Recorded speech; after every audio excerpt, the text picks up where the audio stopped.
Judge. Here you go. There you go. All right. Well, Mr. Smith coming today? He is. We are looking for. He is looking for something for the computer, real quick. Okay.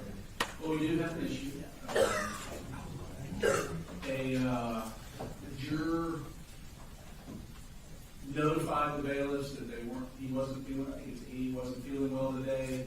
He was instructed to come on in. He's got a mask. He's come in. He does want us to talk to him. So need to bring him in and see kind of what's going on. So we're gonna do that now. Do you need a minute? We can go ahead and do it, Your Honor. If you want to bring him in, just put him in the jury box. Yes, sir.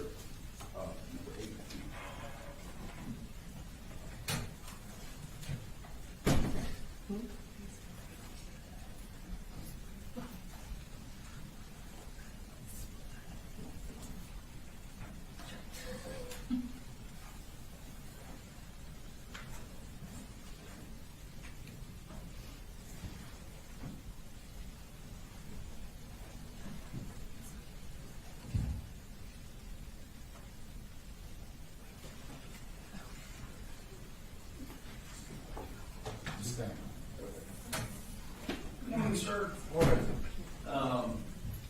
So it's been relayed to me that you are not feeling well today. Can you give me some details for that? It's mainly a lot of sinuses and chills and stuff. Chills, aches. Have you taken your temperature? No. When did you start feeling bad? Couple days ago, but pretty much pretty much most of the night was just nothing but like head pounding, sinuses, and chills. Are you taking anything? Yeah. So, Donald, sinus, and Over the counter stuff? yeah. How do you feel right now?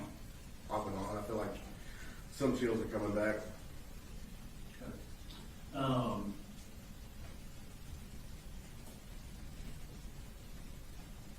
Do you all have questions for him? What are you asking? Are you asking to be removed from the jury? Didn't know if either removed or I don't know if I can do it like virtually or anything like that. I don't know how that works. I know it's done before, so just don't feel like I should be around others. All right. And I don't, obviously from your selection, recall your situation. Are others in your home sick or No, just me. questions, Mr. Brooks?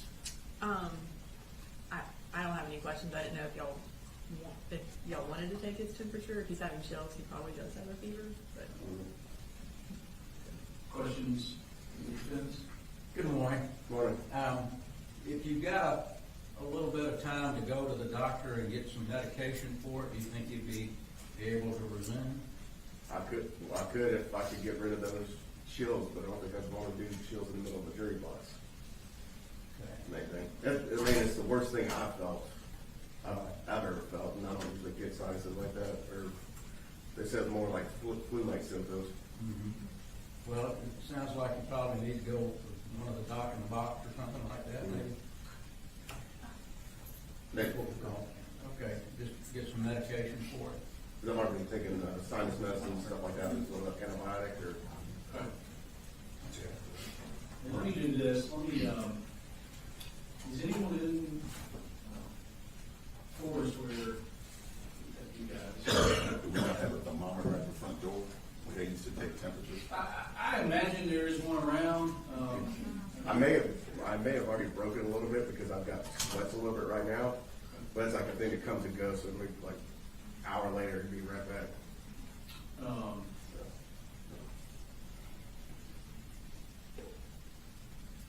All right. You'll go ahead and do y'all have anything in for? I'm sorry, Judge. Do you have anything in for where you can go? No, sir. Go ahead and just put him in for right now. Yes, sir. I'll have more discussions after. Yes, sir. Chris Matheson.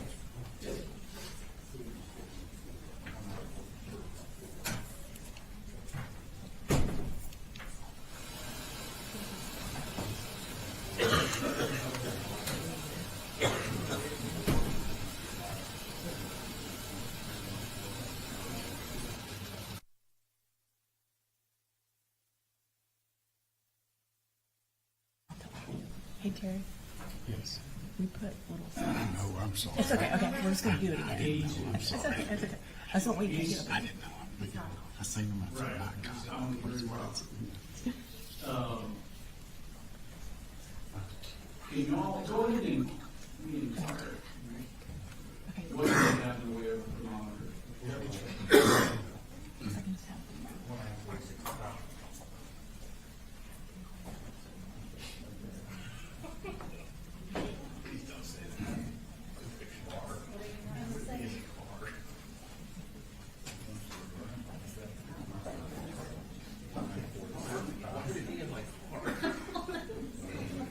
So many questions.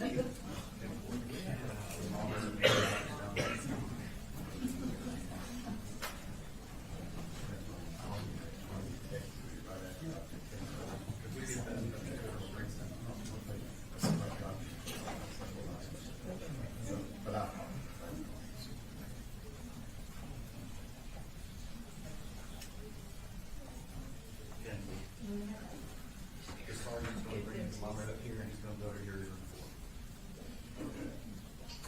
Who is? the sergeant, Sergeant Murray. Thank you.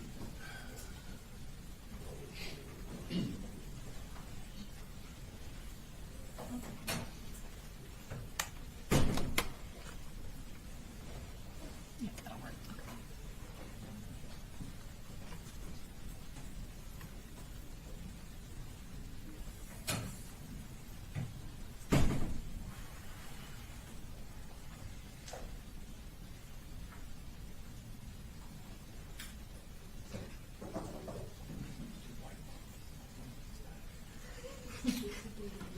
You're lying, no, no.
The defense has not submitted jury charges yet, is that right? Or hadn't? We have not, there is a pattern, or not a non-pattern charge Mr. Berry is preparing for me now, and then I'm gonna email that as soon as, I will finish it while the first witness is going to testify.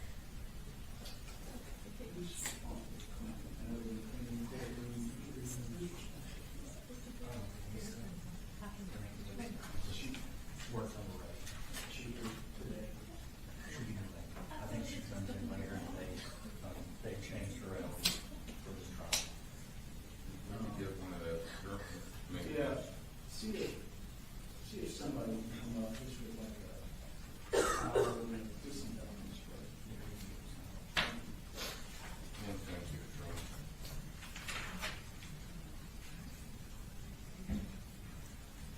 Did you have either Ray or Mike and have a bring it Yeah. Yes. Ray and paper towels, please.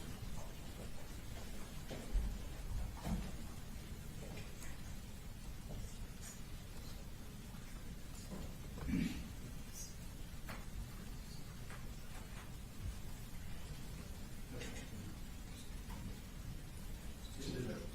Yeah. All right, so his temperature's perfectly not a fever, it's below 97. I don't remember those thermometers being super accurate, but,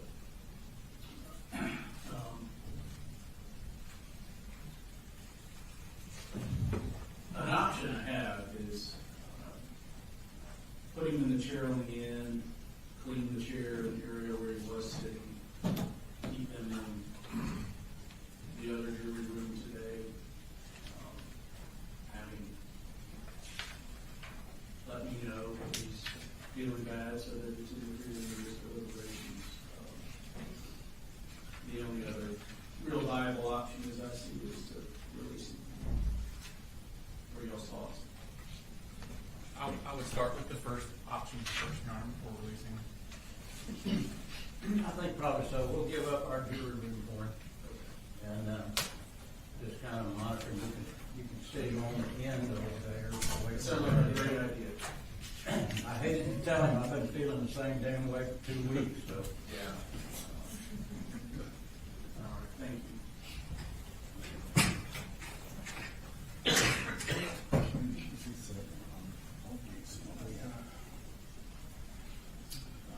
I have to get some cleaning supplies. Yeah, I've got them bringing them up. Okay, you said you got it. You said you have them bring them up? They're bringing somebody up. Oh, okay, all right.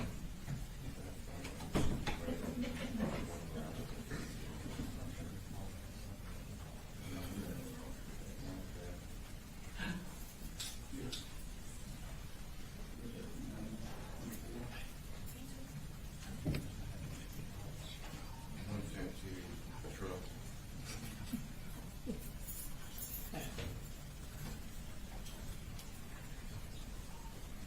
Disregard, we'll just get that in the file. Brief the jury. I'll do it in a minute. Just let me type for now.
No, I got time for a quick break. Think so. Thank you.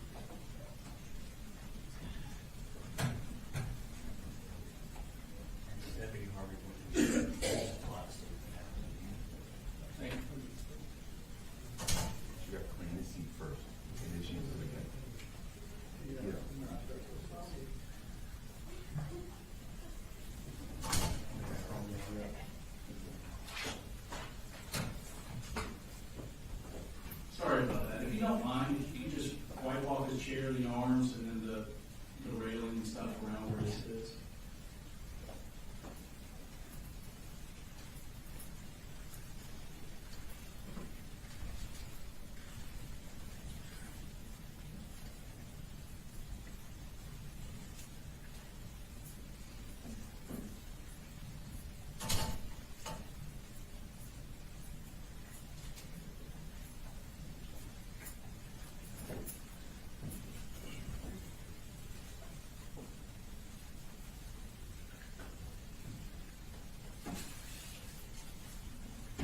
Did you get some notes? Yes. The last one.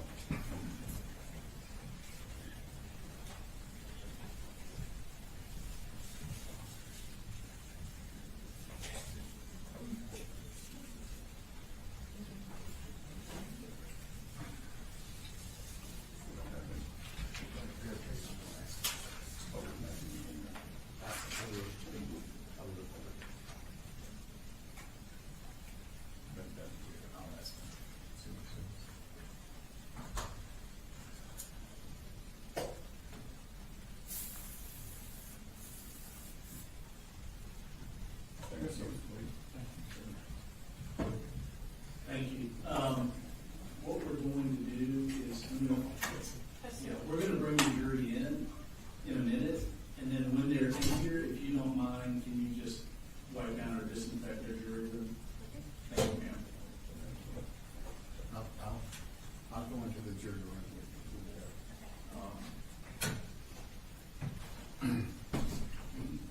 Just gonna make sure that chair seats dry. Yes, sir.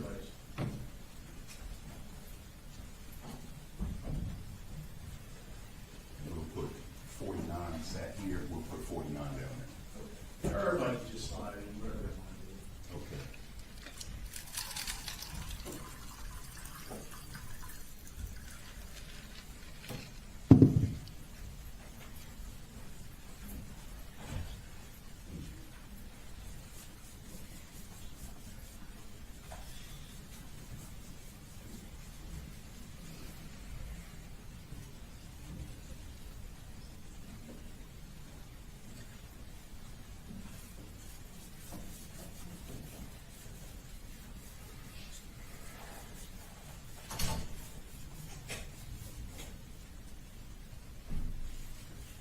Thank you, Terry.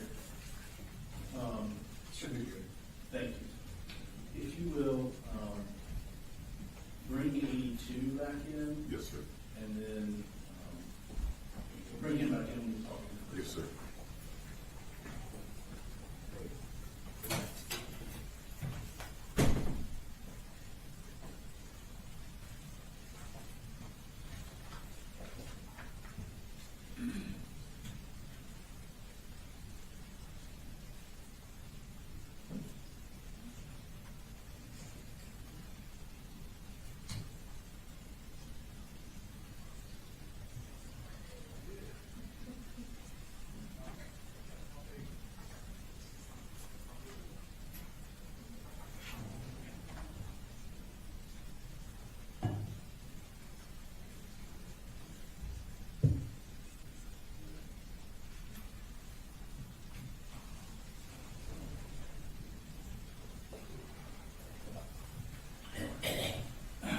You can just stand there, you're good.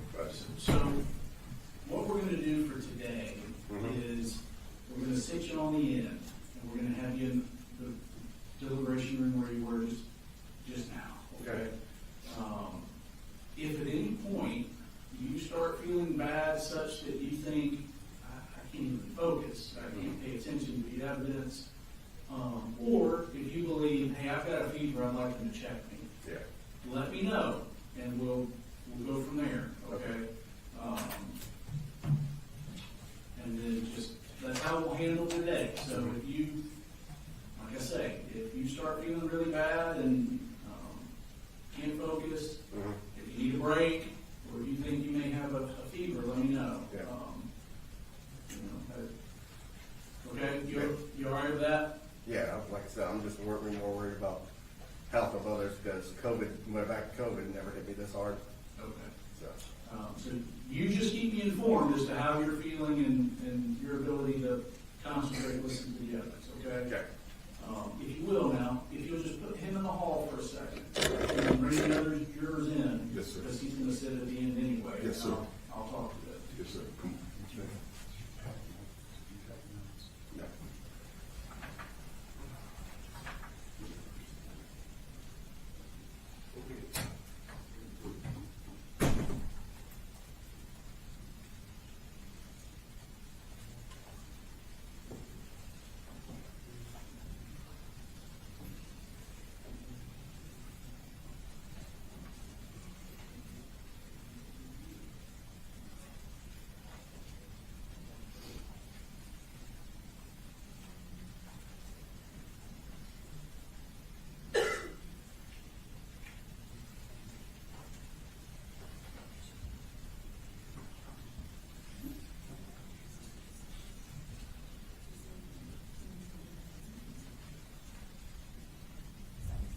You say take the chair that's in the back, where it is.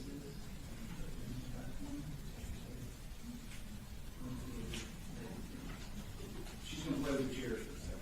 I beg your pardon. Then you almost move in the chairs. Okay. I know what she's thinking. Yeah. Create some space. Just like a one.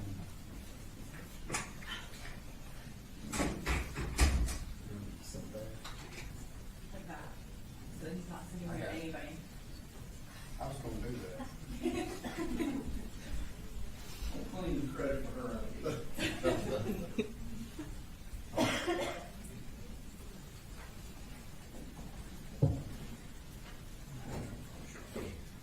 Master of feng shui.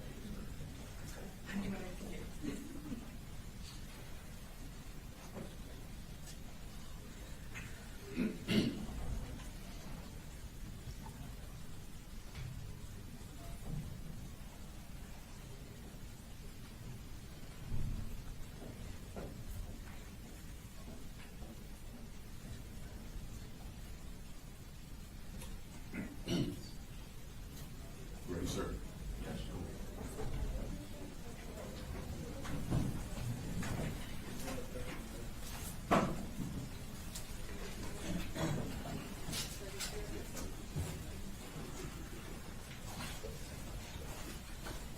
We're You gonna, go up. we're gonna put 82 in that chair, ma'am, so if you don't mind moving to the No. back row.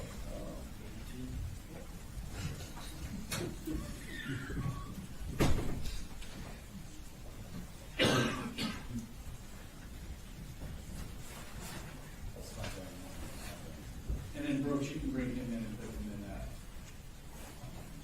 new chair. She moved. Oh, okay. Okay. You can put him in that chair. Good morning. Good morning.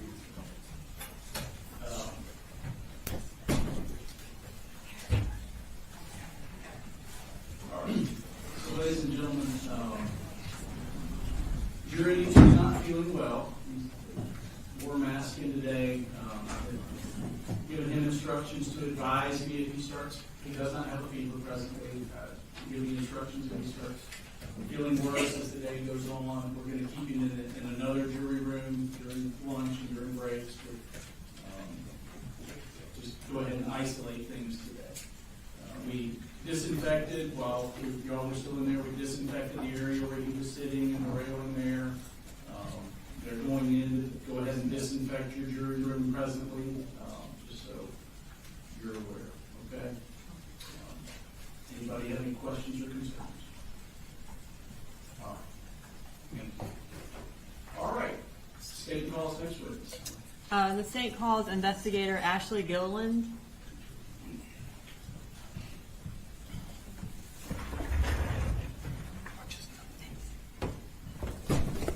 Please raise your right hand. Do you swear to tell the truth, the whole truth, and nothing but the truth to help you God? I do. Go ahead and introduce yourself to the jury and then spell your last name for the court reporter. Yes, my name is Ashley Gilland, ASHLEY, GILLELAND. And where are you employed? I work for the Barrow County District Attorney's Office. And how long have you worked for the Barrow County District Attorney's Office? A little over 6 years. What are your job responsibilities at the Barrow County DA's office? So I'm a post-certified investigator. My role is essentially when the cases come into our office to help prepare them for court hearings and or trials. That can range anywhere from locating, interviewing witnesses, victims, obtaining search warrants for any kind of evidence that's needed in the case, as well as analyzing that evidence and then creating a summary that makes it easier to understand. So essentially, when a case comes to the DA's office, do you continue the investigation? I do. Prior to working for the District Attorney's Office, where did you work? I worked for the Hall County Sheriff's Office. And what were your job responsibilities there? I was an investigator in the Persons Crime Division, so any kind of crime that involved a person as a victim. And when you just testified about your job responsibilities, you mentioned that one of those is to collect additional evidence. And does that include digital evidence? It does. What kind of digital evidence do you collect and review while at the DA's office?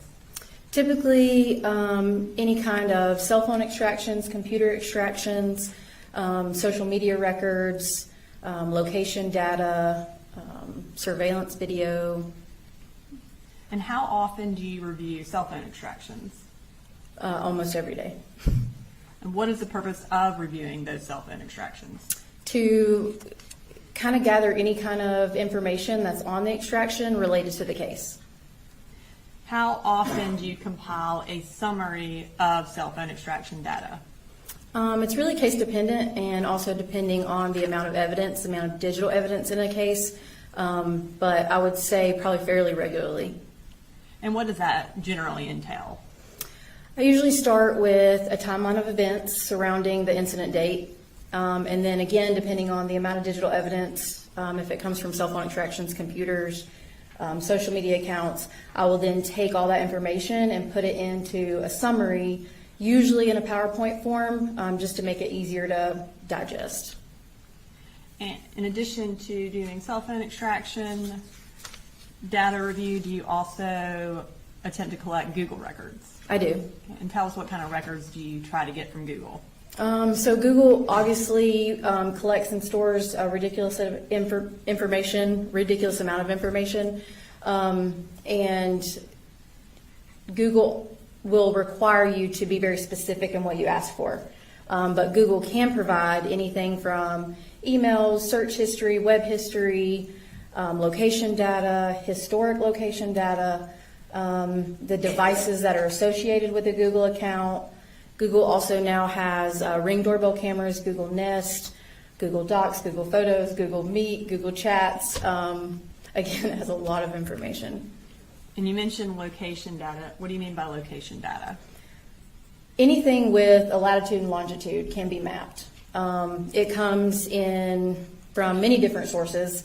So the one you think about mainly is cellular records. So your T-Mobile, your AT&T, your Verizon records, those provide location data. Social media records can provide location data when you log in and out of Snapchat, Instagram, Facebook. That can provide location data. Your cell phone as a whole can have GPS, Wi-Fi, Bluetooth, and then as well as any kind of digital media can also provide location data. And have you had any specialized training in working with cell phone extractions? I have. Can you tell us about that? So we use a company or a program called Cellbrite to do not only our extractions but our analysis of the evidence. And then within that company, they provide numerous amounts of trainings. So I've had anything from mapping forensic artifacts, searching for digital footprints, forensic techniques for investigators, recreating user activities, search warrants and digital evidence, just to name a few. And do you have any specialized training in Google records or mapping location data? For Google records, since there is so much data that can be obtained from Google, they do provide specialized training. There's a previous member from the FBI Joint Terrorism Task Force that puts on a training for Google and Apple records specifically, and so I've taken training with that. And what about with mapping of location data? There are a couple different programs out there that we use to map location data. The one that we started with when I started at the Barrow County District Attorney's Office was known as CellHawk. So CellHawk provided training in order to how to use the program itself, what types of records were able to be uploaded, how to analyze those records. We've also moved to a new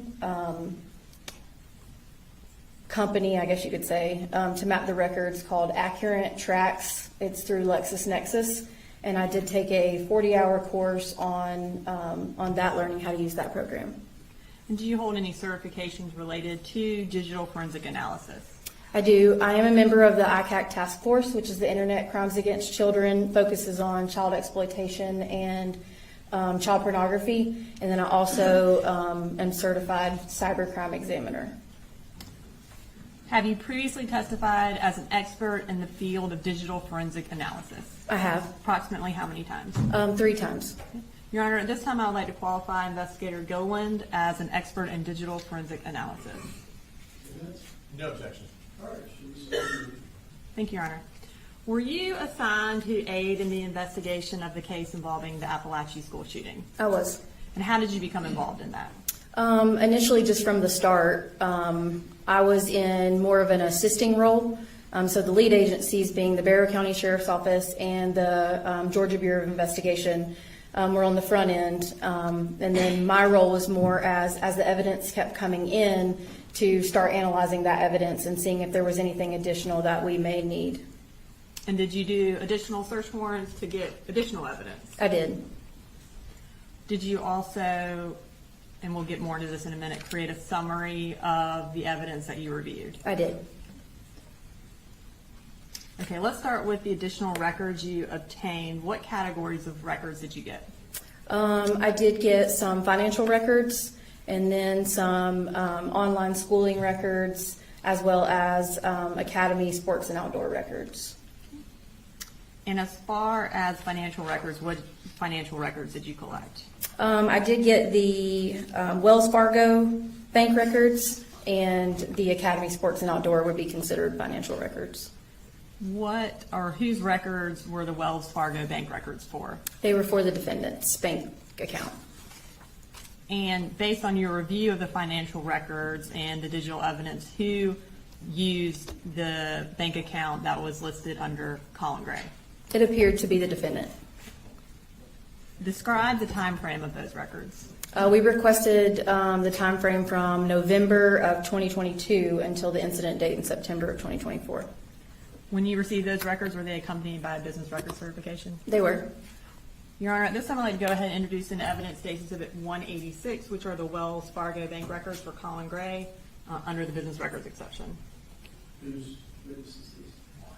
No objection. All right. You said 186? Yes, Your Honor. Very good.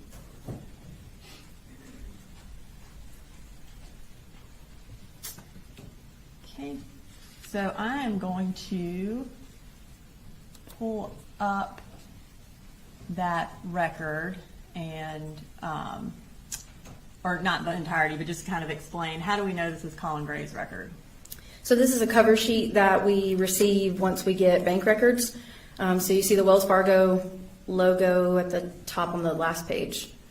But then this, it says Wells Fargo, and it has the name on the account and the address associated with the account and the account number itself. Okay.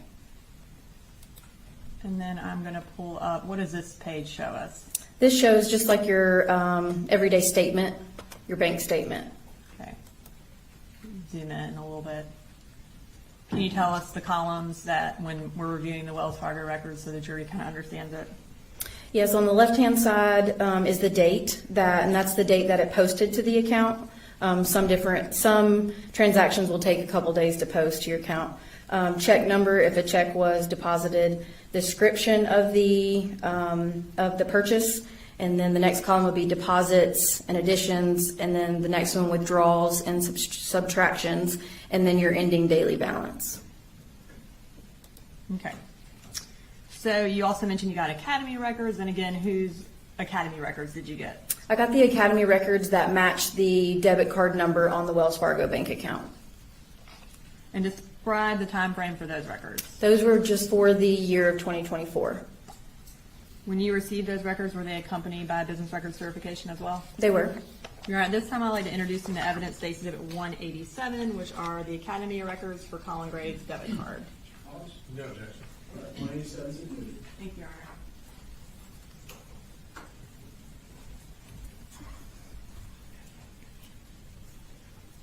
Okay. And then, were other financial records obtained by another investigator in the DA's office? Yes, ma'am. And what were those? Those were Amazon records And whose Amazon records were those for? for the defendant's account. Okay. And I'm going to actually, we're going to go through Academy and Amazon real quick to kind of orient the jury. Tell us, these are what kind of records? These are from Academy Sports and Outdoor. So this is what we get back when we write a search warrant for these records. And you'll see kind of the top left, the date and time. And then the middle at the top, the associate, the transaction amount. And then in the middle, you'll see the items that were purchased, the item price. And then at the bottom, you'll see debit card and the account number associated. And then at the very bottom of the page is the actual store that it was purchased from. Okay.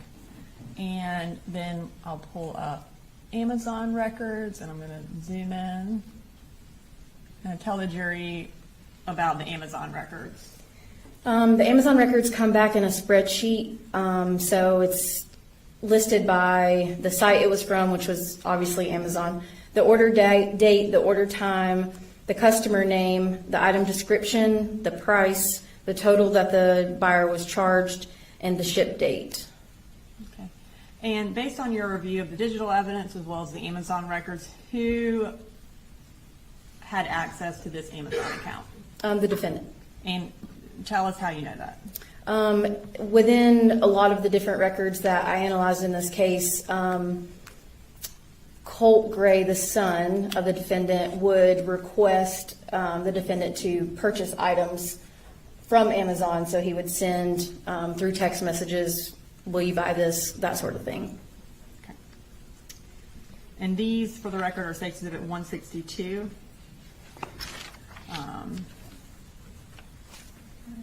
So did you also obtain some Google records? I did. Okay, and whose Google records did you obtain? In this case, I obtained the defendant's as well as Marcy Gray's.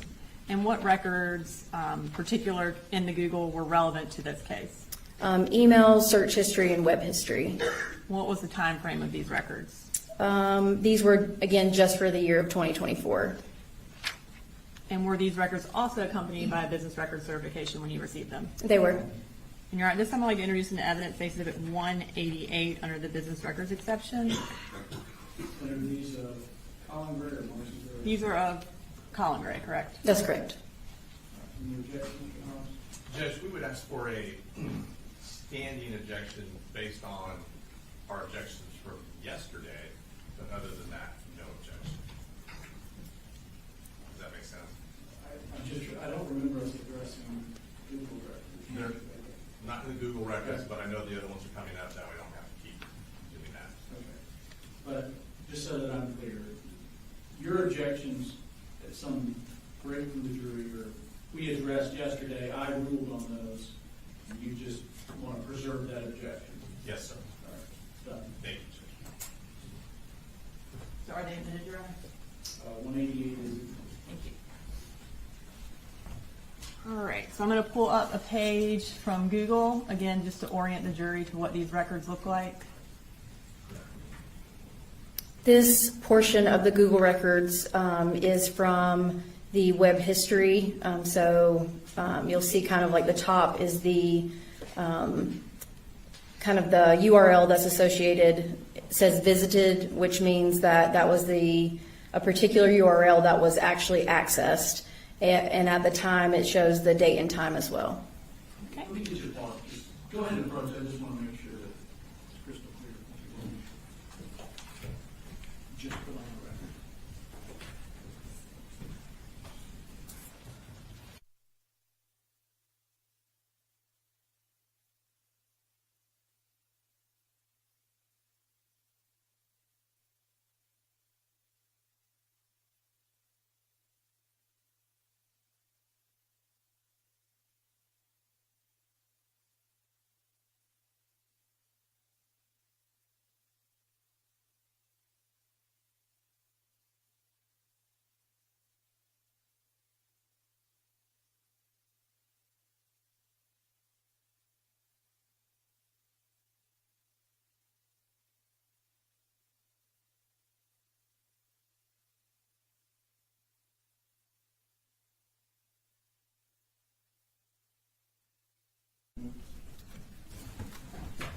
Thank you, Your Honor.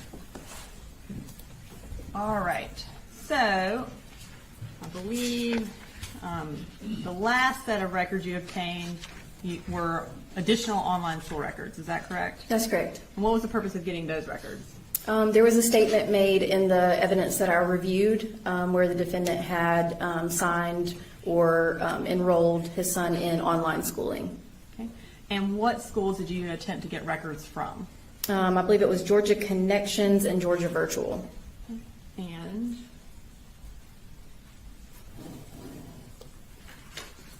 okay, so on the school records notebook, we also have State Exhibit 189 and 190 in there.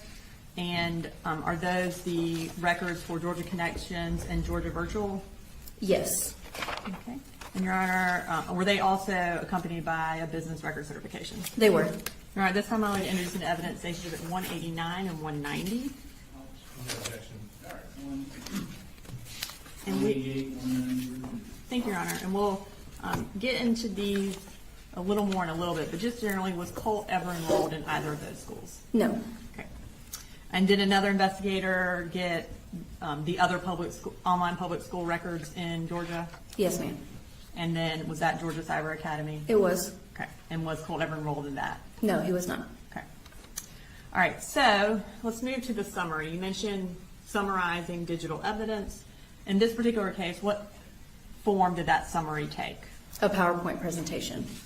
And have you made a list, I guess, in the PowerPoint presentation of the digital evidence and other evidence that we're going to go through in this presentation? I did. Okay, so I'm going to pull up that summary. We're going to start with the first four. And this is essentially so every time we talk about evidence, we don't have to say the exhibit. Is that correct? That's correct. Okay. So are these the four different types of records we just talked about? Wells Fargo Bank records, Academy Sports records, Amazon purchase records, and defendants Google records. Yes, ma'am. Okay. And so those are all in this summary? That's correct. Okay. And then as far as Amazon purchase records,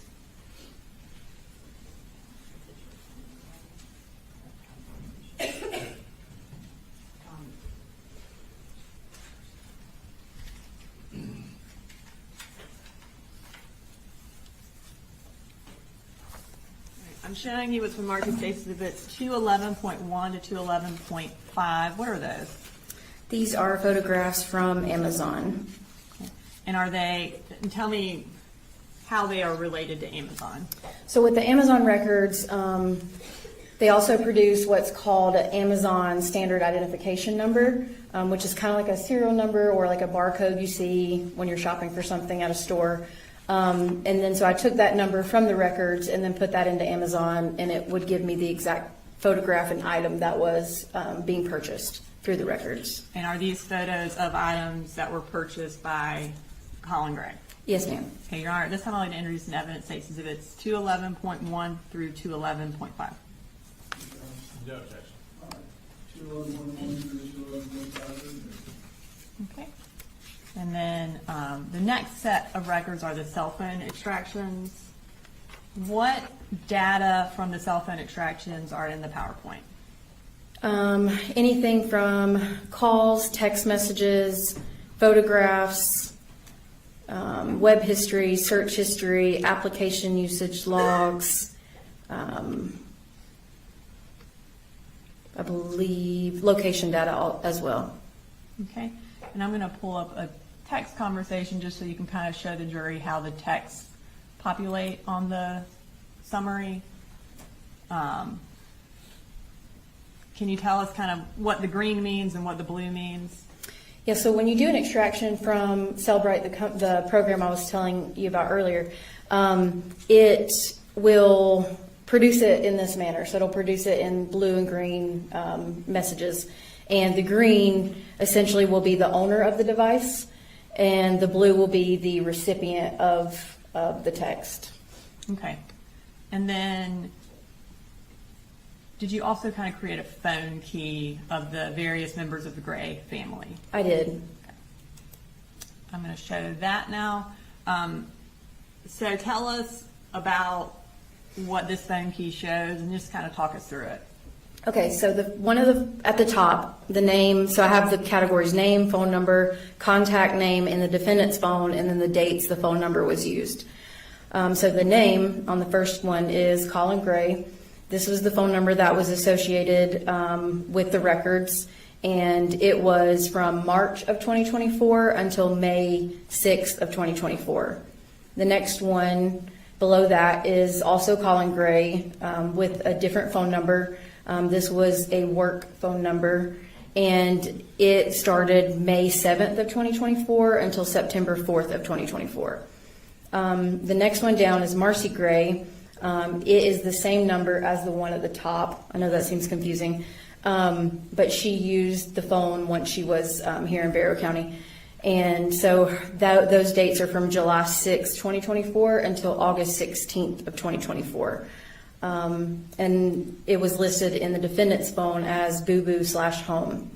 The one below that, again, Marcy Gray, this was the number that she used when she was in Fitzgerald from August 17th, 2024 to September 5th of 2024. And then we have Deborah Polhamus, which is the defendant's mother-in-law, and she's listed as Mamu. And then we have Jenny Gray, listed as Jenny Reen, March 22nd, 2024 through September 5th. And then Colt Gray, the first one being March 10th, 2024 to August 11th, 2024. And then the last one is a new phone number from August 11th, 2024 to September 2024. All right, and then we have additional records that we're going through that are also going to be in this presentation. So you have listed Enlightenment Counseling Records, which is State Exhibit 142, Discord Records, State Exhibit 163, Mike's Gun Room Records, State Exhibit 164, DNR Gun Range Logs, which is State Exhibit 165, Georgia Cyber Academy, State Exhibit 166, CDR Records from Verizon, State Exhibit 167, Georgia Connection Records, State Exhibit 189, and then Georgia Virtual Records, State Exhibit 190. And does that essentially show all the records that are included in this summary presentation? Yes, that's correct. Okay.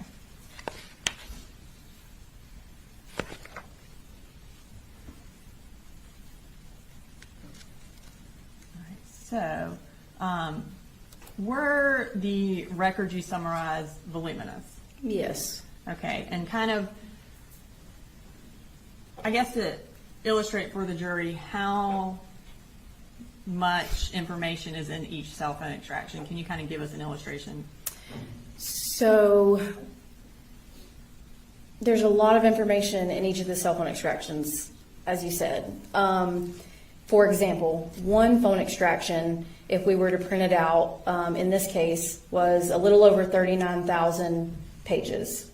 So just for like I guess a visual, the 3-ring binders that we have up here, this one's the largest one, which is 3 inches, and it holds approximately 500 pages. So if we were to print out one phone extraction, it would be about 78 binders. So a lot of information. So is that essentially impossible to print out everything? Without killing a bunch of trees, yes. Yeah. Okay. And so because of the voluminous amount of this information, will a summary of this information assist the jury? Yes. Okay. And how is the PowerPoint organized? It's chronologically by date. Okay. And kind of tell us how the jury can see what date we're talking about. I mean, obviously we'll say it, but just if they need to reorient themselves to the date. Yes, on each slide, in the top left-hand corner will be a blue circle, and that will be the date that we're talking about. So if we're talking for a long time and a date's not being remembered, then it's on the top left-hand corner of the PowerPoint. Okay. And the PowerPoint that you have created, is it digitally on this hard drive? It is. Your Honor, at this time I'd like to introduce into evidence State Exhibit 191 as a summary of the evidence. No objection. All right, 191's good. Okay, so let's Before we present the PowerPoint, I want to go through some basic kind of background information. What's the time frame for the PowerPoint presentation? Overall, I started with November of 2023, and that was because this was the first month in which the defendant had custody of all three of his children. Okay. And then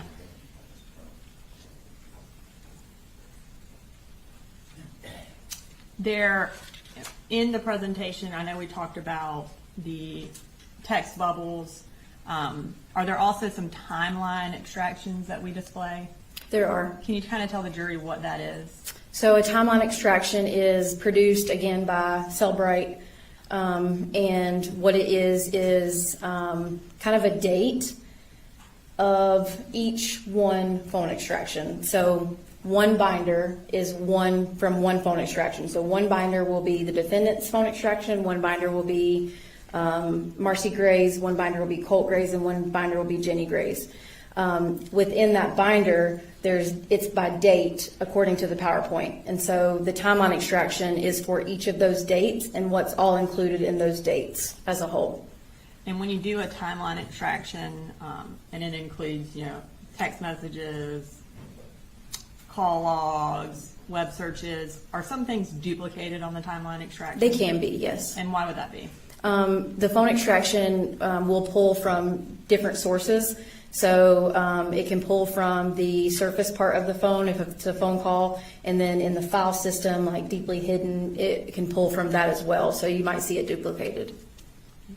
And I want to talk briefly about the times that are displayed on the records.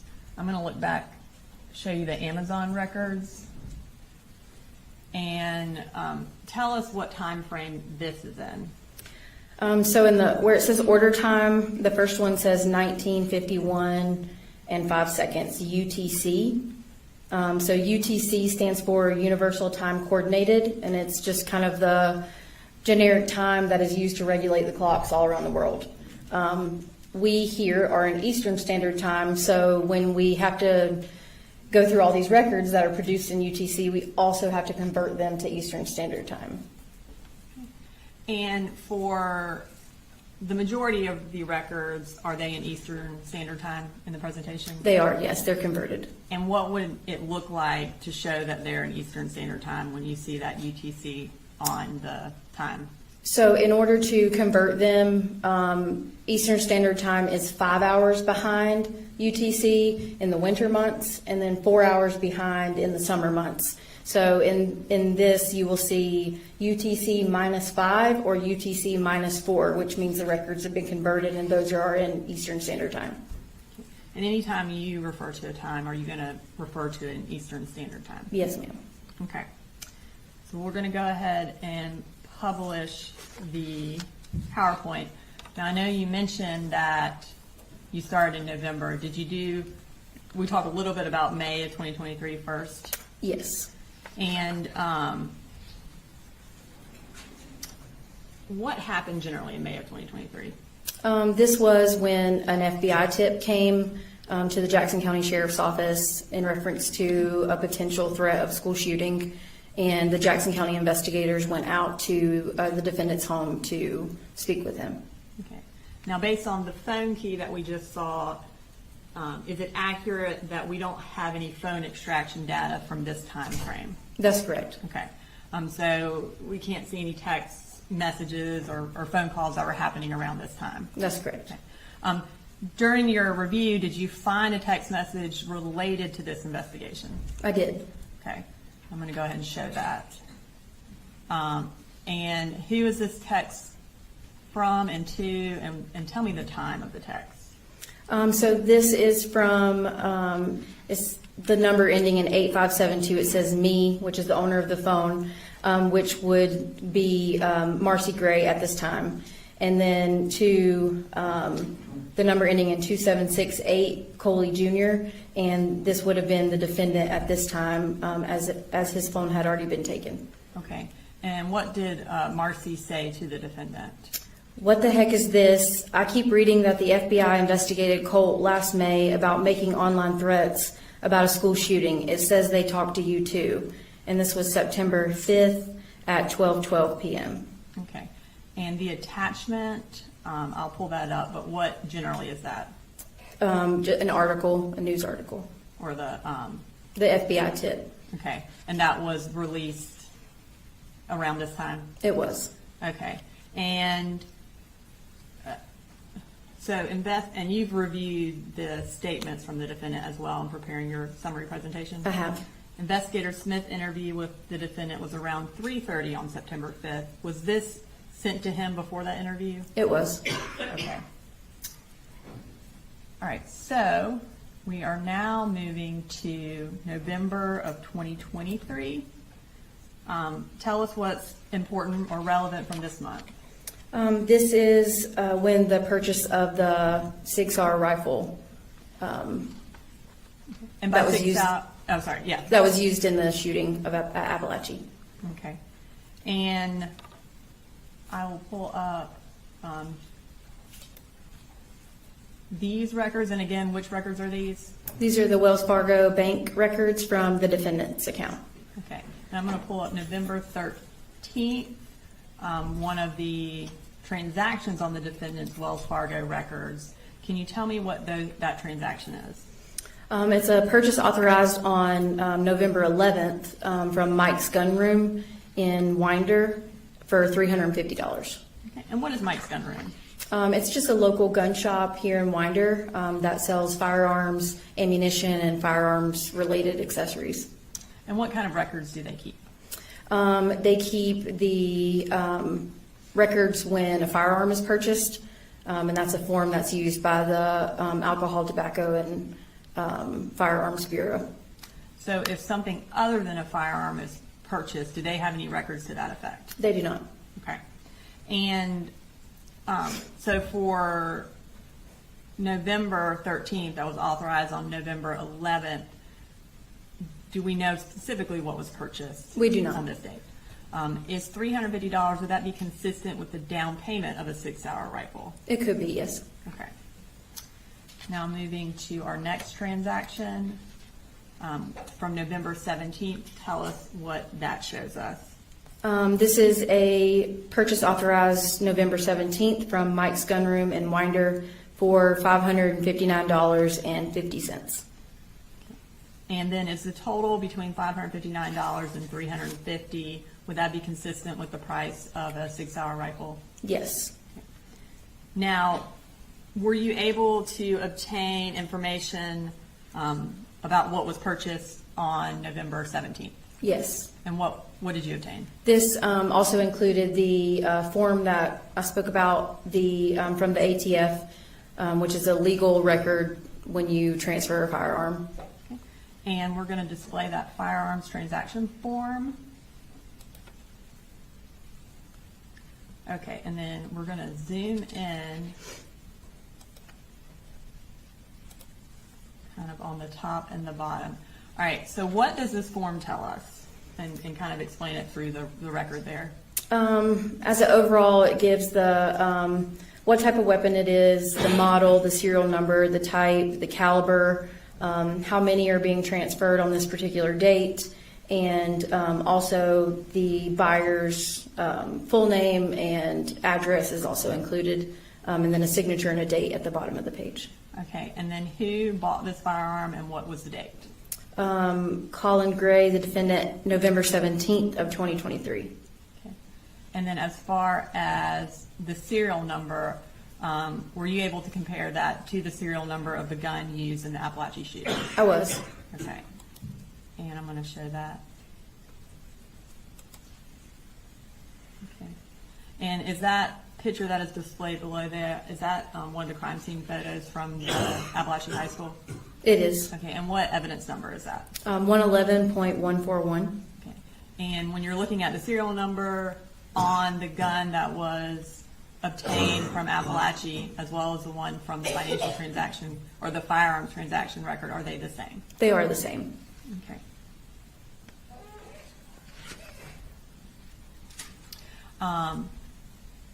And let me go back real quick to the actual record. So, sorry, this has a address on it of 954 River Mist Circle. Based on your review of the evidence, where was the defendant living on November 17th of 2023? At 896 Harrison Mill in Bethlehem.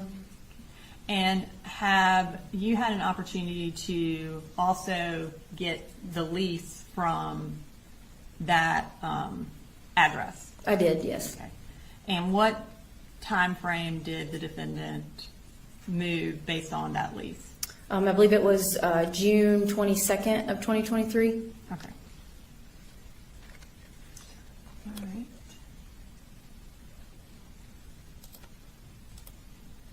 So we are going to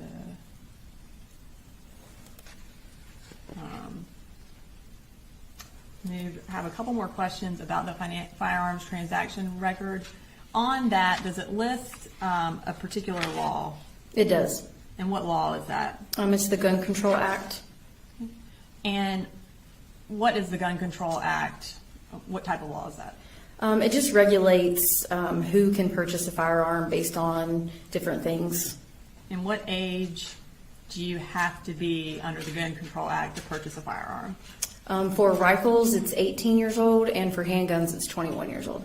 And what age do you have to be to purchase ammunition? It's the same for ammunition, 18 for rifles and 21 for handguns. And under that same act, are you allowed to purchase a firearm for someone else, or do you have to purchase it for yourself? You have to purchase it for yourself. And was that one of the questions that was listed on this form? It is on this page 21A, and it's checked yes. Okay. And does that mean it was indicating that Mr. Gray purchased it for himself? That's correct. Okay. All right. So now we're going to move to December of 2023. So this is the month after the purchase of the Sig Sauer rifle. What generally happened this month? There were some more gun-related purchases Okay, and what records do we have that show those? from Wells Fargo.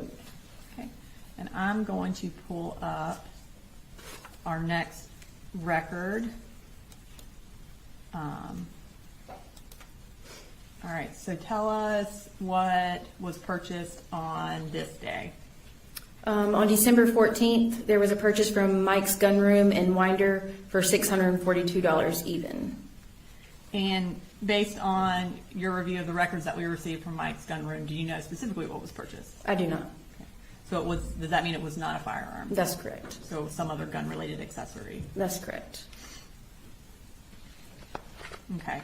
And so then the next purchase that we're going to talk about is from Amazon.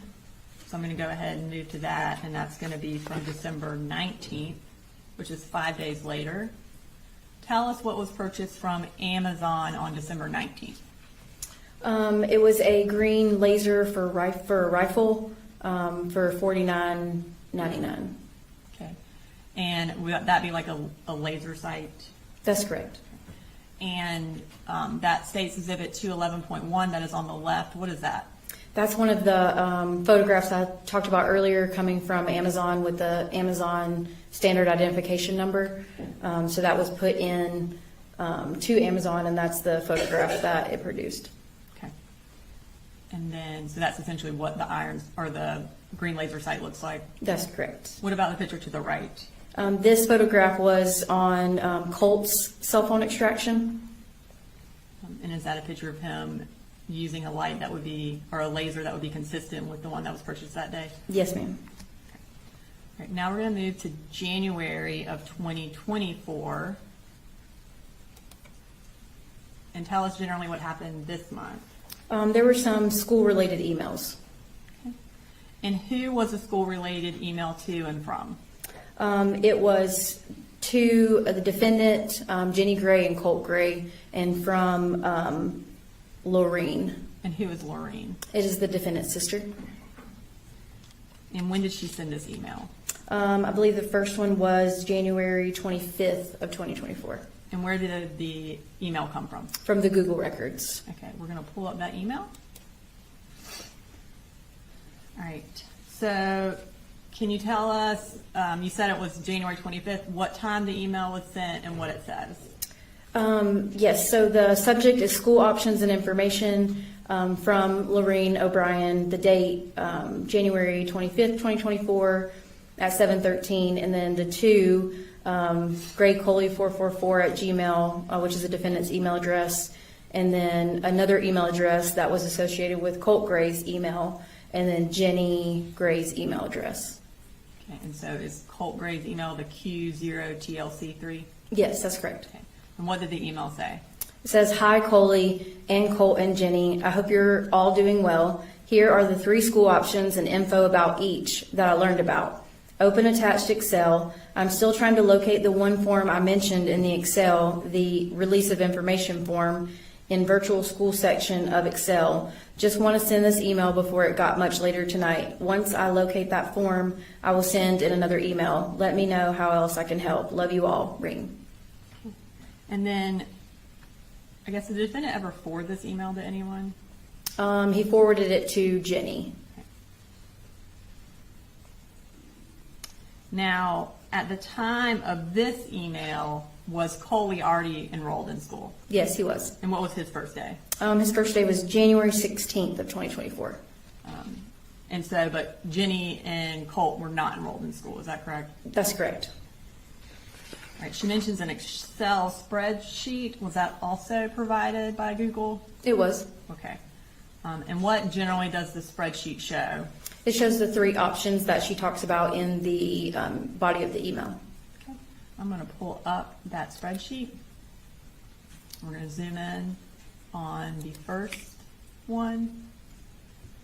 Okay, so what is the first option? The first option is attend regular in-person school. And does it tell the defendant who to contact? It does. It says register Colt and Jenny, and then contact Michelle Principe, which is the registrar at Heyman Morris, with her email and phone number and fax number. Okay. And then, based on your review of the records, is this prior to the defendant contacting the school about registering Colt and Jenny? Yes, ma'am. Okay. So we'll move to the second option, which is attend virtual school. Can you tell us what that says? Yes, so it says they must be fully registered at Heyman Morris, and then kind of steps to do next, download, complete the release of information form, and email, mail, fax to virtual school people. This gives them permission to speak with Heyman or Michelle to get confirmation that the kids are fully registered at regular school first, records, immunization, etc. And then it talks about the next step is already done, which is setting up accounts for them on the virtual school website. And when you did records for, was it Georgia Virtual? It was. Did they have an account that was set up by Lorene? They did. Okay. In terms of, though, then actually enrolling in any classes using that account, did they ever enroll in any classes? They did not. Okay. Now moving to the final option, what is that? Do homeschool using an online curriculum. So must complete and submit this online form to the Georgia Department of Education to inform them the kids are doing homeschool with a link to the website, and then must be resubmitted each school year. Okay. And based on your review of the school records, was a homeschool form ever filled out? No. Okay. And then we'll talk about that last little part. What does it say? This will cost a total of $67.92 per month, and I'm offering to pay for it. And based on your review of the records, did Jenny actually enroll in Heyman Morris? She did. And did Colt? He did not. Okay. Now we're going to move to the next month. So we're moving from January to February of 2024. And kind of what did you find relevant from this month? There was a gun range visit in the month of February 2024. Okay. And where was that gun range visit? The Wilson Shoals gun range. I'm going to pull up. Were these some of the records that were obtained in investigating this case? Yes, these are the DNR records. Okay. So does DNR, are they the ones who maintain the gun range records? They do. Okay. And this is from February 29th? It is. Okay. I'm going to pull up. We're going to zoom in. Can you tell us what the top kind of row tells us Like, in terms of, it says check all that apply for your visit. Yes, so there's the time of check-in, the name, and then check all that apply for your visit depending on what type of firearm that you're bringing to the gun range. So what's listed is rifle, handgun, shotgun, muzzle loader. Okay, and then who went there that day, and then what did they use? Colin Gray, Colt Gray, and Jenny Gray, and all three of them have rifle and handgun checked. And then now we're going to move to March of 2024. Can you tell us kind of generally what happened this month? There was another gun range visit and some more gun-related purchases. And for our first record that we're going to bring up from Academy, do you know what Academy store this item was purchased from? I believe this one was in Athens. And was the defendant working in Athens at the time? He was. Okay. So we're going to bring up that purchase record. What date is it from? March 8th of 2024. And what was purchased? A Sightmark Ultra Shot RSP. Okay. Is that a kind of a different laser sight? It is. It's kind of used for target acquisition for a firearm. And how much did that cost? $149.99. All right. And then now we're going to, and was this, I guess, was a box that was consistent with this laser sight found at the defendant's residence? Yes. Okay, I'm going to pull up that. Okay, tell us what evidence numbers these are. These have been previously introduced from the crime scene photos of the defendant's house. Yes, the one on the left is 145.108, and then the one on the right is 145.109, which is a more close-up version of the one on the left. And these were found in Colt Gray's closet.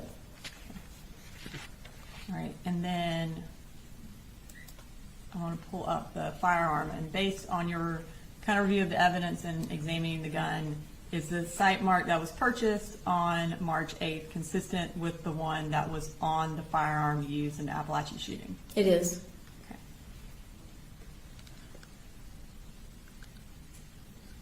And what did the defendant purchase next? There was another purchase from Academy Sports on March 28th. Okay, and we'll bring up that record. And what was purchased that day? This is a XTS 1-point bungee sling. And what is a bungee sling? It's just used for a rifle to have a better point of contact. And was a bungee sling consistent with this type of sling found in the defendant's residence? Yes. Okay. I'm going to pull up a picture, another picture from the search warrant. Where was that found? This was also found in Colt's closet. Okay. And is the kind of brand name XTS on that bungee sling? It is. Okay. And then was there another purchase from Academy Sports that same day? There was. Okay, and we're going to bring that up. And what was also purchased that day? Hornady Custom 223 REM 55, which is ammunition. And based on the description, how many rounds were in that box? I believe it's a 20-round box. And is 223 ammunition, is that able to be used in the 6-hour rifle? Yes. Okay.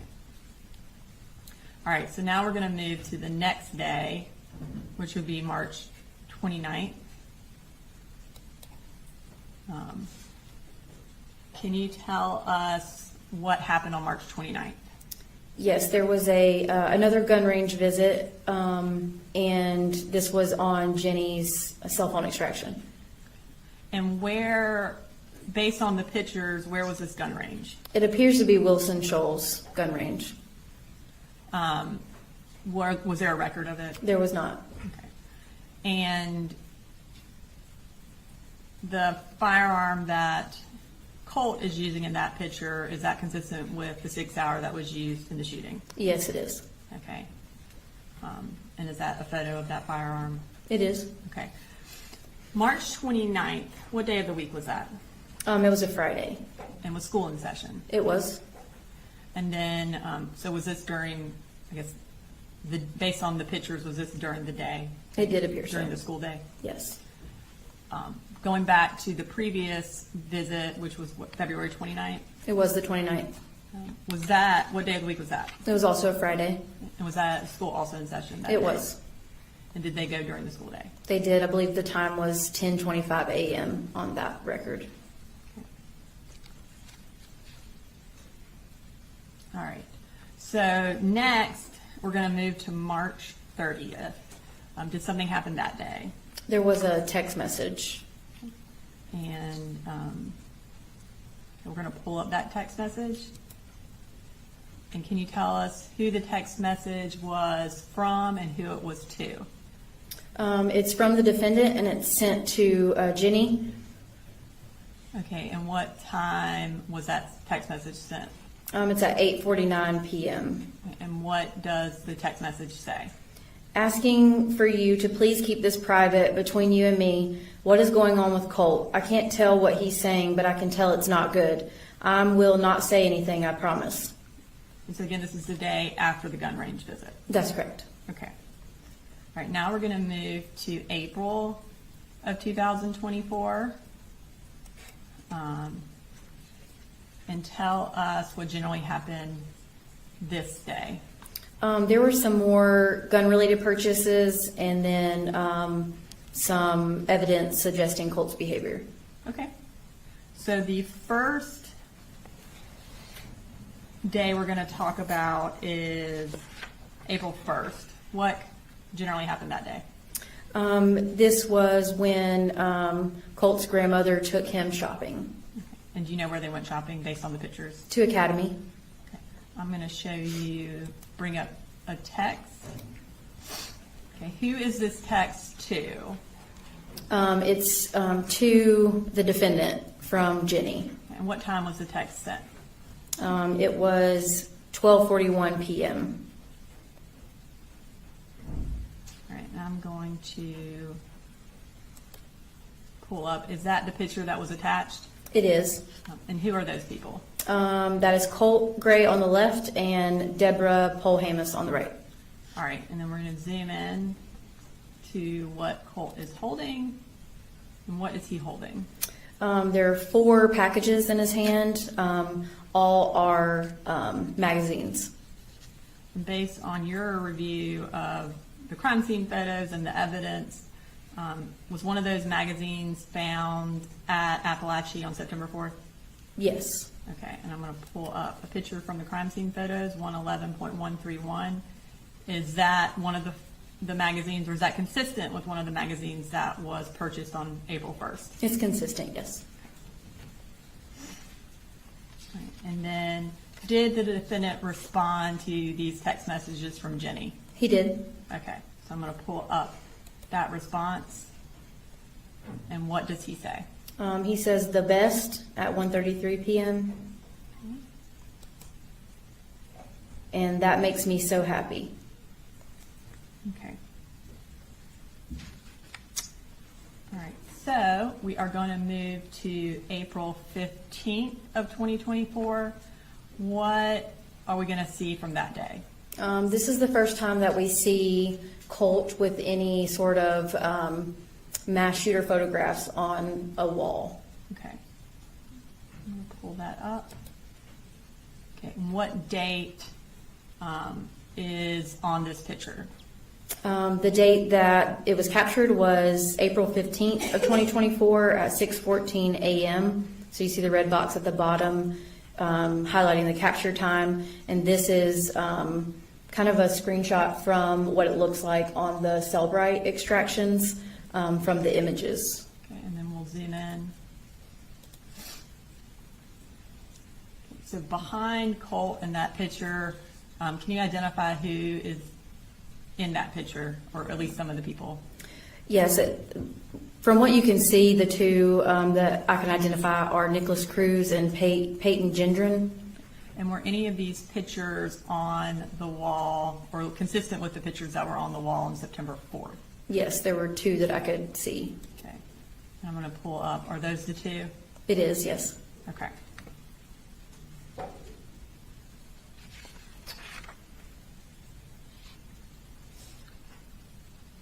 Now we're gonna move to April 21st of 2024. What happens on that day? There's an email that is between the defendant and Deborah Polhamus. Okay. And where did you find that email? I'm in the Google records. I'm going to pull that email up. Can you tell us the time it was sent and then read it to the jury? The date and time is the 21st of April of 2024 at 1:04 p.m. Hey, I'm sorry the kids asked you again. Me and Coley went to church and I told them not to do that before I left. I told them we were trying to keep the power on and internet. I guess I'm going to just have the cable turned off to save money. That's what the other email I sent you was. Colt is relentless and I'm trying not to have him blow up on me. I have sold both of my guns to pay car insurance and food, but as fast as I get stuff, it's gone. I feel like I'm going to get an offer from the interview I had. Then I have a face-to-face Tuesday, and then Wednesday I'm meeting with Kevin Price in his office and hope to get an offer for that as well. I totally hate that we are having to ask for anything from you, Mama. I asked 2 of my sisters, and it just started a fight, but I'm going to ask again. I don't know what else to do. Okay. And now we're going to move to May of 2024, the next month. Kind of tell us generally what happened this month. There were some more gun-related purchases during this month, as well as search history. Okay. And the first day we talk about is going to be May 3rd. What happened that day? There was a purchase at Elite Pawn. Okay. I'm going to pull up that purchase. So May 3rd, what was the amount of the purchase from Elite Pawn? It was $794.80. And are you familiar with Elite Pawn and jewelry? I am. And what's kind of, and are you familiar with that, like in your capacity as a law enforcement officer? Yes. And what generally is sold there? It is a regular pawn store that has lawn equipment, tools, but it also has a gun store as well. And I'm going to pull up kind of a picture of the storefront. Is that what the storefront looks like? It is. And on the left there, it says the gun room at Elite Pawn. Is that all in the same store? It is. Okay. So it's, you can buy guns and ammunition there, but it still is, you're purchasing it from Elite Pawn. That's correct. Okay. Did you attempt to get records from Elite Pawn? I did. And were you able to obtain any? I was not. And why is that? Shortly after the incident date for this case, Elite Pawn changed ownerships, and with them changing ownerships, they also changed over their systems that they use to keep records. So they didn't have any available for you? They did not. Okay. So next we're going to move to May 10th. And what types of text messages are on May 10th? They are text messages between Jenny and the defendant. Okay. I'm going to pull that up. All right. Tell me what, you said this was between Jenny and the defendant. Kind of take us through these text messages. This is May 10th at 8:17 a.m. Jenny sends to the defendant, now you started things with Colt. And what time was that? At 8:17 a.m. And then she also says, this day fucking sucks. Also 8:17 a.m. Okay. And does the defendant respond to these text messages? He does not. Does anything else happen on May 10th? There is another purchase at Elite Pawn. Okay. And I'm going to pull up that. Zoom in. Okay. How much was that purchase for? $449.34. Okay. So we're going to move from May 10th to May 21st. What happens on May 21st? There is a search for a gun safe. Okay. And who searched for the gun safe? The defendant. Okay. All right. And kind of tell us generally what time these searches were and what kind of gun safe it was. These searches were from the defendant's phone extraction. They were at May 21st, 2024 at 4:44 and 4:45 p.m. And these appear to be safes that can hold a handgun. And were there any corresponding purchases for gun safes around that time? There was not. All right. So now we're going to move to May 27th, which is 6 days later. Tell us what happened that day. Colt sends the defendant a text message with a attachment of a picture. I'm going to pull up that. All right. So what time did he send this picture? At 1:19 p.m. Okay. I'm going to pull up that picture. And what is that a picture of? It's a picture of Colt holding a firearm with a green laser light pointing at the camera. And based on your review of the crime scene photos, is that furniture in that room consistent with Colt's bedroom? It is. And does the defendant respond to that text message? He does not. All right, so we are going to move to May 31st, which is 4 days later. What happens that day? There is another purchase at Academy Sports. Okay. And what does the defendant purchase that day? This is from the Conyers Academy Sports location, and it's a Redfield 556223 REM COM, and this is a cleaning kit for a rifle. And would it be a cleaning kit that could be used on the Colt Sig Sauer? It could be, yes. And then also on May 31st, does the defendant purchase something else that's gun related? Yes, from Amazon. Okay, we're going to bring up that purchase. Okay, and what is that he purchased? The top one is a flashlight laser combo for $65.99. And that 211.2, what is that? That is from the Amazon identification number for the records. And is this something that could be used on a rifle? Yes, it could be. And then does he purchase something else from Amazon? Yes, the same day there is an accessory rail set purchased for $9.99. And what is the accessory rail set for? For a rifle. And I'm going to pull up 211.3. Is that a picture of the accessory rail set that was purchased? It is. Okay. And then 111.140, a crime scene picture from Apalachee. Is that accessory or rail set that is on that firearm, the firearm used in the shooting, consistent with the one that was purchased that day? It's consistent, yes. Okay. Now, okay, we're going to move to June of 2024. And generally what happened on this day? There are more gun-related purchases and more evidence of Colt's behavior. Okay. And I misspoke, this month. We have more than one day in this month that we're going to talk about. So the first day is going to be June 1st. And what did the defendant purchase that day? There's an Academy purchase for a bore sight laser for $12.31. Okay. And State Civic 211.4, what does that show? It shows the bore sight laser that was purchased from Amazon. Okay. And then we're going to move to June 6th. Was something purchased that day as well? Yes. And where was it purchased from? This one was from Amazon as well. Okay, and I'm going to pull up that purchase record. What was purchased from Amazon on that day? 45-degree fiber optic iron sights for $27.99. And what are iron sights? To be honest, I'm not really sure. They're used on a rifle. Are they something, another type of sight on a rifle? That's correct. Okay. And I'm going to pull up 211.5. What is that?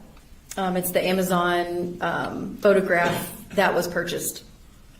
And based on the brand that is seen on this picture, were the iron sights that were located on the firearm used in the shooting consistent with the ones that were purchased on June 6th? Yes, they were.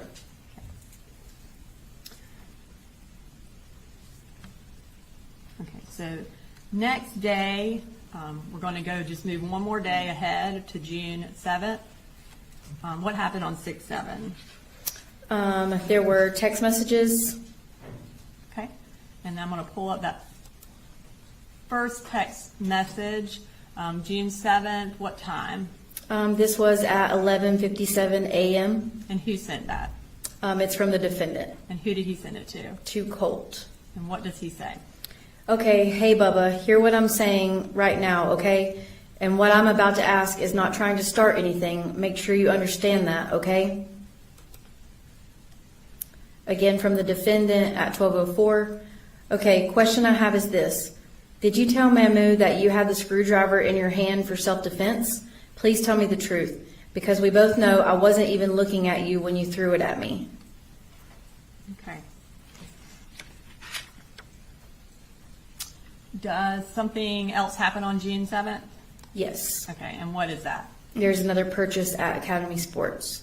All right, I'm going to pull up that purchase record. What time was this purchase? This was at 3:41 p.m. on June 7th. And was that after the text message about throwing the screwdriver? Yes. Okay. And what was purchased that day? The first one that's highlighted is BC 17.25 round SNC 5-pack, and for $19.99. Okay, and I'm going to pull up a crime scene photo from the defendant's house, 145.112. What specifically is that was purchased? A pack of targets. And are these targets that were found at the defendant's house consistent with the ones that were purchased that day? They are And where were they found in the house? in Colt's closet. All right. And then, was there another purchase at Academy that day? There was All right, let's bring that up. And what was purchased? Lake City, Winchester, USA, which is ammunition. And how much was that for? $119.99. So based on the amount and based on the description, approximately how many rounds were in that pack? This was a 200 round pack. And the Lake City Winchester, were those the type of rounds or type of ammunition that were used in the Apalachee school shooting? Yes. Okay. I'm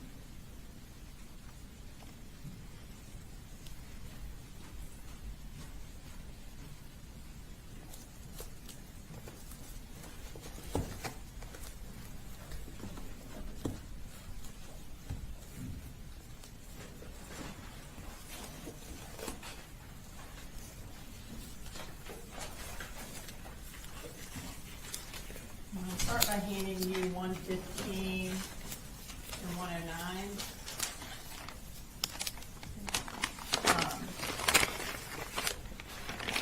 Can you kind of let the jury know again what those are?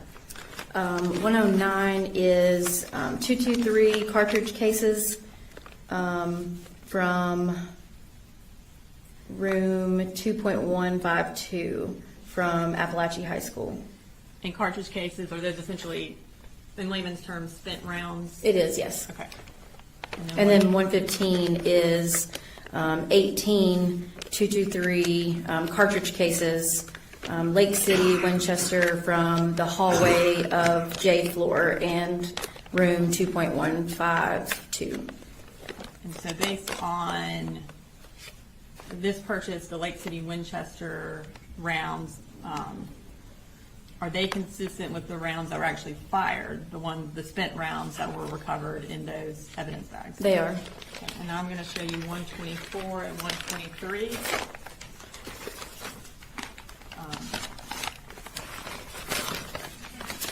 And what are those? 123 is one black colored 5.56 gun magazine and 17 Winchester 223 cartridges from the magazine on J floor, hallway J at Apalachee. And then 124 is a black and colored 5.56 gun magazine, 15 Lake City cartridge casings for magazine, or cartridges for magazine, sorry, and 15 Lake City cartridges from Magazine, also from the hallway J floor from Apalachee. Okay. And are those the unspent rounds? They are, yes. And are those rounds that were still in the magazines consistent, again, with what was purchased on June 7th from Academy? Yes, they were Lake City Winchester rounds. Okay. Thank you.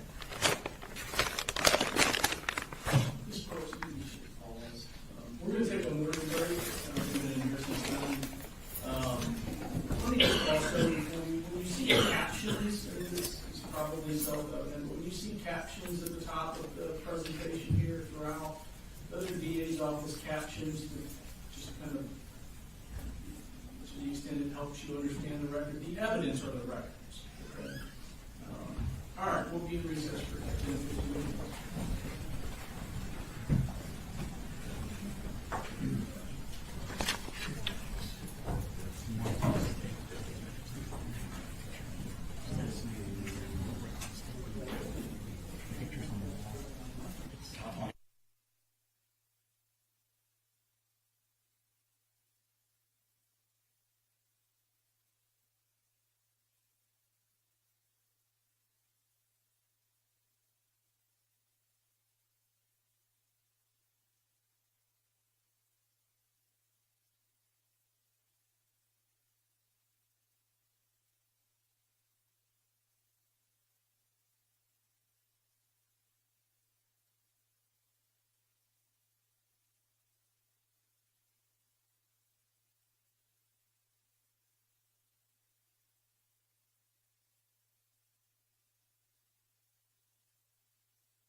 Hmm? You look ready. I'm ready. Bring them back.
All right, let me see.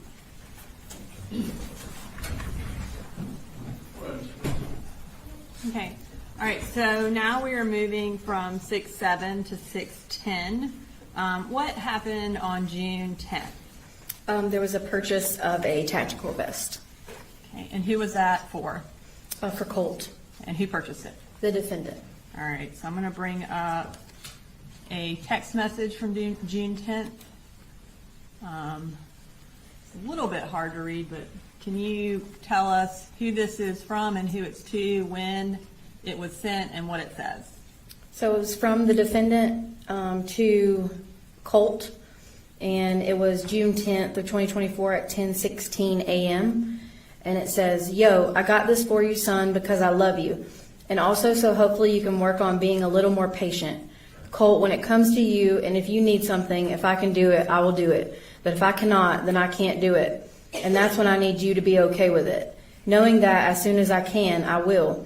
At the end of the day, being disrespectful and flat out being mean and ugly doesn't do anything.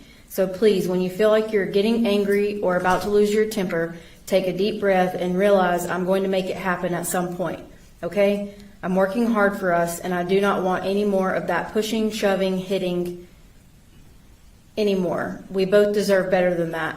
So there's the wind-up and the pitch. See you later, alligator. Love you." And did he send an attachment? There was an attachment, yes. And is that the attachment? Yes. And what is that? It's just a screenshot of the Amazon order. Okay. And does Colt take a picture of himself in that vest? He does. Okay. I'm going to pull up June 14th. Tell us what that is.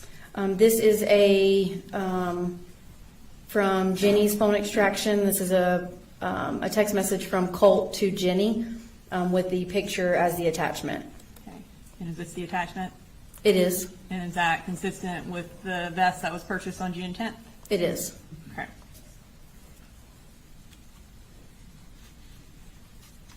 All right. So next we're going to move to June 20th. What happened that day? This day, Colt sends 2 photographs to the defendant. Okay. And I'm going to pull up that first text message. You said Colt sends it to the defendant. That's correct. What time did he send this picture to the defendant? At 9:17 a.m. Okay. And I'm going to pull up what the attachment is.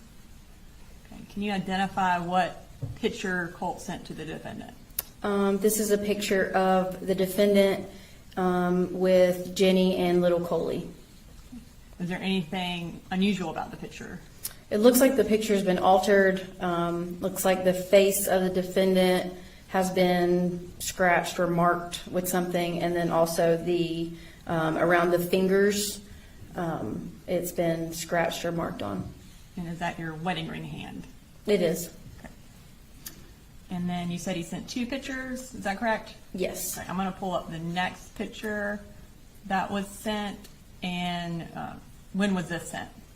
This was sent at the same time as the last one. Okay, and is it again from Colt to the defendant? It is. All right, I'm gonna pull up the picture that was sent. Can you tell me what this is? This is a picture of the defendant holding little Coley with Jenny and Colt. Okay. And this one appears to have the defendant's face cut out. Okay. And does the defendant ever respond to these pictures? He does not. Okay. So we're now going to move to June 28th. What happened on June 28th? There was another purchase from Academy. So now this is 8 days after the Colt sends those pictures to the defendant. What does he purchase? The one highlighted in red is M&P out the front spring for $54.99, and it is a knife. Okay. And I'm going to pull up next slide. Was a knife consistent with that purchase found at Apalachee High School? It was. Okay, is that states exhibit 111.114? It is. And was that knife found in Colt's backpack? It was. Okay. All right. So that completes June, or that part of our summary. So now we're going to move to July of 2024. Okay. Can you tell me generally kind of what happened in this month that we're going to talk about? There's some more evidence of Colt's behavior in the month of July, and then also the defendant's search history. Okay. So now we're at 2 months before the shooting. And on July 3rd, this is the first day we're talking about. What happens this day? This is July 3rd at 5:27 p.m. This is a text message from Jenny to the defendant, and it says, "Hey, I think he calmed down."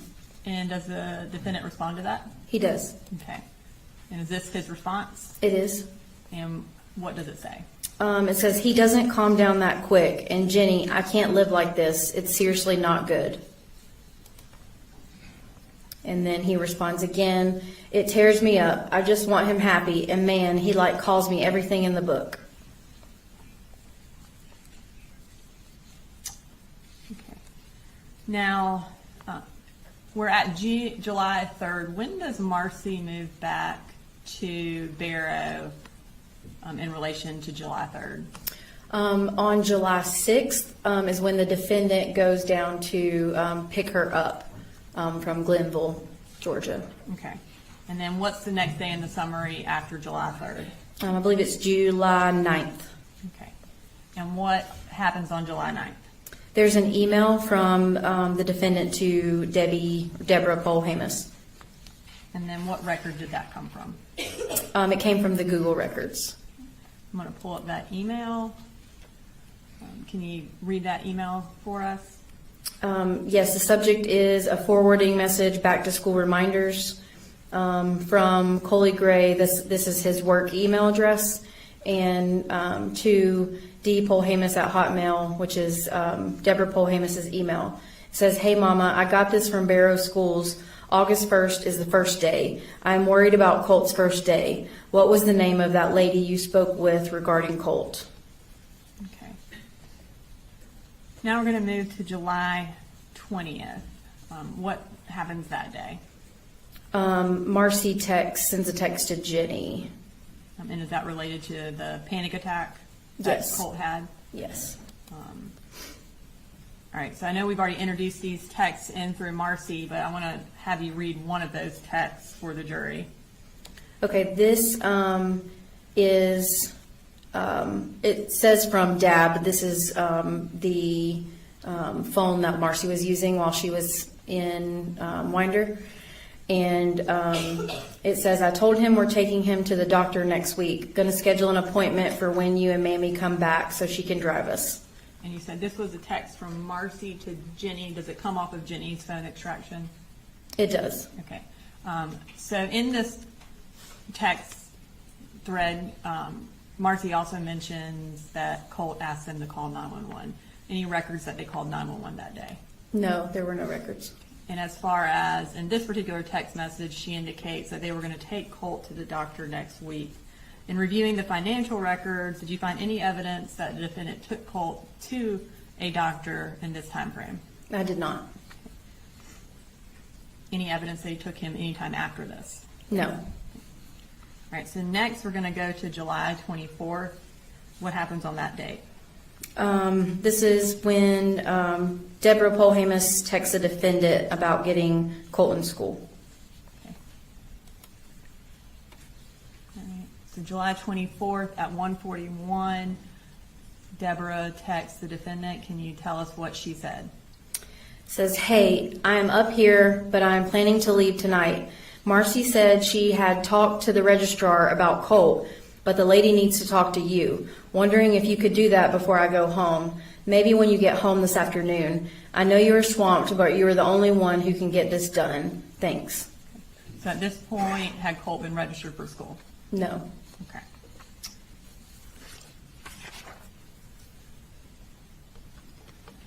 And does anything else happen on July 24th?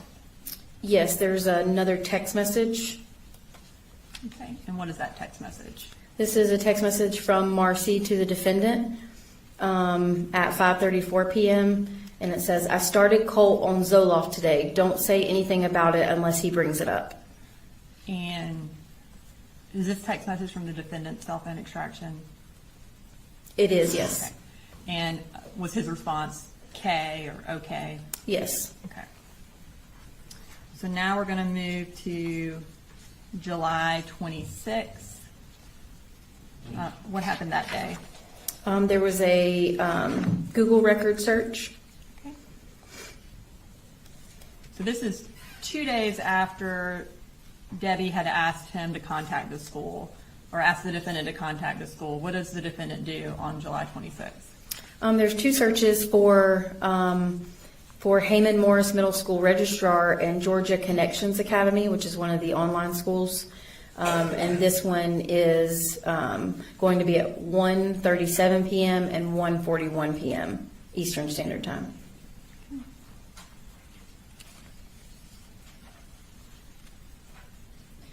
Okay, so that ends July.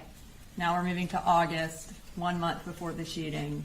Kind of tell us how August is shown in this timeline. August is organized a little bit differently because there was a lot more information provided in the records for the month of August. So on each day in August, I compiled a calendar to kind of orient with each day.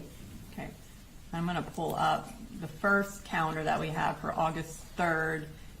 Can you tell the jury what the highlighted yellow means and then what's in red?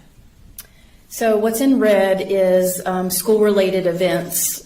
So there's when the school year starts, his first day of school, the school holidays, and then the incident date. You see the dates first and second highlighted in yellow. Those are dates that Colt did not attend school. And then you see the kind of the blue box that's highlighted on the third. As we go through, the highlighted box is the day that we're talking about. Okay. And then on days that Colt did attend school, what color will that be? It'll be highlighted in blue on days that he did attend school. And then as we kind of move to the next day, does anything populate on the calendar? Yes, well, it'll kind of populate what we just talked about. So after the third, whatever we talked about on the third will populate on that date on the calendar. And so the first day we talk about in August is August 3rd. What happens on that day? There's some photographs that are found on Colt's cell phone extraction. Okay. So I'm going to pull up those. So we're going to start with the first photo.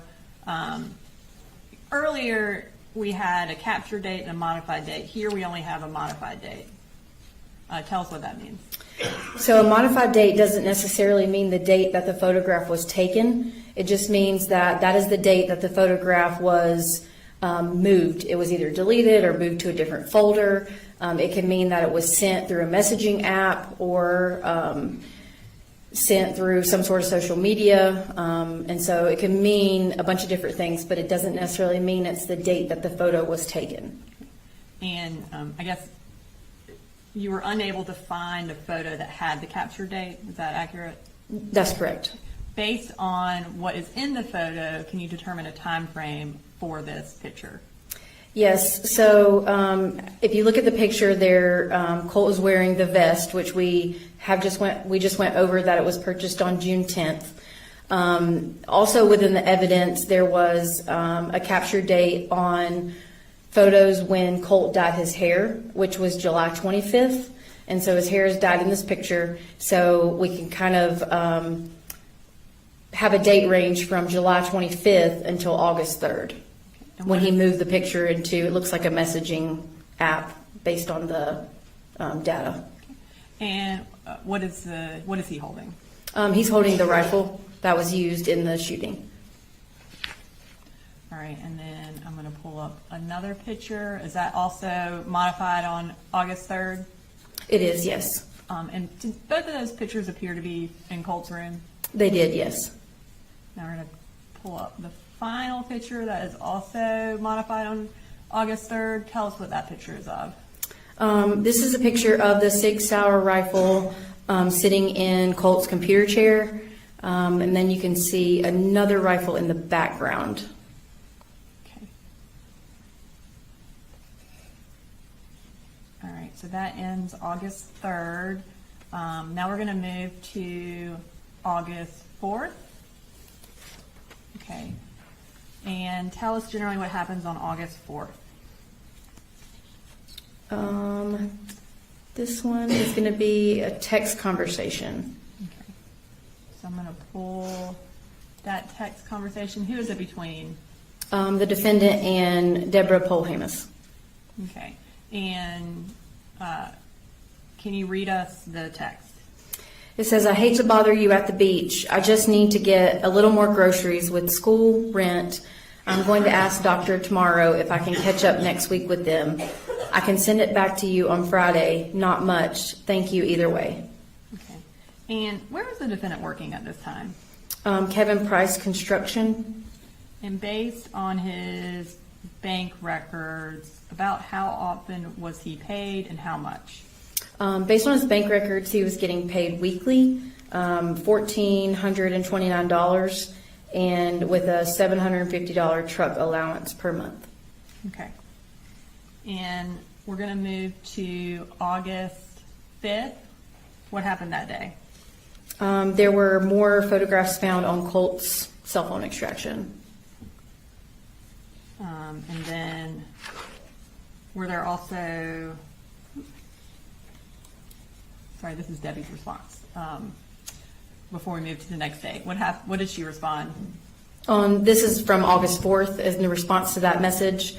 I sent money. Colt needs to be in school tomorrow, please. Okay. All right, so we're moving to August 5th, and you said there are more pictures that are on Colt's cell phone. So I'm going to pull up those from August 5th.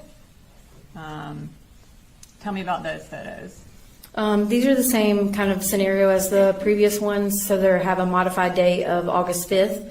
Again, he's wearing the tan vest in both of these photos with the dyed hair, so after July 25th of 2024 and prior to August 5th of 2024. And in the picture on the right, he's holding a firearm, a rifle, and you can see the 45-degree iron sight on that in that picture. All right, so now we're going to move to August 9th. Okay, tell us generally what happens this day. On this day, there were photographs found on Colt's phone of a school shooter shrine. Okay. All right. So I'm going to pull those up. Are these were there 3 photos found? There were. Okay, and you previously mentioned the other photos had a modified date. Do these have a captured date? They do have a capture date. Can you tell us what the captured date and time of each of these photos is? So you can see on the bottom of these three snips, it shows the camera make, camera model, capture time. They're at August 9th, 2024 at 5:05 a.m., 5:06 a.m., and 5:10 a.m. Okay. And then I'm going to zoom in on one of those pictures so you can see the background. Can you identify who these pictures are of? These pictures are of Nicholas Cruz. And again, and you may have already said this, but does this appear to be in Colt's room? It is. Okay. Have you had an opportunity to review the picture that was taken on September 4th of Colt's wall? I have, yes. Okay. Do those pictures appear to be in the same configuration as the photos that were on his wall on September 4th? They are. Now, you said it was taken at 5 a.m. in the morning? Yes. Based on your review of the location data from the defendant's phone, would he generally be home at 5 a.m. in the morning? Yes, it seemed as if he had a typical work schedule, 7 a.m. to 4 p.m. Okay. as a whole. So generally would leave the house around what time? I believe 6:30, And then generally would get home around what time? depending between 4 and 5. Some days were different. And when he got home, would he generally stay home? Yes. Okay. All right. So also on August 9th, we have another picture of Colt. Can you tell us about that picture? This picture is a modified date of August 9th of 2024. And this one, he has his hair dyed, so somewhere between July 25th and August 9th of 2024. And he is holding a gun. This one is not consistent with the Sig Sauer, but this is a shotgun that was consistent with the one found in the defendant's closet during the search of the house. All right. And does that also appear to be taken in Colt's room based on the background? Yes. I'm going to pull up next the calendar for August, and we're next talking about August 10th. Can you tell us what happens on this date? There's a Google web history for the defendant. Okay. So I'm going to pull up that Google history. You said it was the defendant's history. It is, yes. What does he look up and what time? So this was, it says visited online therapy with a licensed therapist. And what visited means is just that a URL was accessed at the specific time. So as if like that specific, when you click on that, it'll take you to the URL. Okay. And it was at 12:35 p.m. So those Google records are in UTC time and you had to convert them? That's correct. Okay. All right, the next day is August 11th. I'm going to pull up our calendar again. Tell us what happened on August 11th. This is a text message that Colt sends the defendant.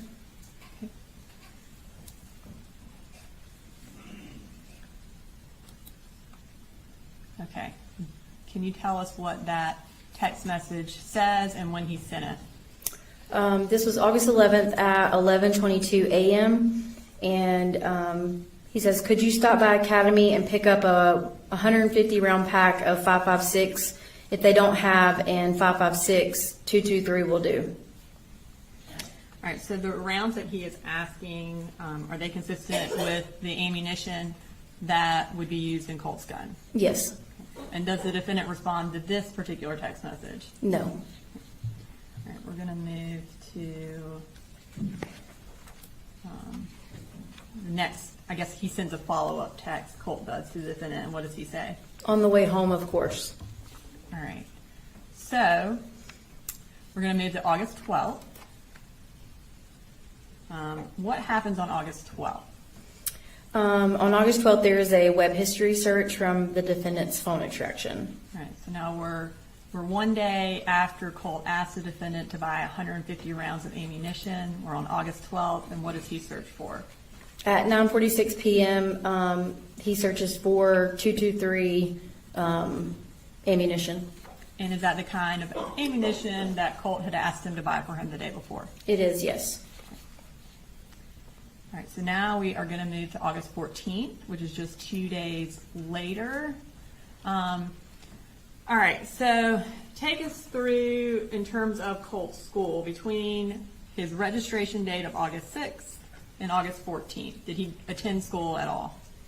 No, he has not attended. So he registered on the 6th of August, and this is now a week and 1 day later. All those days he did not attend school. All right, so is August 14th his first day of school? It is, yes. And around what time does his school start? I believe it's 8:15. And what does Colt do before school starts? Colt calls the defendant. I'm going to pull up the calls. What time does he call him, and does the defendant answer? He calls at 6:48 a.m. and he does not answer. When the defendant doesn't answer, what does Colt do? He starts sending the defendant text messages. And again, are these text messages before the school day starts? It is, yes. Okay. We're going to just go through those text messages between Colt and the defendant. So the first one is at 6:49 a.m. Yes, it says, "I'm sick of your shit. This is the fucking end for you." And are all these text messages kind of like back to back to back to back? They are. "No more apologies. I have fucking had it with you. The way you twist shit is so old. You fucking caused this." All right, I'm going to stop for just a second. So as we're reading through these, it says, there's a line that says red. Can you tell us what that means? Yes, so the red, it shows, so the message at the bottom shows 6:50 and 37 seconds, and then the red is 6:52, so that's when the message was actually opened in the messaging app.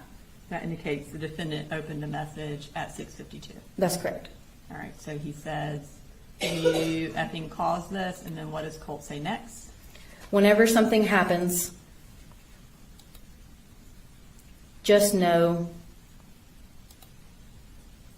the blood is on your hands. Fuck you.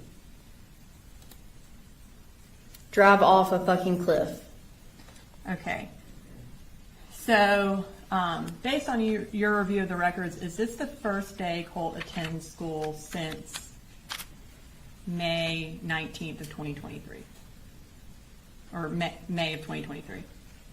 I believe he wasn't in school all of 2023, so it would have been before that.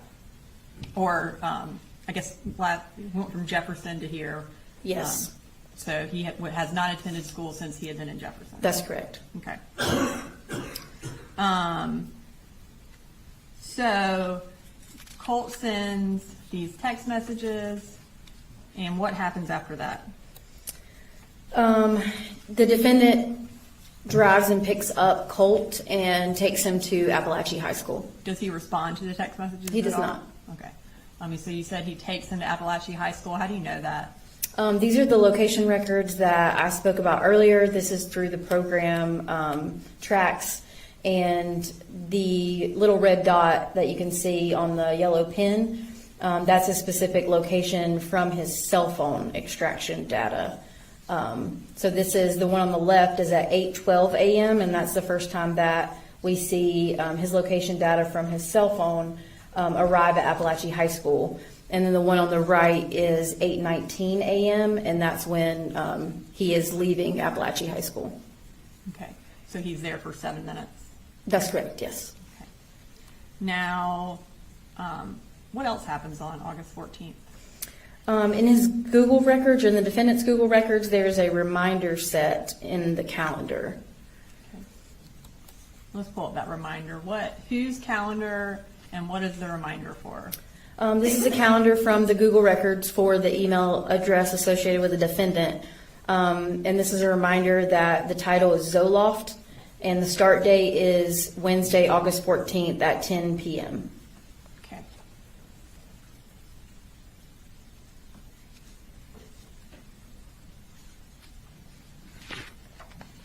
And at this time, on August 14th, was Marcy still living at the house? Yes, she was. Okay. At this point, had the defendant, or I guess Marcy, set up insurance through the defendant's work for the family? Yes. And based on your review of the records, when did that insurance start? It was supposed to start July 1st, but the paperwork wasn't completed until July 31st, and then so the first date that the insurance was started was August 1st. So we're going to move to August 15th. What day of the week is that? It's a Thursday. And did Colt attend school that Thursday? No, he did not. What's the first thing that happens on August 15th? There's text messages between, I believe, Marcy and the defendant. Okay. We're going to, so you've added some time, like a timeline also, or a time of text messages at the top. Is that because a lot happens on this day? That's correct. All right. So these first text messages are between who? Between Marcy and the defendant. And what's the time frame for when they're sent? 7:11 a.m. to 7:28 a.m. Okay. And will you read those text messages? Yes, it says Colt said his neck hurts and he's nauseous, so he's taking today off school. And the defendant responds, "What?" And Marcy says, "He said if you have a problem with it, he would talk to you." And then Marcy says, "Do you want to talk to him?" And then defendant responds, "It's his second day." Okay. And so then after these text messages, what happens? Colt then sends the defendant a text message. All right. And can you tell us the time frame for these texts? These texts are from 7:54 a.m. to 8:56 a.m. All right. And what does Colt say? He says, "Yo, can I get a headset that's on sale for $70? Stop ignoring my texts. I know you see them." And was that much later than that first text? It was. This one was at 8:56 a.m. Okay. So now we're going to move to the next conversation. And is that also between Colt and the defendant? It is. And what's the time frame of this conversation? This is between 11:04 a.m. and 11:08 a.m. And what does Colt say? He says, "Mama just attacked me. Kept saying fight me, like seriously. Tried to grab my gun. So I pushed her out of my room and onto the ground. I took a video, but it won't let me send it." Okay, so in that text, Colt mentions taking a video. Were you able to find a video on Colt's extraction? I did not find a video. Did you find anything from that time frame, like a picture or anything? Yes, a lot of times if you delete a video, sometimes there will be, I guess what easiest way to say is remnants of the video. So kind of still photos that you can find in the metadata of the phone extraction. And so there was a photograph that appeared as if it came from a video on the state. Okay, and is this that photo? It is. And this one was previously introduced through Marcy, but would it have been kind of taken in that time frame, or appear to have been taken in the time frame of those text messages or of that morning? Yes. Okay. And then Colt now sends another text. This is at 11:07 a.m. She kept saying fight me and she tried to grab my gun. And what does the defendant say? Just out of the blue. And he responds, "Yep." And the defendant at 11:08, "Why did she attack you?" And does Colt respond at 11:08? He doesn't. He responds, but it's several hours later. Okay. So in between when Colt responds to the defendant, what does the defendant do? There is a text message, I believe. Okay, and is that between Debbie and the defendant? Yes. And what time frame is that text message? 11:14 a.m. to 11:15 a.m. And what does the defendant say to Debbie? He says, Mama, I need you to call Colt or Marcy. I'm at work with my boss today, and the shit has hit the fan at home. Colt didn't go to school today. And then Debbie responds, I'm talking to Colt right now. Don't worry. Okay.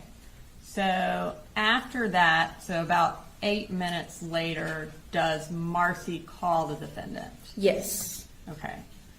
And what does, or approximately how long is that phone call? It's about 1 minute and 55 seconds. Okay. 5 minutes after that phone call between Marcy and the defendant, does the defendant then text Debbie again? Yes. All right. So at 11:28, the defendant texts Debbie, and what does he say? Look, I just got a call from her crying so bad, said she is scared. I just found out Jenny is at home today. I'm going to end up losing my job, Mama. Did you talk to her? Debbie responds, I told her to go into her bedroom and stay there. I told Colt the same thing.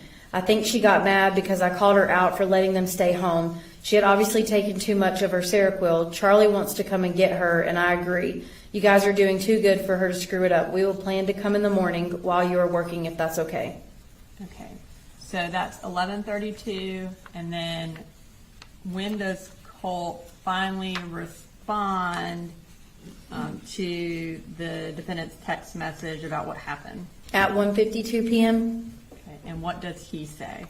she was grabbing for my rifle, and I didn't know what she planned to do with it. So I kind of acted in fight or flight. And how does the defendant respond to that? He responds, it's all good. Why was the gun involved? Or how?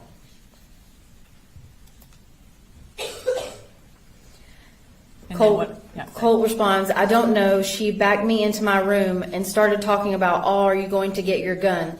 Even though I wasn't, and then she grabbed it. All right, so that is at 1:54 p.m. that Colt sends that text message to the defendant. What does the defendant do next? He then, there's a search about an hour after this text. Okay, so what time is that search? At 2:51 p.m., and it is, where do I take my son for anxiety near Winder, Georgia? Okay. Are there any other corresponding, other than that search, has he visited any websites related to this that you're aware of? Not at this time. Okay. Now, does Colt send the defendant some more text messages? He does. And kind of when in relation to that search are these sent? This is about an hour after that search that was on the defendant's phone, and Colt sends the defendant a message, and it's just an attachment of what appears to be a bore site from Amazon. And then what does Colt say? Could you please buy this?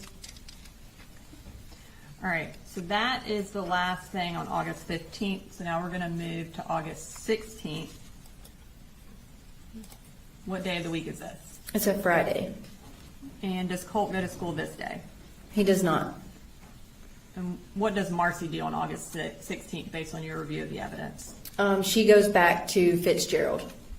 And does Marcy stay in Fitzgerald from August 16th until after the shooting? Yes, she does. All right, so on this day, on August 16th, so August 15th, Colt sends the text asking for a bore site. Does the defendant buy that bore site? He does. Okay. Does he do that on August 16th? He does. Okay. And how much was that bore site? It was $15.99. And what is this a picture of, 211.6? The bore site that matches the Amazon records. And was a bore site consistent with that found at the defendant's house? Yes. So that's 145.67. What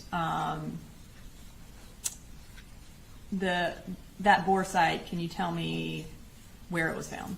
Or is that a bore site, and where was it found in the house?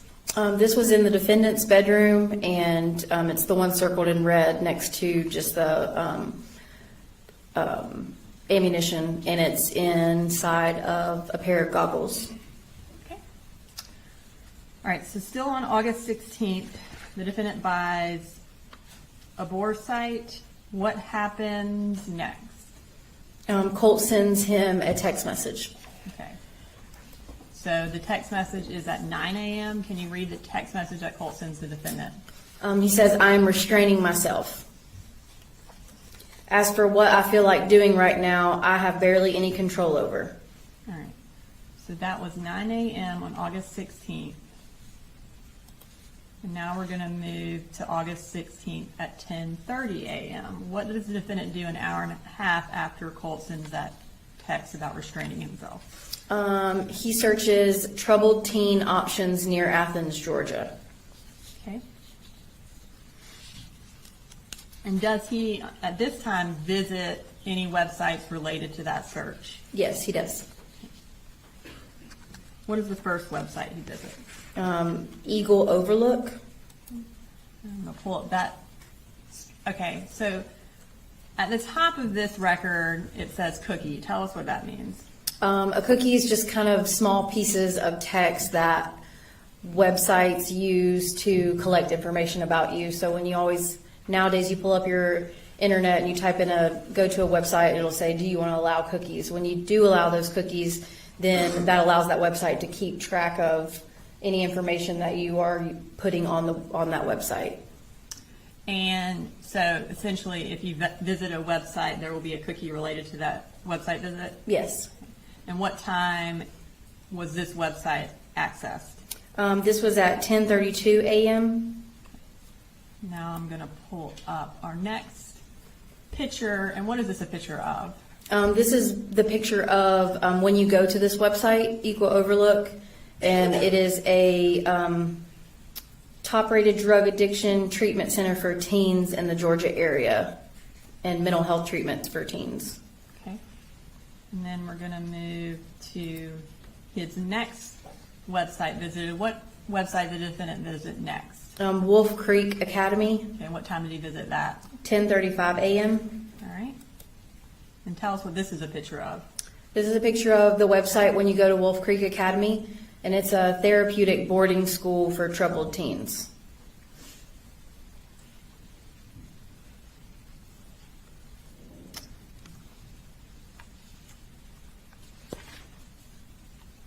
Okay. And for Eagle Overlook as well as Wolf Creek Academy, is there any evidence from the defendant's phone records that he contacted either of these facilities? No. All right, so we're still on August 16th. What happens next? Colt texts the defendant. Okay, and what does Colt say to the defendant? At 11:46 a.m., he says, "Hey, if we can get 150 rounds, that's fine, but could we get at least 50? You said when you got paid, you'd get it." Okay, so we have that first text from August 11th where Colt is asking for 150 rounds of ammunition. And then now we have another text saying, hey, or you can get me 50.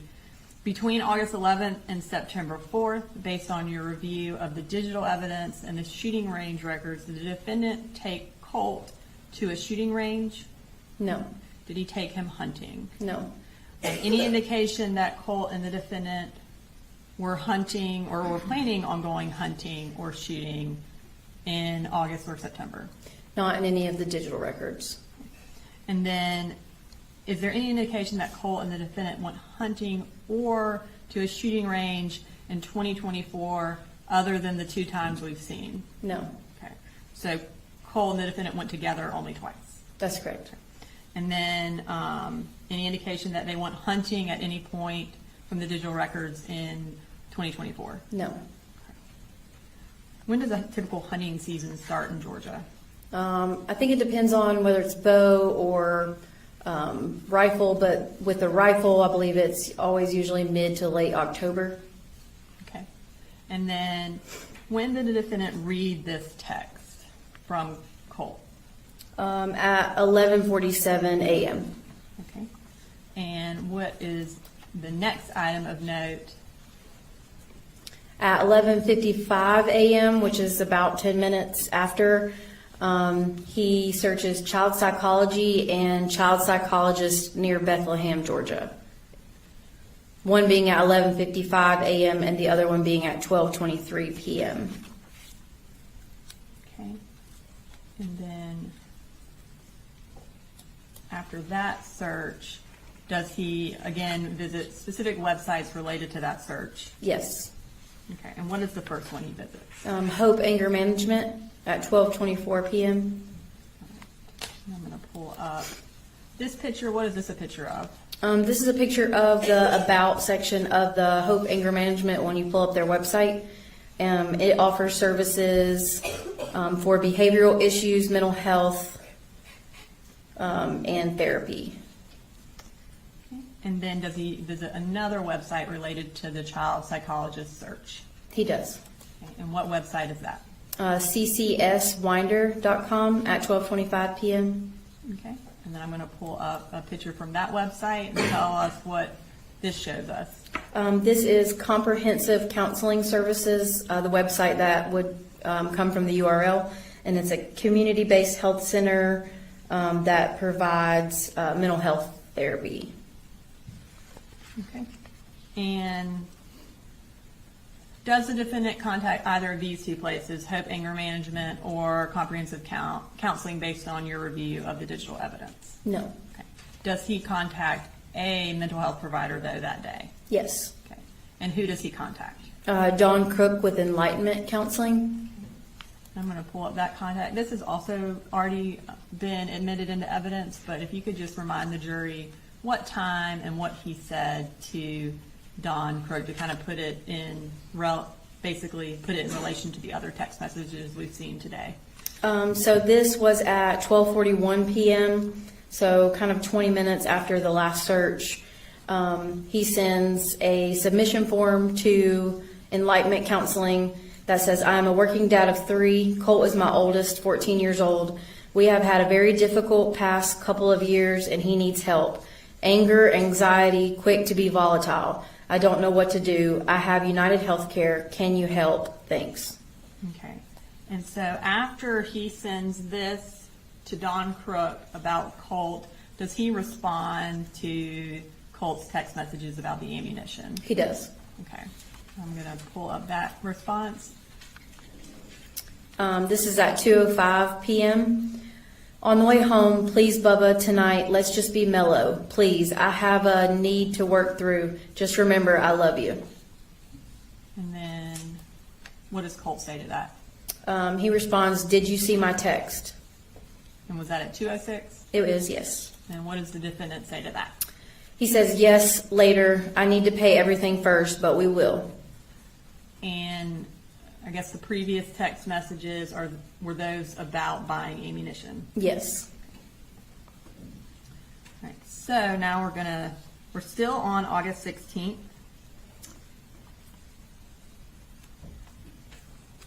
Now we've already been through all of the Dawn Crook messages. I don't want to bring them all up. But Dawn Crook does respond to the defendant. She does, yes. Okay. And is it on this day? It is, yes. Okay. And does he respond to her email to him? He does. Okay. And I'm going to put up is this his second response? It is his second response. And can you remind the jury what he said to Dawn and what time he said it? He said, do you have a number that I can call once I'm not in the field? And this is at 2:40 p.m. And so, assuming the field is work, where was the defendant when he sent this message? He was at his house, 896 Harrison Mill, and on the left-hand side you can see wireless network. This is wireless network connection. He connected to Gray Fam Wi-Fi, which is the Wi-Fi for the house, and it was first connected at 2:34, again connected at 2:50. So he was at the house during that email. So fair to say he was not in the field at that time. Correct. Okay. And now we're still on August 16th. What does the defendant do next? He searches for gun safes. And how, in relation to that last email to Don Crook where he's asking her to give him a number to call, what time frame are these gun searches? It's about, I think 11 minutes. The last one was at 2:40, so around 11 minutes after that response. So 11 minutes after that, what does he search for? He searches for gun safes, and these are the images that came up in the search. And this is from 2:51 p.m. on the far left to 2:52 p.m. on the far right. And what kind of gun safes is he searching for? It appears to be some gun safes that can hold rifles and a couple other gun safes that can hold handguns. All right, and then we have some more searches. Are these also searches for gun safes? They are, and the time frame for these was 2:52 p.m. until 3:14 p.m. So I think in total it was about 20 minutes. In the defendant's financial records, are there any corresponding purchases for gun safes? No. Were there any gun-related purchases for accessories? Yes. Okay. What's the next thing that happens on August 16th? There is a phone call. Before we get to the phone call, does the defendant send a screenshot of his response to Don Crook, to Debbie? He does. Okay. And what time does he send that screenshot of what Don Crook said to him? This is at 3:46 p.m. He sends the screenshot of Don Crook's response to Debbie Polhamus. Okay. And so after he sends that screenshot showing Debbie that he's reached out to Don Crook, does Don Crook attempt to call him? She does, yes. All right. And what day was that?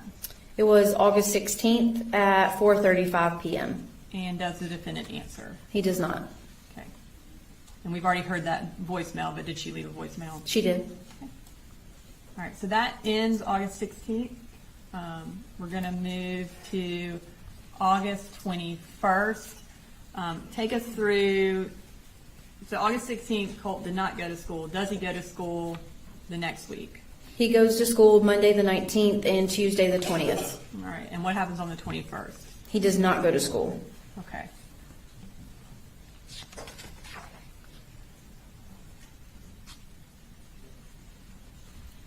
And what's the first thing that we have that happens on August 21st?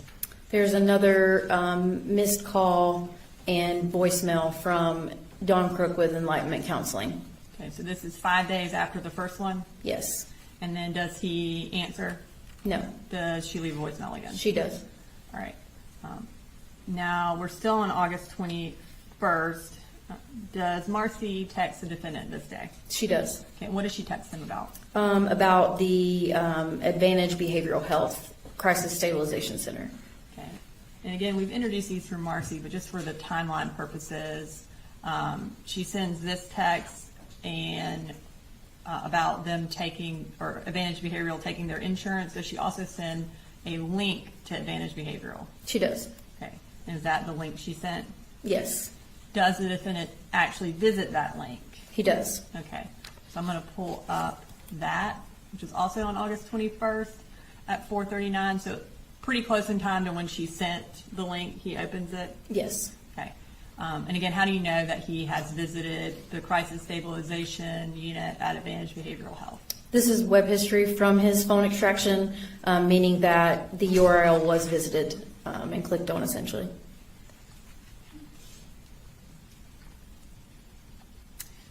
Does the defendant ever respond to Marcy's text about the facility?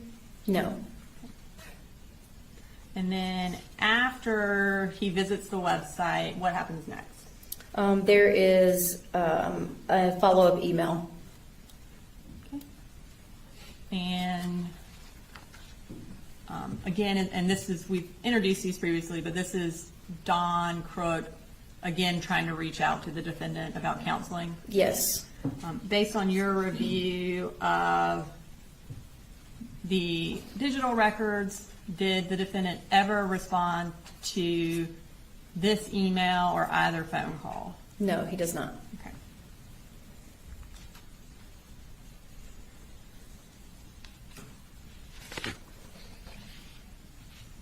Okay, so now we're at August 25th, which is a Sunday, and it's the Sunday before the shooting. What happens on this day? This day is another visit from web history on the defendant's phone.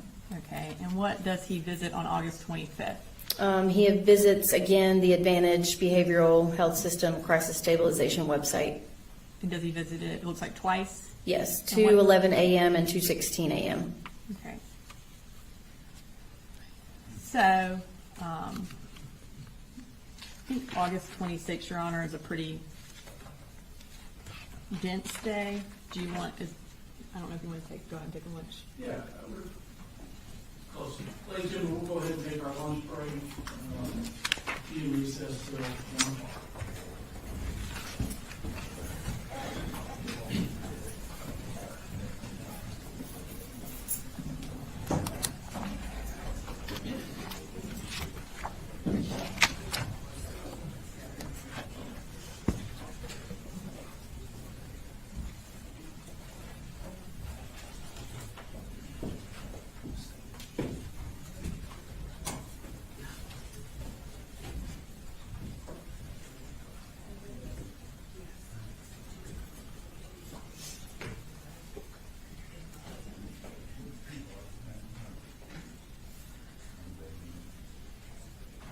All right, we'll be recessed till 1.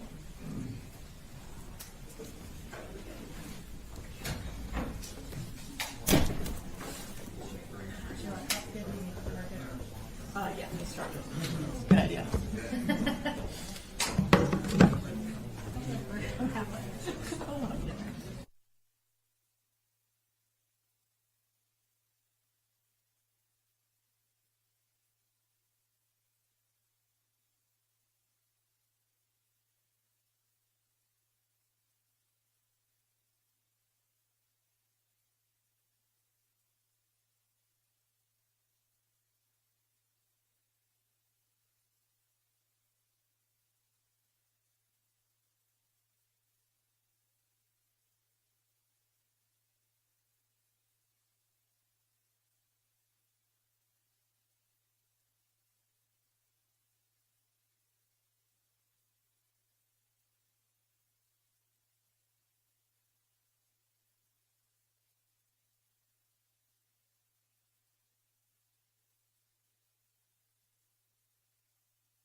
I don't have my, like, I have a.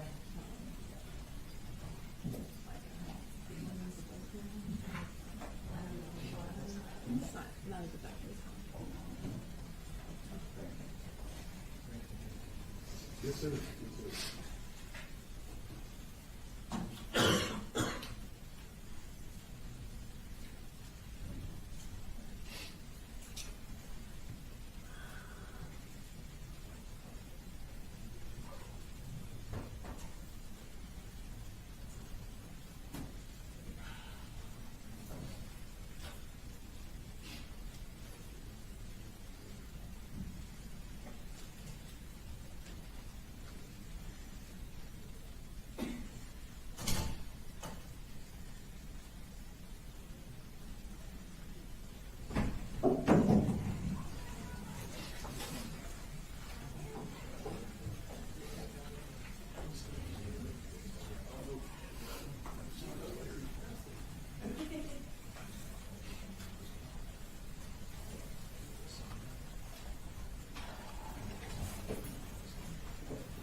Where's the, y'all show me the furthest to my left monitor.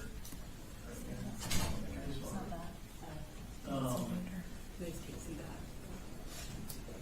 that. You can move this chair out the way.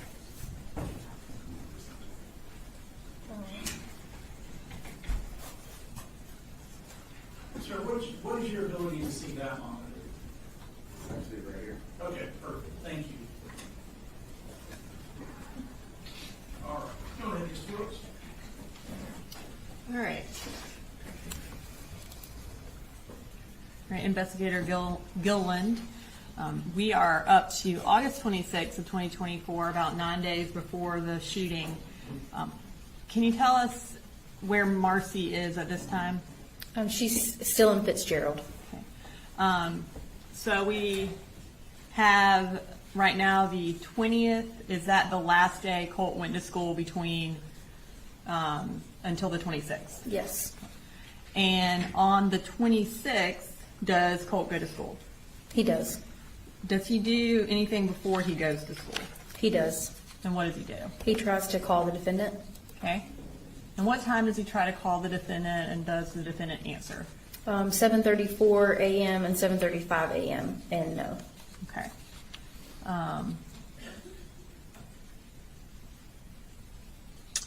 And where is the defendant when Colt is trying to call him? His location data from his cell phone device shows him at 896 Harrison Mill Road. Okay, so is that his house? It is. After Colt tries to call the defendant at 7:34, what happens? What's our next relevant item? A little bit later, Lisa Butler from Apalachee tries to call defendant. So based on your review of the evidence, where is Colt at the time Lisa Butler tries to call the defendant? He's in like the counseling office / suite at the school. Okay. And these calls look a little bit different. Can you explain that? Yeah, so these are not from location data from the phone. These are actually from the cellular company records. So these would be from T-Mobile. And so that's why they look a little bit different. And you'll see the date and time. And the phone number that says target number ends in 2768. So this was actually the phone number that the defendant had earlier in the year. Okay, so this is not the phone number he's currently using. No, it was not. So after Lisa Butler attempts to call the defendant, does Colt attempt to call the defendant? He does. Okay, and what time was that at? It was at 10:42 a.m. and 10:51 a.m. And does the defendant answer those calls? Yes, he does. When the defendant answers that phone call from Colt, where is he? He is in the vicinity south of Brazelton on 85. About how far away is that from Apalachee? I believe being mapped, it was about 15 miles or 20 minutes, give or take. And what happens, I guess based on the phone records, does the defendant call Marcy after this? I believe it was 11:23. So about 30 minutes later, he calls Marcy? Yes, that's correct. Okay, and is that displayed on this It is, yes. slide? And where is that? Is that the top of the slide? Yes, in the red box at 11:23 a.m. and they spoke for 7 minutes and 31 seconds. And does, after that call, what does Marcy do? She sends a text message to Colt. And these are, I think, have already been introduced through Marcy, but essentially saying, letting him know that this is Marcy, right? Yes. Okay, and then what does she follow up with? She says, I sent this to you last week, not realizing I had the wrong number. It's an inpatient treatment in Athens, like we talked about several times, and you kind of said you wanted to try with the website for Advantage Behavioral Health Crisis Stabilization. And at this time, is Colt still in the counseling suite? He is. Okay. And do Marcy and Colt then talk about acute mania? They do. Okay. And after he sends her a text message about acute mania, what does she say? She responds at 11:50 a.m., but your dad mentioned that you were talking about acute mania last week, so I've been reading more about it since then. All right. So in this time frame, Lisa Butler sends the defendant the email about Project Aware and copies 2 other clinicians. Do any of those clinicians follow up? They do. So I'm going to bring up the first one, which is from Karen Hope. What time did she send that email? She sent it at 12:04 p.m. And does she give her phone number or email for him to call if he has any concerns? She does. Okay. And we're going to take the next one out of chronological order. But does Jade Baker also follow up? She does. And what does she say? This Just is generally, yeah. This is a couple of days later, but she just explains that she's going to be the one working with Colt and that she plans to work with him early next week. And if they have any concerns, provides her phone number. And so counseling is supposed to start sometime around September 3rd or September 4th. That's correct. Okay. Now, in the first email that was introduced through Lisa Butler, did she also provide her contact information to the defendant in her email? She did. Okay. From viewing the defendant's phone extraction, did he ever call Karen Hope, Jade Baker, or Lisa Butler at any point? No. Okay.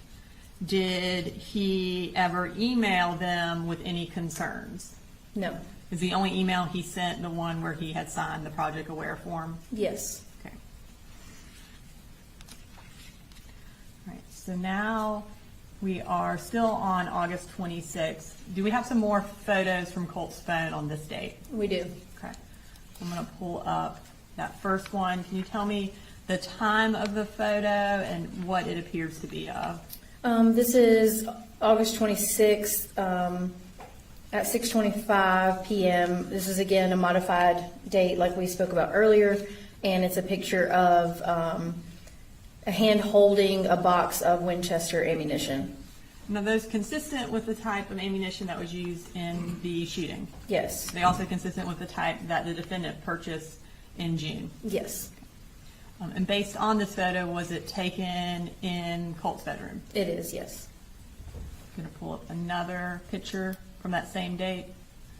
Tell us about this picture. This is a picture from Colt's bedroom, the wire rack, and these are different types of magazines that are on top of the rack. And then I'm gonna pull up the last photo from this slide. Tell us about that. This is a picture on Colt's bed with the blue blanket with 4 black magazines, 1 tan magazine, and then the rifle, which appears to be the 6R rifle on the bed as well.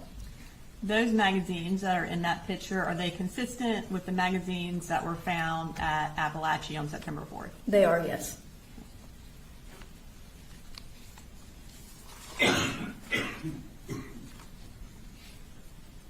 Now, we've talked about the defendant's work schedule.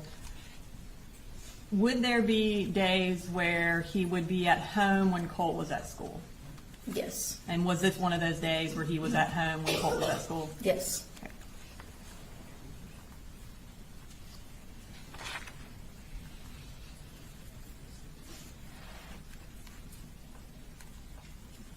All right, and then what is the last thing that happens on August 26th?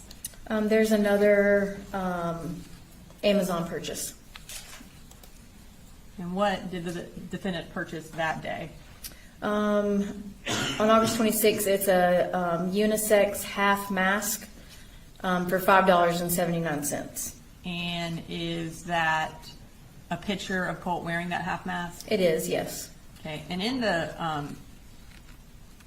the photos over there that were found on Colt's wall on September 4th, is Nicholas Cruz wearing a half mask in one of those photos? I believe he is, yes. Okay. Moving to August 27th. So now we're 8 days from the shooting. What happens on this day? This is a day where Colt does not go to school. And then this is when Deborah Polhamus calls Advantage. Okay, and we have introduced those records already in through Luke Pyatt and Vicki Lee. Are these the records that came from Advantage? They are, yes. And what time did Debbie call? She called at 2:02 p.m. And how do we know this is Debbie's phone number? We were also able to get cellular records from the company, and it comes with subscriber records, so it shows who the number is subscribed to, which was Deborah Polhamus. And y'all, the investigation did not include getting Debbie's phone, is that correct? That's correct. Her phone was not extracted. We did not have a phone extraction for her, no.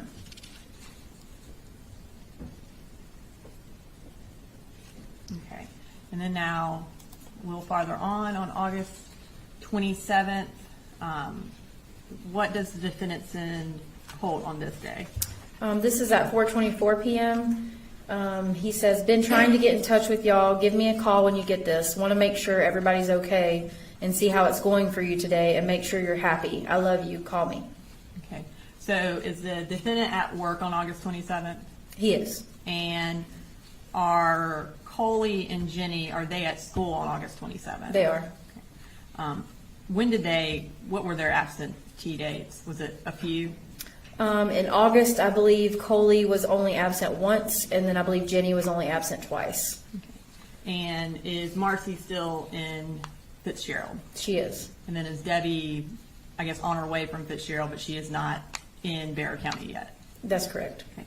So on the day after Colt's anxiety attack at school, is he home alone? He is. Okay. All right, what else does the defendant do on the 27th? There is another search for a gun safe. I'm going to pull that up. And what time was that search at? It was at 6:11 p.m. And is that a safe that could be used for a rifle? It is, yes. Approximately how much did this gun safe cost? When I looked this one up, it was around $180. And was there any corresponding purchase for a gun safe on this date or any days between August 27th and September 4th? There was not. So now we're at August 28th, which is exactly 1 week before the shooting. Does Colt go to school on August 28th? He does not. And what's the first thing that happens of note on this day? Colt calls the defendant. Okay. And is this all of his phone calls? It is from 7:31 a.m. to 7:32 a.m. Does the defendant answer? He does not. Okay. And then after the defendant doesn't answer, does Colt call him? He sends a text Sends him a text, yes. And what time does he send him that text? at 7:33 a.m. and he says, "Dude, pick up." After that, does Colt call the defendant again? He does. And does he pick up this time? He does. Okay. Now, after their phone conversation, do they communicate some more via text? They do. All right, I'm going to pull up that text message. And this is at 7:44 a.m. and Colt sends the defendant, "I have to kind of dance around the inconvenient truth at times. I have no control over what these things say and tell me to do." Does the defendant respond to this text message? No, he does not. And the email that we talked about earlier from Jade Baker about giving her contact information and for the defendant to call her if he has any concerns, when did that come in comparison to this text message? The email came approximately 10 minutes after this text message. Okay. And again, did the defendant call her with any concerns? No, he did not. And what does the defendant do instead? He texts Marcy and tells her to call him. So the text message at 7:45 says, "Call me." And was that just a few minutes after Colt sent the text It about was. the inconvenient truth? Yes. And does Marcy call him? She does, and they talk for 6 minutes and 42 seconds. After that, does the defendant text Colt back? Yes. And what does he say? At 9:10 a.m., he says, "Stand by for a call." And does he call Colt? He does not call Colt. Colt calls him at 9:15 a.m., so about 5 minutes later, and they talk for 8 minutes and 45 seconds. All right, and then after that phone conversation, does the defendant then call Marcy? He does. Okay. And how long do they talk? They talk for 11 minutes and 3 seconds. And that phone call was at 9:25? Yes, Was that, a.m. Close in time to when the defendant's phone call with Colt ended? Yes. And after Marcy gets off the phone with the defendant, what does she start doing? Starts texting Colt. And what does she text him? Or what are they texting about? Colt is texting Marcy, and he says, "There are people after me, and I don't like it. My teachers, I feel as if they're plotting against me. Somehow I feel like they'll hurt me." And this is a few minutes after Marcy and the defendant get off the phone? Yes, I think it was about 4 minutes after Marcy and the defendant were on the phone. And is this, and we've introduced these in through Marcy, is this the same text thread where the defendant texts Marcy and asks her if she's made contact with Memu or Yes. Colt? Yes. And she talks to him about Colt. So here is this next text message where they're talking about that. And what does Marcy respond when he asks if she made contact with? She says, "Not with my Mamu, but I'm texting with Colt." And she says, "He told me about his teachers." Okay.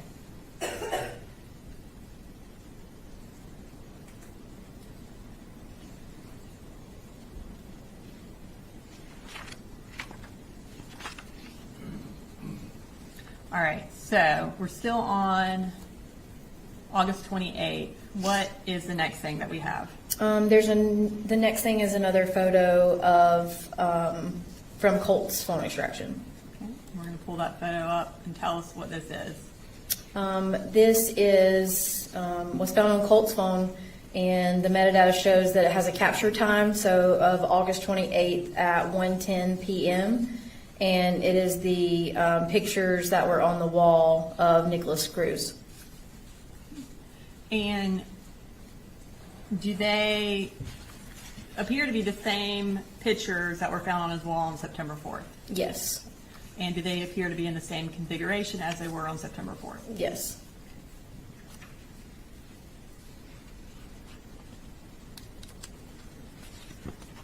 All right, so we've got one more picture from Colt's phone. I'm going to bring that up.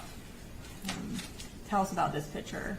This picture is from Colt's phone and is a picture of Colt with the half mask on and holding what appears to be the 6-hour rifle in his hand. And this picture would have been taken within a day because we saw the records where he had ordered the half mask. So this would have had to have been taken on August 27th or August 28th? That's correct. Okay. All right, now we are up to August 29th. Tell us what happens on this day.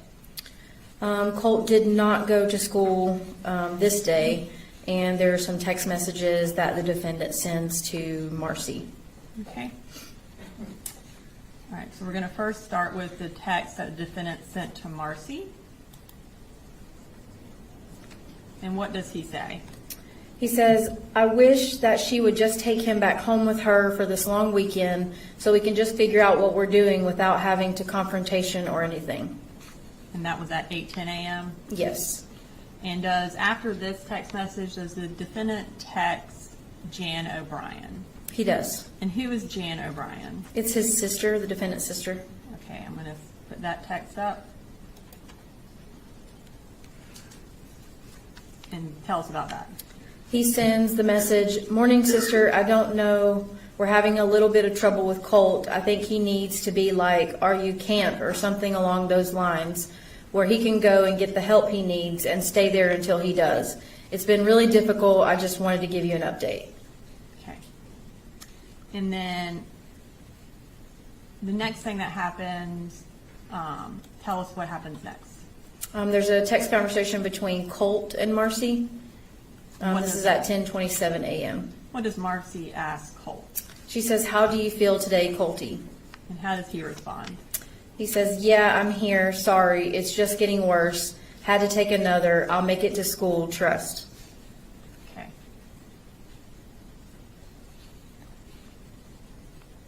And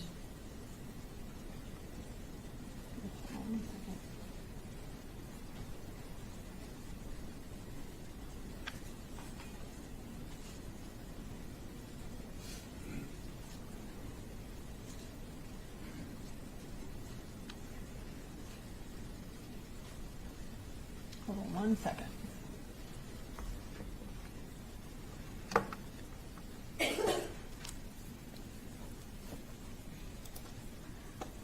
Okay, and so after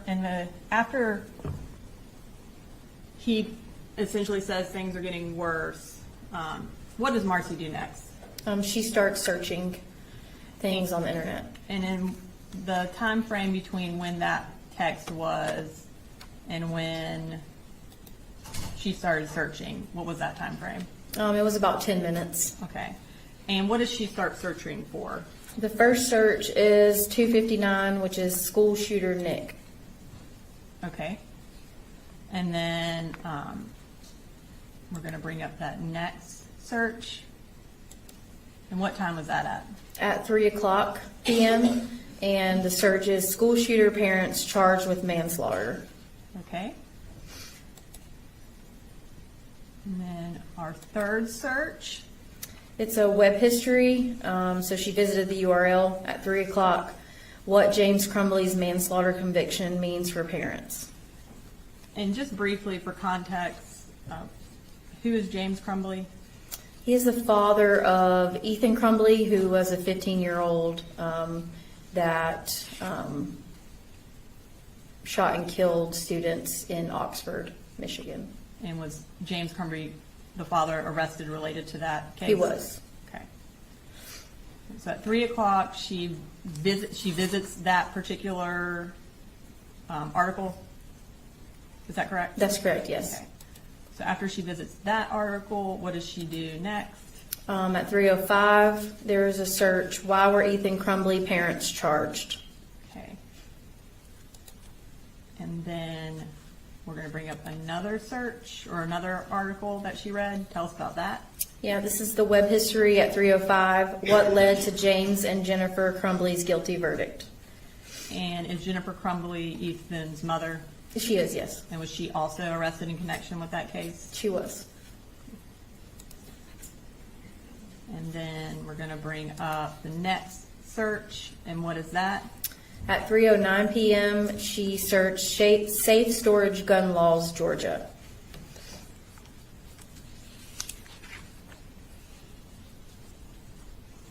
And again, for context, what are safe storage gun laws? It's just laws in regards to storing your firearms away from children. Okay. Then we're gonna pull up her next search. And tell us about this. This is a web history where the title is Secure Storage or Child Access Prevention Required, Everytown Research and Policy. And we're gonna bring up one more. Okay, and what did is this another website she visited? This is a cookie that we talked about earlier. It's giffords.org at 3:13 p.m. And this is, I guess, like a group of activists that are trying to promote gun safety. Okay. And so a few minutes essentially after Colt texts her and says he's worse, she starts searching for Ethan Crumbly. Does she talk to the defendant close in time to her searches? She does. Okay, and we're going to bring up that phone log. Okay, tell us about how long after that last search and how long their conversation was. It was approximately 30 minutes after the searches at 3:55 p.m. And they talked for 14 minutes and 11 seconds. What time do they get off the phone? Around 4:10 p.m. to 4:11 p.m. Okay. And essentially, as soon as Marcy gets off the phone at 4:11, what does she do? She goes back to a website, what led to James and Jennifer Crumbly's guilty verdict. And was that a website that she had previously visited? It was, yes. All right. And then after this website visit, does Marcy talk to the defendant again? She does. Okay, and we're going to bring up that. Is this kind of the timeline extraction we were talking about where it has Marcy's phone calls but also her search history? Yes, so from the same day, yes. So it looks like around 8 minutes after she accessed what led to James and Jennifer Crumbly's verdict, she spoke with the defendant? Yes, and then there's an 8-minute call, a 1-minute call, a 4-minute call, a 5-minute call, a 1-minute call, and then some more web history visits after that. And are those web history visits also related to why Ethan Crumbly's parents were charged? Yes, and then the last one was Mental Health Hospital, Athens, Georgia. Okay, so it looks like there are about 6 phone calls between Marcy and the defendant after that search related to James and Jennifer Crumbly. Based on your review of the phone extractions, is that an unusual amount of phone calls for them in that short period of time? Yes, around this time, yes.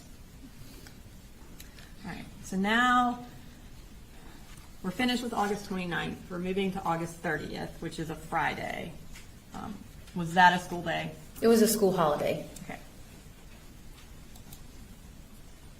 All right, so on August 30th, what's the first thing that we're going to talk about? Colt calls the defendant. Okay. And what time does he call the defendant? At 7:04 a.m. And do they speak? They do not. All right, and what does Colt do after the defendant doesn't answer? At 7:05 a.m., he sends him a text message that says, "You forgot to give me my Zoloft." And then that also on August 30th, the defendant and Marcy talk again. They do. And do they again have a lot of phone calls? Yes, I think there were approximately 16. I'm going to pull those up. Kind of take us through these phone calls? They start at 9:50 a.m. and go all the way until 9:28 p.m. And there's a few minutes here and there. The first one, 13 minutes, 1 minute, 2 minutes, 3 minutes, 2 minutes, 2 minutes, 2 minutes, 1 minute. August 31st, based on your review of the evidence, this is a Saturday. What's supposed to be happening this Saturday, or what has been talked about happening this Saturday? This is the day in which Marcy and her mother were coming up to Winder from Fitzgerald, and they had all talked about taking Colt to Athens or Advantage Behavioral Health in Athens. Okay. Does, kind of that morning, does Marcy text the defendant about coming up? She does. Okay, and let's bring up that text message. What does it say? This is 10:24 a.m. About to leave Fitz. Mamu isn't coming to stay because my daddy's birthday is tomorrow. Can you and Boo meet us halfway so she doesn't have to drive all the way up and back in one day with a broken hand? And do Marcy and the defendant have a phone call after that? They do. Okay, let's pull that up. How long was that phone call and when was it at? It was at 10:43 a.m. and they spoke for approximately 3 minutes and 43 seconds. Okay. So, they talk, and then what happens next with the defendant? He then sends a text to his sister. Is this the Jan O'Brien he previously sent a text to about Colt going to a camp? Yes. Okay. So we're going to pull that text up. So this text is about 15 minutes after, or 20 minutes after he texted Marcy texted him. Tell us what the defendant texts Jan O'Brien. This is at 11:05 a.m. He says, I hope everything is going good for you. I need a favor if possible. I'm a couple dollars short on rent and wanted to see if I can borrow some money, and I will zell it back to you Friday. I'm short because of co-pays for doctors for Colt. I think I'm going to have to check him in a place so they can try to help him. He had a full-on panic attack at school Wednesday. So I'm trying to get him into a psychologist in Athens.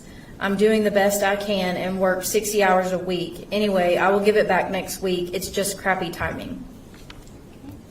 And does she respond? She does. And what does she say? She says, how much do you need? And then what does the defendant say back? And he responds, 200, gets my rent paid, and I'll count change for next week. Okay. So in that first text message to Jan about checking Colt into a place to get him help, he also says he's short on money because he's been paying co-pays for doctors for Colt. You mentioned earlier that as of July 24th, there was no evidence that the defendant had paid for any doctors for Colt. Between July 24th and August 31st, were there any payments to doctors' offices? Not other than the medicine will. And the medicine will, is that related to the defendant? It is, yes. Okay, and tell me just briefly what those, I guess, time frame of those visits, how often do they happen? I believe it was once a month or sometimes twice a month. And so other than the defendant going to the medicine will, there are no other payments for doctors? They're not. Okay. And at this point, does the defendant have insurance? Yes, he does. And did Jan, in fact, send him money? She did. Okay. And what happens next? The defendant receives some text messages from Marcy. And what are these text messages about? She says, so that's it. You were prepared to spend money on gas and everything else to go to Lake Blue Ridge, but you can't spend the gas to drive 2 hours and pick me up. That's bullshit, and you know it. At 2:01 p.m., I can't believe how selfish you're being. Me and Boo have literally been counting down the days for 2 effing weeks till I could come visit. I would never have done this to you. And I know this is a little bit out of the timeline, but after the defendant texts Jan about the co-pays, does he continue to have a conversation with her? They do, yes. And what is it about? There was a Georgia Bulldogs game that day, so they were just talking back and forth about the game. And so this first text message is at 12:48 about the game being a defensive battle. Does Jan respond to that? She does. Okay. Agrees it's a defensive battle, and then the defendant responds. What does he say? OMG, Jano, our QB is going to win the Heisman Trophy. Just still talking about the game. And do they kind of continuously talk about the game until the game is over? They do. Okay. So we're still on August 31st, the day they're supposed to go to Advantage Behavioral. Does the defendant take Colt to Athens that day? He does. Okay. And does he take him to the crisis stabilization place in Advantage? No, he does not. Okay. Where does he go in Athens first? They first stop at Sonic at 4:09 p.m. Okay. And how did you know that? By the location data associated with his cell phone records, his being the defendant's. Okay. And then after they leave Sonic, where do they go? They go to a Wells Fargo ATM. Okay, I'm going to pull up that Wells Fargo ATM. And where is that Wells Fargo? It's off of Mitchell Bridge Road in Athens. And what does he do when he gets to the ATM? He withdraws approximately $400. And approximately how much money did Jan send him? She sent $444. Okay. So he gets to the ATM at 4:18, withdraws $400. You said it's off Mitchell Bridge Road. Is Advantage Behavioral also off Mitchell Bridge Road? It is. Okay. Approximately how far from Wells Fargo that the defendant was at 4:18 is Advantage? It's approximately 2.17 miles.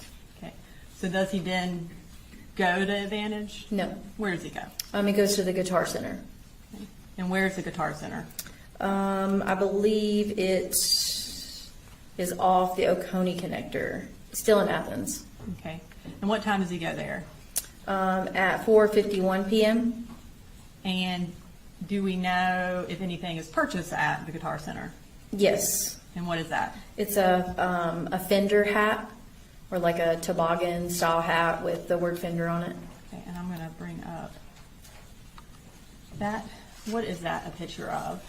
This is a picture of Colt from the defendant's phone with a Fender hat on. And I'm going to pull up another photo. Where is that from? This photograph was on Colt's phone of the hat in his lap with the tag on it. And that was from after they left Guitar Center? That's correct, yes. Okay. And based on your review of the evidence, was this hat found at Apalachee on the day of the shooting? It was. Okay. And is that consistent with that hat? It is, yes.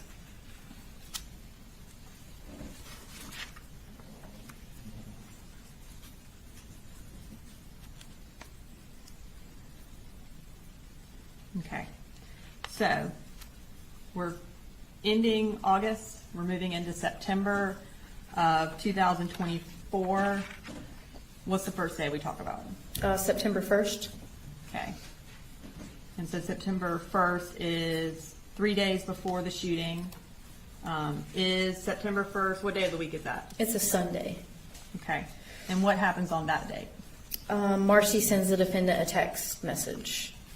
All right. And what does she say? She says, "Why are you doing this?"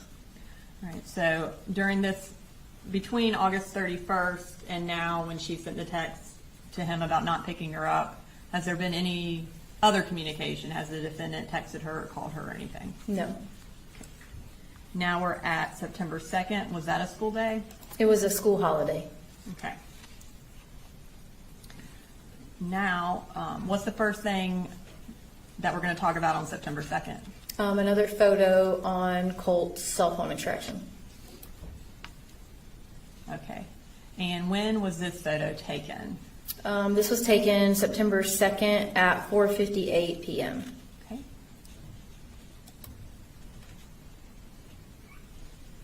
Okay, again, do these photos appear to be in the same configuration as they were on September 4th, as well as they were on, I think it was August 28th? That's correct. Okay. And at the time this photo was taken, do you have any location data for the defendant? I did. And where was he? His location data from his cell phone extraction was at the residence at the house at 896 Harrison Mill. Okay. Does Colt take another photo of the school shooter shrine on September 2nd? He does. I'm going to pull that up. Can you tell us what the capture time of that photo is? This one is September 2nd at 8:45 p.m. So again, we're 2 days before the shooting. And so this photo, does it appear to be in the same configuration as the one earlier and then September 4th? It is. Tell me why it looks switched. With any of the cameras now, there's selfie mode and your regular camera mode. So this one is in selfie mode, so it means it's a mirrored image, so that's why it looks flipped in the picture versus from the back side of your phone, which is just a front-facing camera. And do we have any information about the defendant's location at the time this photo was taken? Approximately, yes. Okay. And what information do we have? The picture that we just saw was taken at 8:45 p.m. and this location data from his cell phone extraction was 8:43 p.m. at the residence of 896 Harrison Mill Road. And just to kind of briefly talk a little bit about location data, you don't have a time for every second someone is somewhere, is that correct? No, not necessarily. It just depends on what's logged in the extraction. And this is the only, I guess, location data point that you have in this time frame? That's correct. Okay. All right. Now, have you been out to the defendant's former residence? I have. Okay. And I'm going to bring up the crime scene sketch that was introduced through Heather Lashley. Okay. And this is State Exhibit 144 for the record. Using the sketch, can you explain the purpose of going out to the defendant's former residence off Harrison Mill Road? Yeah, so after I found the photographs on Colt's cell phone extraction with the pictures on the wall, I wanted a kind of a measurement and visual of how big the room was and where on the wall it was in relation to the photographs.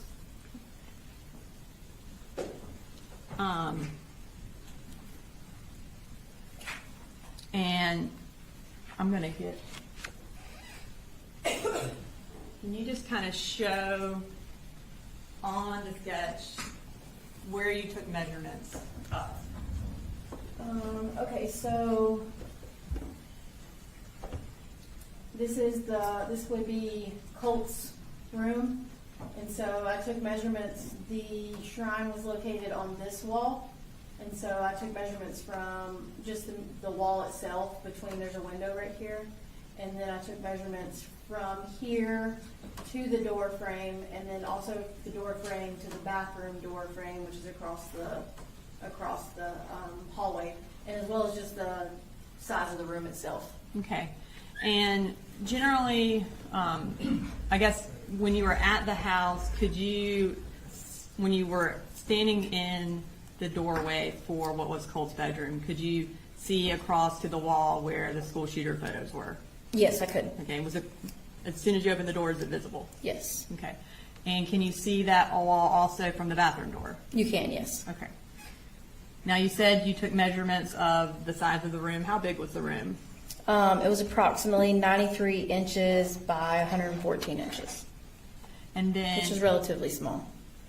as far as the distance from the wall to Colt's door, what was that?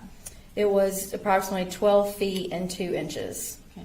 And have you taken an opportunity to measure where 12 feet 2 inches is in this courtroom? I did, yes. Okay. And can you, using the board, show us where the wall would have been in relation to the bedroom door? Sure. Good to step down. Yeah.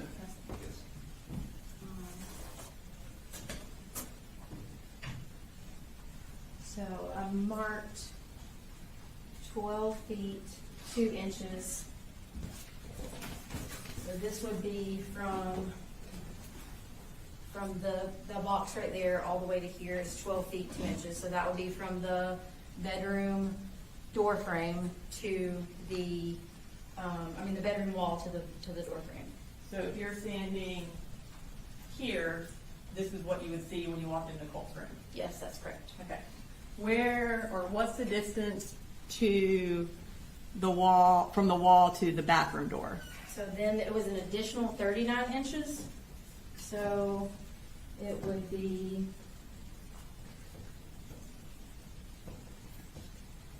approximately here from the bathroom door and then the hallway and then Colt's bedroom. Okay. So if you were here, then this would be the bathroom door. That's correct. Right. Thank you. You just put it back. Yeah, you can just put it back.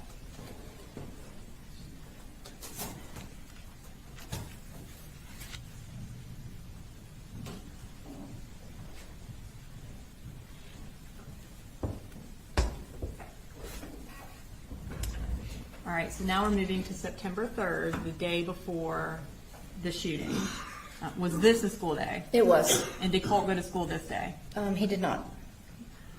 What's the first, and actually, I missed one thing. We've got another photo on September 2nd that I need to bring up. Tell us about these photos. These are from Colt's phone extraction from the 2nd of September, 9/12. These are modified and were sent in a messaging app. Excuse me. Like the photographs before, we can say that this is anywhere from July 25th until September 2nd. And that's because July 25th is when he dyed his hair? That's correct. Okay. And are these, do they appear to be in Colt's bedroom? They are, yes. All right, so now we're moving to September 3rd. Colt did not go to school this day. What's the first thing that happens on this? There's some text messages between the defendant and Deborah Polhamus. Okay, let's bring up September 3rd. What happens on this day? Deborah Polhamus sends a message to him that says, "Let me know when to pay. Marcy wants to know why she has not heard from you guys, if there is a specific reason." Okay, and did she Zelle the defendant money? She did. Approximately how much? It was $100. Between Saturday morning of August 31st and this text with Debbie, did the defendant communicate with Marcy at all? No, he did not. Does the defendant text Marcy after this exchange? Yes, he does. Okay, and we have one more text with Debbie where she says, "Did Colt go to school? Gonna Zelle now." And then the defendant sends Marcy a text. Can you tell us about that text? He actually sends this text to Deborah Polhamus. And it says, "Shoot, he told me he was. I texted him twice during the day, and when he didn't answer, I knew he didn't. But I didn't get upset with him. I told him I need him to go because it's part of getting the resources involved." All right, and what was the next text? This is also again to Deborah Polhamus. "He was great all weekend. No fights or arguing or nothing. I think he just has to break the ice and go back. Then he will be good." All right, and now we are up to his text message to Marcy. And this one's to Marcy at 7:31 p.m. "Hey, sorry, just trying to keep everyone and everything together and calm. It's not the easiest thing, but I want you to talk to Boo regardless, okay?" And does Marcy respond? She responds, she says, "I've been talking to all three of the kids every day. You were the only one ignoring me." And he responds, "Okay, good." So this last text is at 8:25 p.m. What does the defendant do next? He then searches for another gun safe at 10:49 p.m.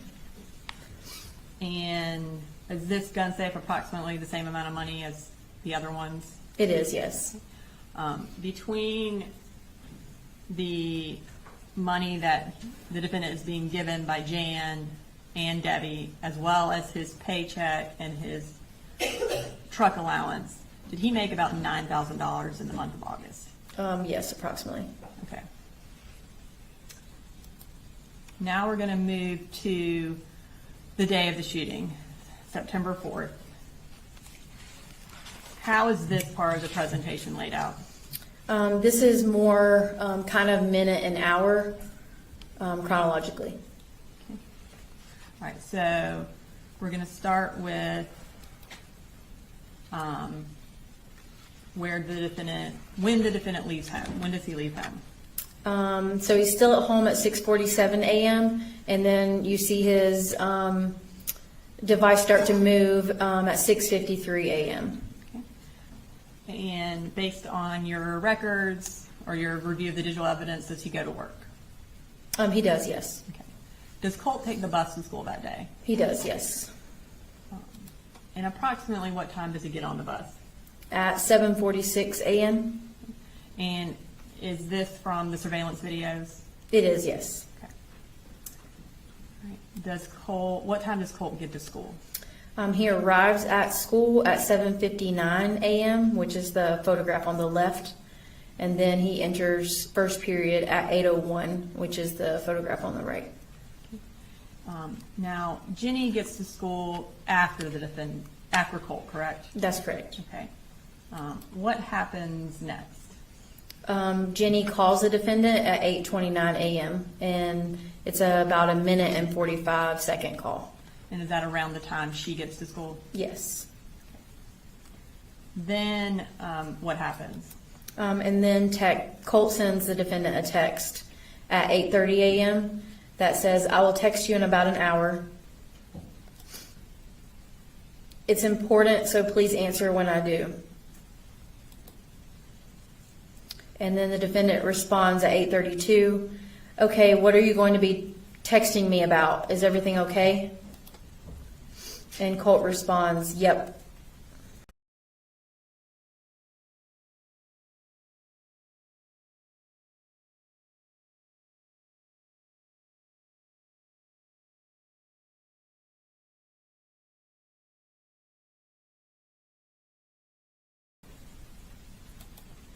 All right, so Colt is in first period when he's texting the defendant these texts. Yes.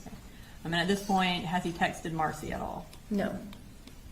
Now, what time does Colt go to second period? At around 9:40 a.m. And what happens while Colt is in second period? He sends another text message to the defendant. And what time is that text message? It's at 9:42 a.m. that says, "I'm sorry." And then, what does he say? "It's not your fault." And then the defendant responds, "What's wrong, Bubba? You didn't do anything?" Did Colt respond to either of these two text messages? No, he did not. And what is that last one? He says, "Hey, what's wrong?" Okay. So this is about approximately 40 minutes before the shooting starts. Is the defendant reading these texts as he's getting them? Yes. So at 9:43, he sends the last text. And what's the next thing he does? He tries to call Marcy and then calls Deborah Polhamus. Okay. At any point between getting the text, "I'm sorry," and calling Marcy or Deborah, does he try to call the school? He does not. Does he try to call 911? He does not. Okay. So what happens at 9:46? At 9:46, he tries to call Colt, and then at 9:48 a.m. he sends. Or this is Marcy. Oh, sorry. Marcy tries to call Colt, and he doesn't answer. And at 9:48, Marcy texts Colt, "Hope you're okay, Colty. Text me and let me know you're good." Okay. And does Marcy then kind of follow up with the defendant about her trying to text Colt? Yes. And what does she say? She texts the defendant, "No answer. I texted him too." And then he responds, "Tell your mama to text him." And where is the defendant at the time of these text messages? He was at work in Forsyth County. All right, so what happens next? At 9:50 a.m. is when Marcy calls Lisa Butler. And again, approximately how long was that phone call? It was approximately 8 minutes and 57 seconds. Okay. And so she gets off the phone with her around 9:59. Is that correct? Yes. Okay. So while they're on the phone, what happens? Colt leaves second period and he goes to the bathroom at 9:54 a.m. So at this point, has Colt texted Marcy? No, he has not. Does he then text Marcy while he's in the bathroom? He does. And what does he say? At 10:02 a.m., he sends a text to Marcy that says, "I'm sorry." And Marcy responds about what? Does Colt respond to that text? Or I guess, what does Colt do instead of responding to Marcy's text? Does he text the defendant? I was about to say, I think he texts the defendant and doesn't respond to Marcy. Okay. And what time does he text the defendant? At 10:03 a.m., he says, "No, I love you and Jenny and Coley." And then says, "You're not to blame for any of it." And then at 10:04 a.m., he responds, "Any of what, Bubba? Please tell me you're okay right now, please." And at the time that the text comes in about "know that I love you" and Jenny and Coley, is the defendant still at work? He is, yes.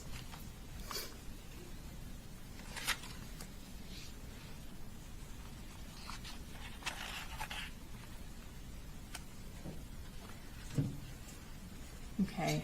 And then does the defendant try to call Colt? He does. And does Colt answer? He does not. Does he try to call the school at this point? He does not. And so now we're at 10:10. Where is he located? Still at work in Forsyth County.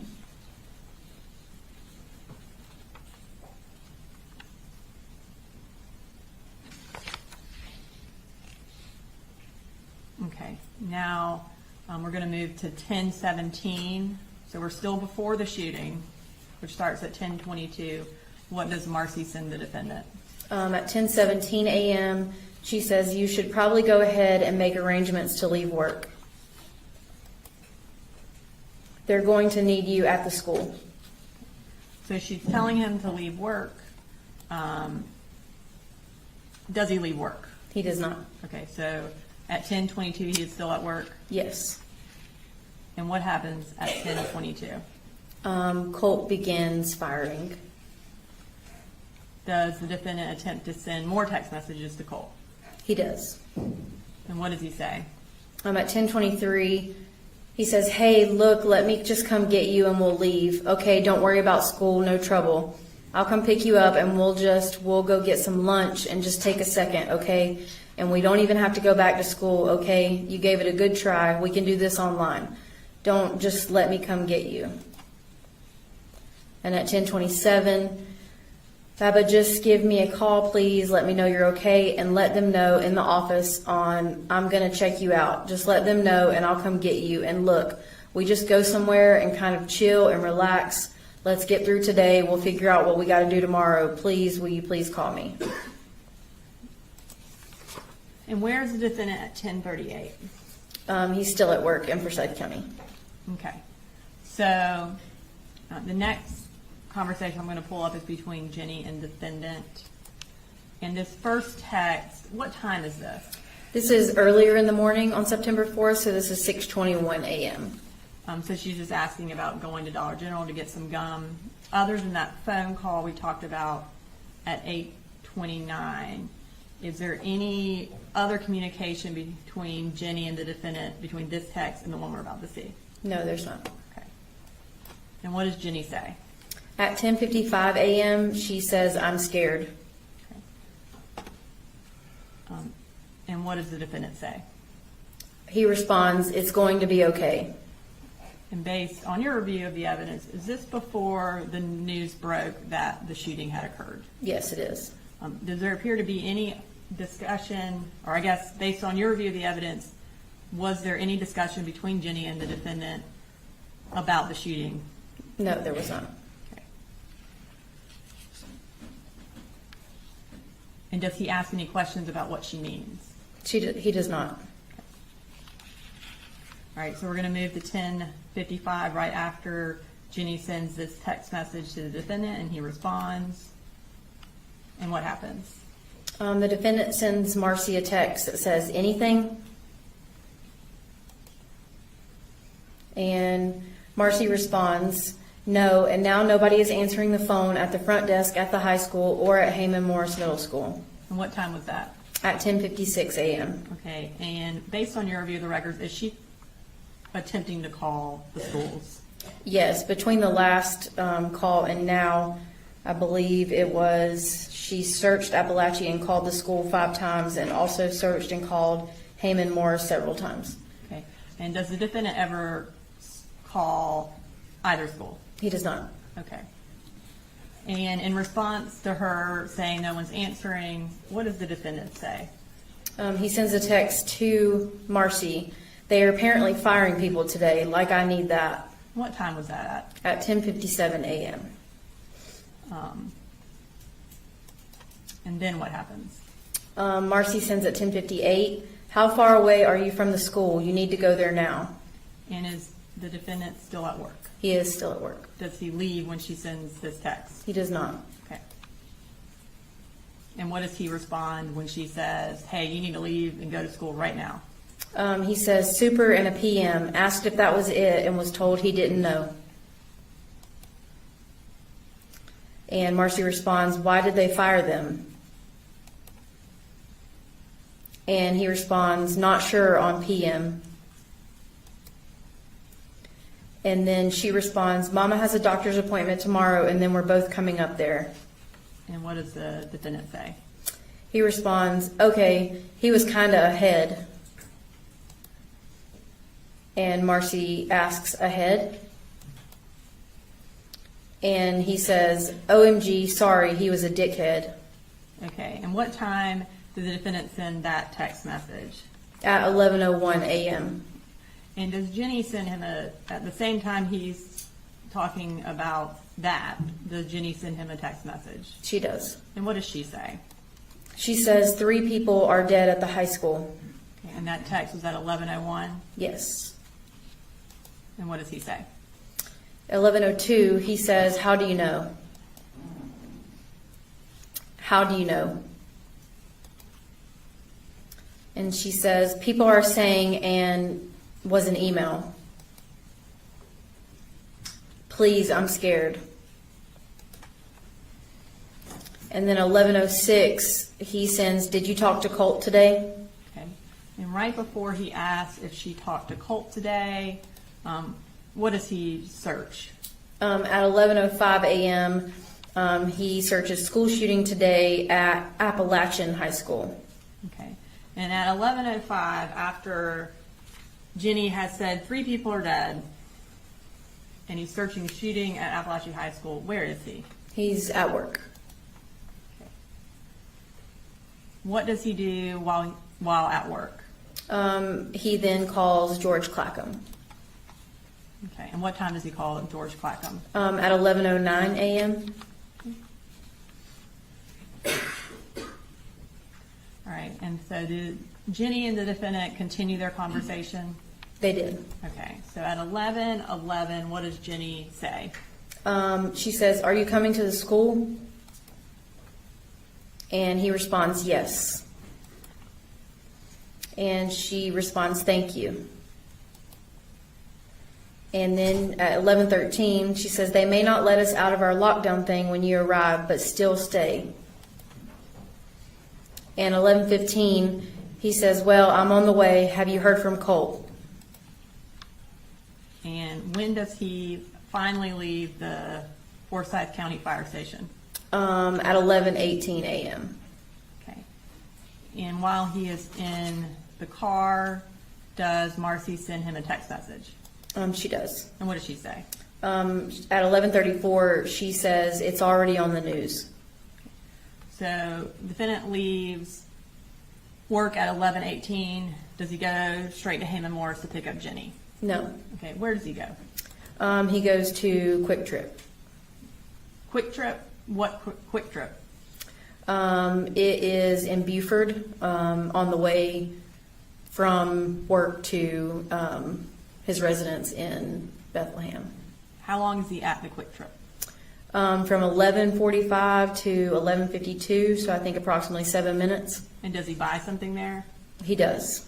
And what, based on your review of the evidence, what does he buy? So in the bank records, it shows QT and it says inside. So it usually with gas stations will distinguish if you buy something inside or buy something outside on your bank records. So this was inside for $1.79. Okay, would that be consistent with the amount of a beverage or a drink? Yes, And did he buy any gas? he did not. Okay. So this is 11:45 to 11:52. He's at a gas station. And then do him and Jenny talk some more? Yes. So tell me about that. So at 12:19 p.m., he sends a text to Jenny. Jenny, have you talked to your brother? And at 12:19, she responds, no. And at 12:20, she says, but I think we are thinking the same thing, and I don't want to talk about it over text. And then at 12:20, yep, 10-4, I'll be here in just a few. Let me know when you're back in the building and when I can come get you. Okay. And where does he go? Does he go to Heyman Morris or does he go somewhere else? He does not go to Heyman Morris. He goes home And what time does he get home? at 12:27 p.m. Okay, so he arrives home at 12:27 p.m. What time does law enforcement arrive at his house?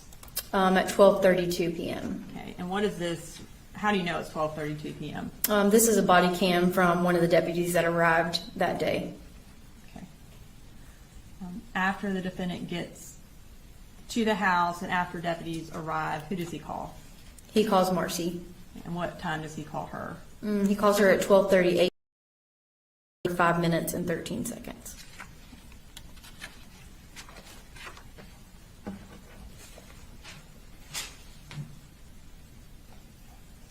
I don't have any further questions right now.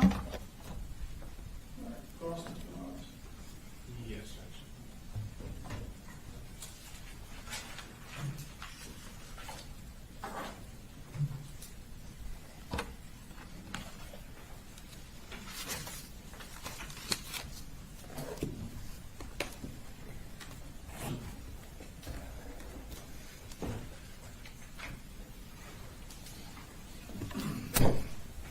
I got 1 second, Judge. Yes.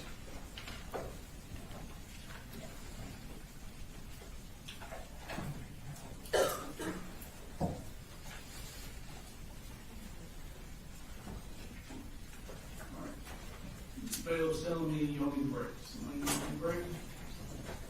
All right. We'll go ahead and take over. That's fine. I just think the only answer.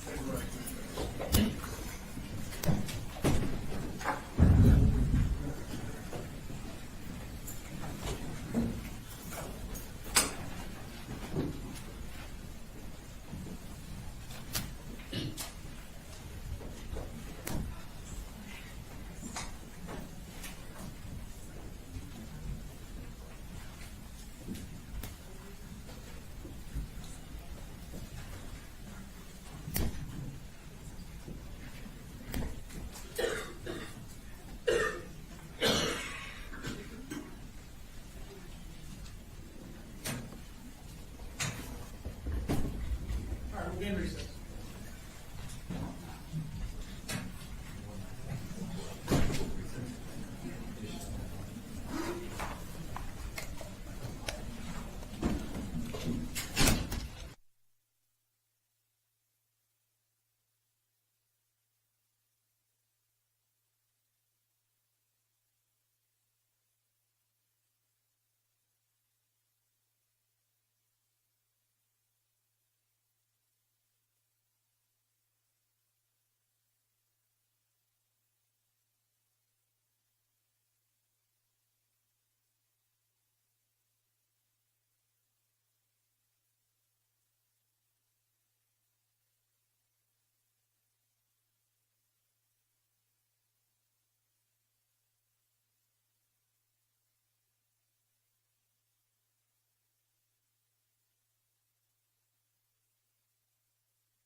Oh, yeah, the one where it's okay.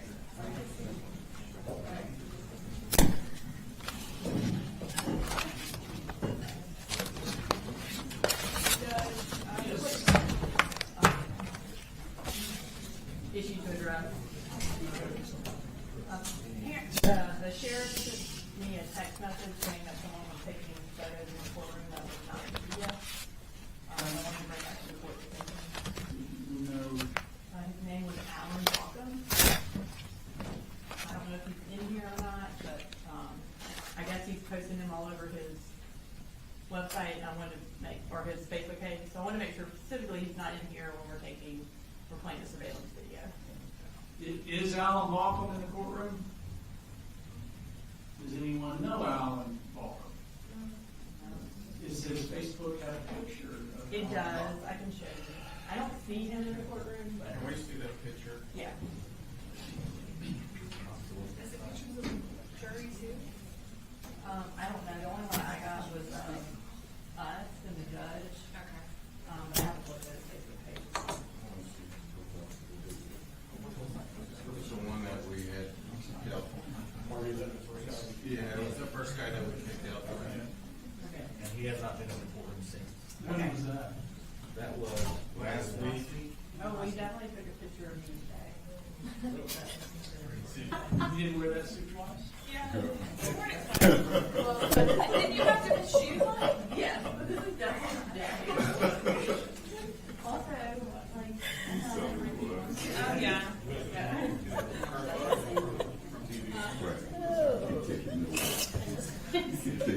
Church wants that stricken from the record. I know. Okay. I say, we haven't seen it, it's just.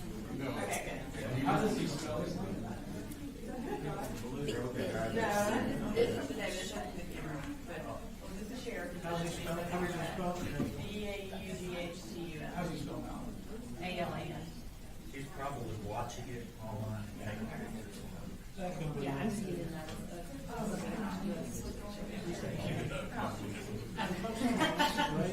That's the. I don't know. That was just, that's what I got to do. No, you have to change something. PowerPoint and.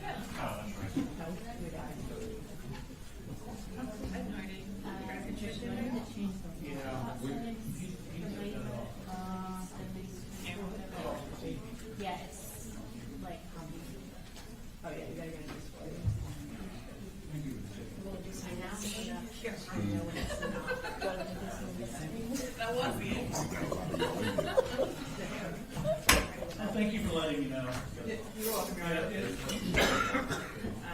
I wanted to bring it, yeah, thank you for pointing out that I repeated a seat. I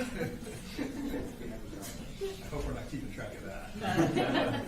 Humble civil servants over here. Trouble. Judge? Yes. Yes. I plan to repeat his highs tomorrow. I'm definitely repeating high grades.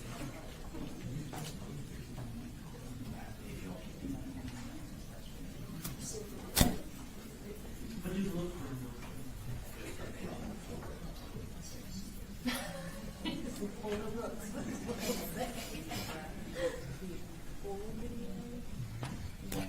Are y'all ready for the jury?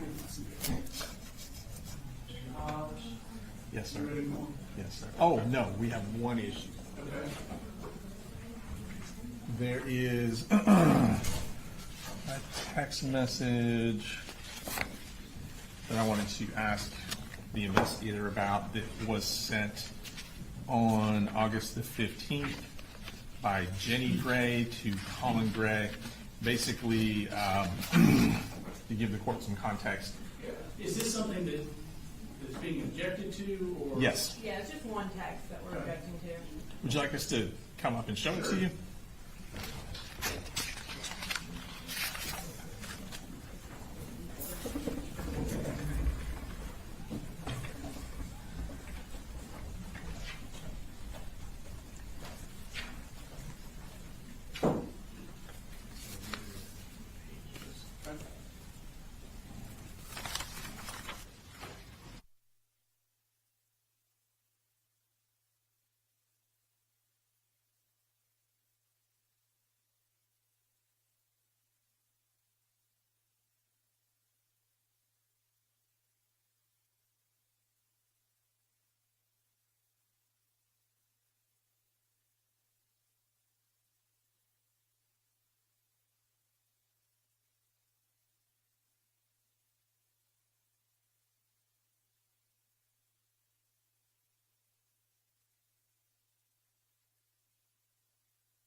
Yes, sir.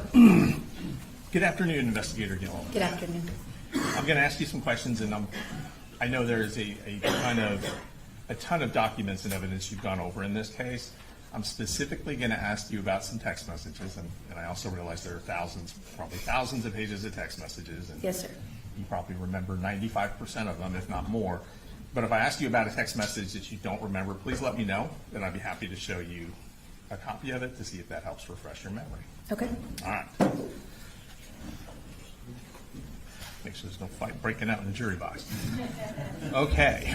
I am not going to start at the beginning of your presentation. I'm going to kind of fast forward a little bit up to the July months, and it looks like the way you put things together in the PowerPoint presentation, if anything relevant happened on a particular day to your case, then it was included in the PowerPoint. Would that be fair to say? That's correct. Okay. And so if, for example, one day, July 9th of 2024, I believe it notated there was an email from Colin to Debbie asking what was the name of the lady you spoke to regarding Colt. I'm worried about his first day. And then we skipped ahead to July 20th. Yes, sir. So that means that as far as relevance to the case and the charges, nothing happened on July 10th that you felt was relevant to the case. That's fair to say. Is that fair to say? Yes, sir. Okay. So jumping ahead, there was, well, for context, I believe you said that Marcy Gray moved back into the home in Winder, either temporarily, in July of 2024, perhaps around the 6th. Yes, Is that right? that's correct. Okay. And she remained in the home until August the 16th of 2024. Yes, that's correct. And then on the 16th, that's when her mom and dad drove up from Fitzgerald and picked her up. Yes, sir. Okay. So we heard about the argument between Colt and Marcy, where there are allegations about someone getting a gun and Marcy falling to the ground, and then we saw a picture of Marcy on the ground. Yes, sir. Right? Okay. I want to talk about that incident real briefly. So on that day, at the time of this altercation, Colin Gray was not at the home. Is that correct? That's correct. And Marcy Gray was at the home along with Colt and Jenny. I believe so, yes. Okay. And we saw some text messages as part of your presentation regarding from Colt that were sent to Colin. Yes, sir. And basically, those text messages would have been presumably Colt's version of what happened.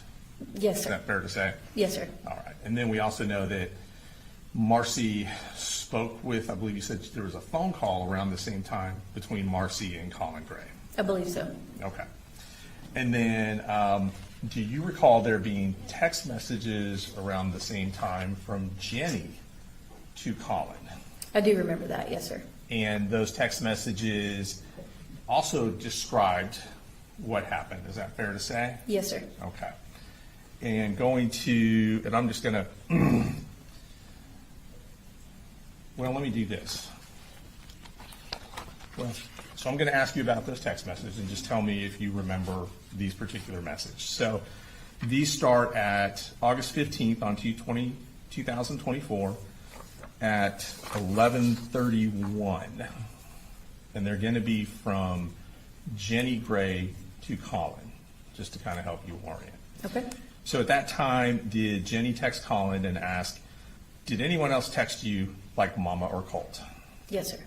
And Colin replied, yes, both. Yes. All right. And Jenny asked, what did they say? Is that correct? Yes. Colin responded, 2 stories. Yes. So to me, that means that based on that answer, 2 different versions have been put forth as to what happened. Yes, sir. Okay. So then Jenny texted, I don't want them to get mad at me if I tell the truth. Is that correct? That's correct. To which Colin said, why? I'm asking you about what really happened. I won't say that to them, but something has to change. To which Jenny responds, all right, so basically we were all in the kitchen and they were getting agitated with each other. Mama said if they wanted to fight, they can fight. So Colt went back into his room. Mama followed him down the hallway and kept instigating, and she went into Colt's room. When she was on there, she tried to grab his gun and was apparently all in his face. Parentheses, I was still in the kitchen, so I just heard it all, parentheses. Then Colt pushed her out of his room and she fell onto the floor. I came out of the kitchen and stood over her and asked her if she was okay, but she didn't answer me. To which Colin responded, got it. Jenny then responded, it was kind of scary. I just hope that it doesn't happen again. Is that fairly and accurately portray that conversation between Jenny and Colin on that day? Yes, sir. Okay. Thank you. Now, is that text back and forth in evidence anywhere?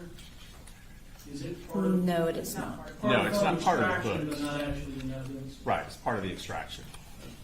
Okay. Now, going back to the 15th, this being the last day that Marcy was there, and, well, I guess she would have been there all day on the 15th, and then she was picked up by, according to this, and obviously on the 15th, Colt wasn't in school, That's correct. and Jenny wouldn't have been in school either, Correct. and that would have been a school day. Yes, sir. Okay. And apparently, if memory serves, the first day of school actually would have been the day before. That's correct. His first day of school was the 14th. Thank you for correcting. Colt's day, first day of school. Yes. Okay. Which he had attended. Yes, sir. That wasn't the first day of the semester for Apalachee High School. That was simply the first day that Colt actually attended school. That's correct. Okay. And do you recall any text messages between Colt and Colin regarding that first day of school? I do. And is it fair to say that the text messages from Colt to Colin were positive about this first day in school? That's correct. Did he indicated that things were going good? Yes, sir. And his dad responded, thank you for this. I'm so happy, so damn proud of you. Yes, sir. You remember Colt responding to the likes of, well, basically saying, everyone is so mature. I do. Is that referring to the other students, presumably? I guess so. Yes, sir. Okay. He says, this being Colt, love it here, man. To which Colin responds, Colt, I swear I'm about to dang cry. You have no idea how much your happiness means to me. You are the man. Colt responds with GED, here I come. This is exactly my type of school environment, maturity. Colin then responds, heck yeah. He responds, he being Colt, thoughts on dinner, celebratory maybe? Colin responds, hell yes, what's the request? And then Colt goes back to talking about school, saying, this guy across from me has my name, he's got a full beard, cool-ass country boy, I'm thinking hamburger helper. To which Colin responds, done. Are there other instances in the text messages, if you can remember, where Colt texts Colin telling him he's at school when he's not? I do believe so. Yes. Okay. You know if that was one time or more than one time? I recall at least one time. Okay.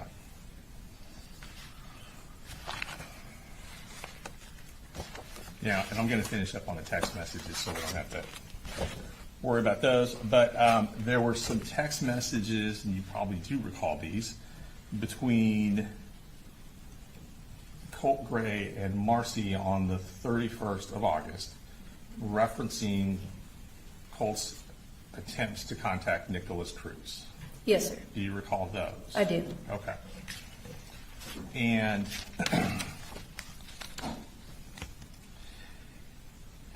just to go over the text, Colt tells Marcy, sent Nick another letter. We've been in account via Securus.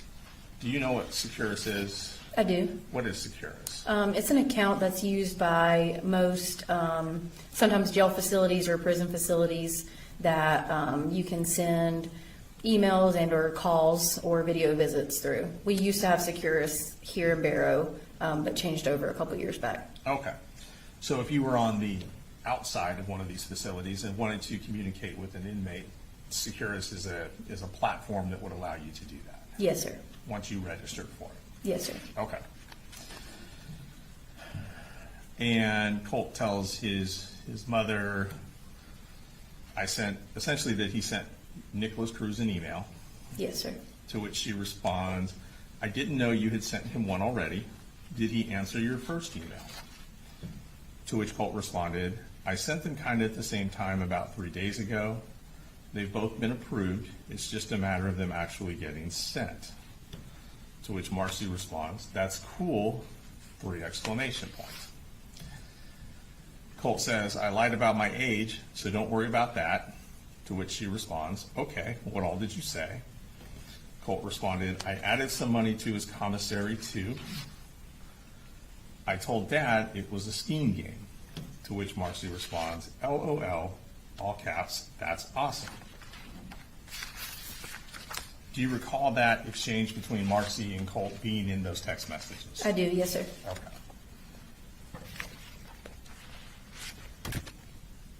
So I was right, you do remember all these text messages. All right, so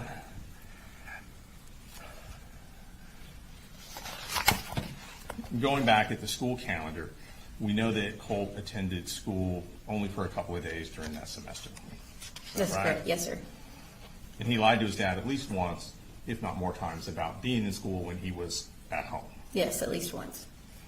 And we know that, for example, on the 16th, the day that Marcy was picked up by her parents, Colt was at home that day. He was, yes. And that was a school day as well. Yes.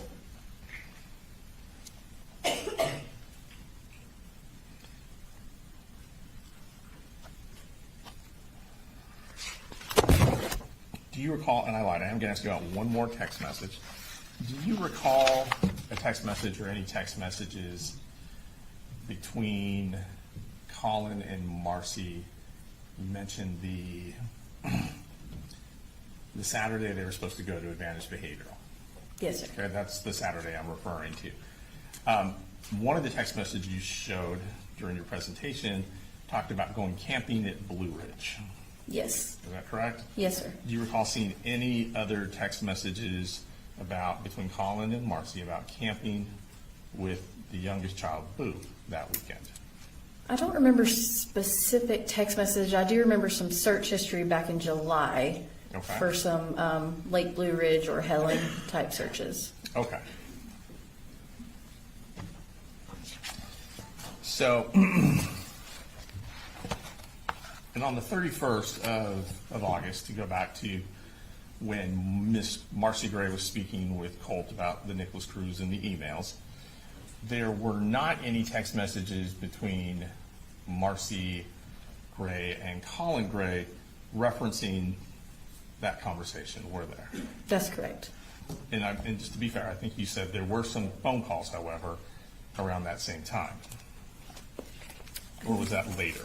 I don't remember. I don't think there was any communication on the 31st. Let me check. Sure.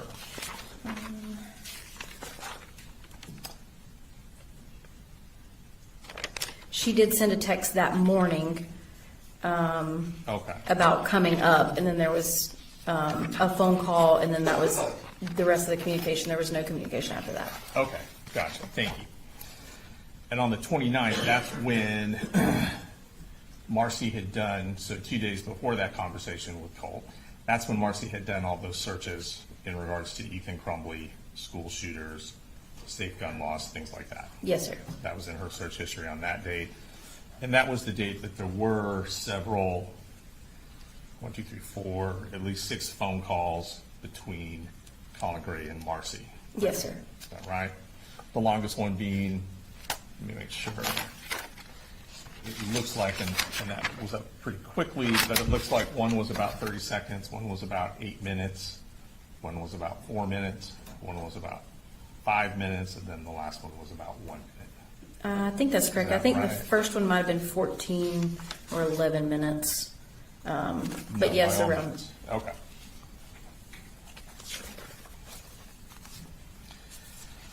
And then the next day would have been the 30th. That would have been a school holiday. Yes, sir. Is that correct? And that was a Friday, and then the following Monday would have been a school holiday as well. Yes, sir. And then the second was the day that, sorry, the third was the day that Colt would have been back in school had he gone that day. Yes, sir. And I believe you said there was a text message from Colin, correct me if I'm wrong, asking Colt why he wasn't at school that day. Or did Colt text him and say he was sick or there was some reason he could not go?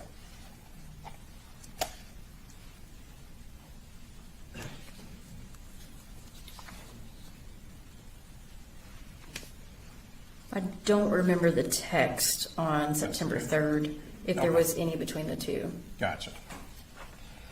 Now, when you were showing some of the photos, you referred to the files as being modified, Yes, sir. right? And so a modified file may not have the date that the photo was actually created. That's correct. And it looks like you're able, in some of the instances where his hair had been dyed, Colt, for example, if you know the date the hair was dyed, then you can at least give us a range from, it wouldn't have been before that date, obviously, to the date that it was actually modified. That's correct. That's how you're kind of coming up with a range for some of those? Yes, sir. Okay.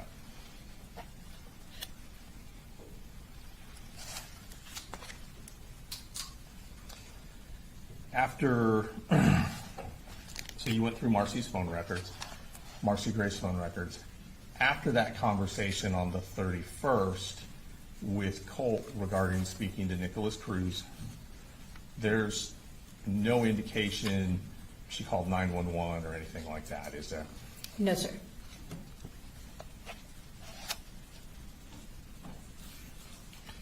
After those searches on the 29th of August that she did on her phone regarding school shooters in the Crumley, there's no indication she called 911, is there? No, sir. Okay.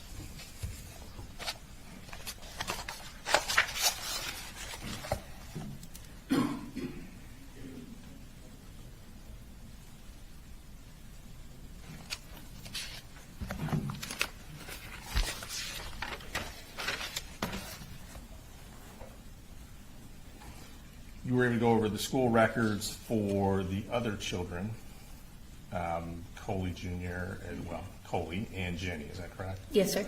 And I believe you mentioned that the youngest one, Coley, sounds like was taken to school based on the Google records by Mr. Gray.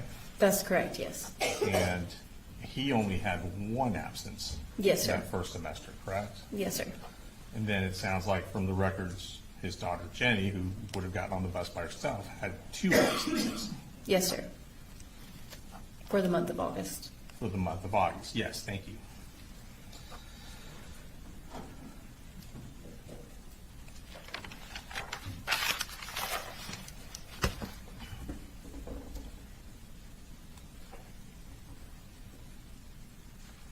So Colt goes to school on the 14th. He sends his dad text messages that things are going well. And then there's the altercation with Marcy the very next day. Yes, sir, Correct. that's correct.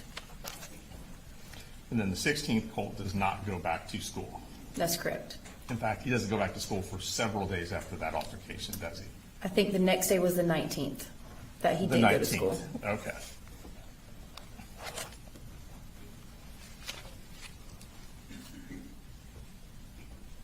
And it's clear from the text messages that you reviewed of Colin, that Colin clearly wants Colt to go to school. Yes, sir. It's just as clear from the text messages that Colt does not want to go to school. That's correct.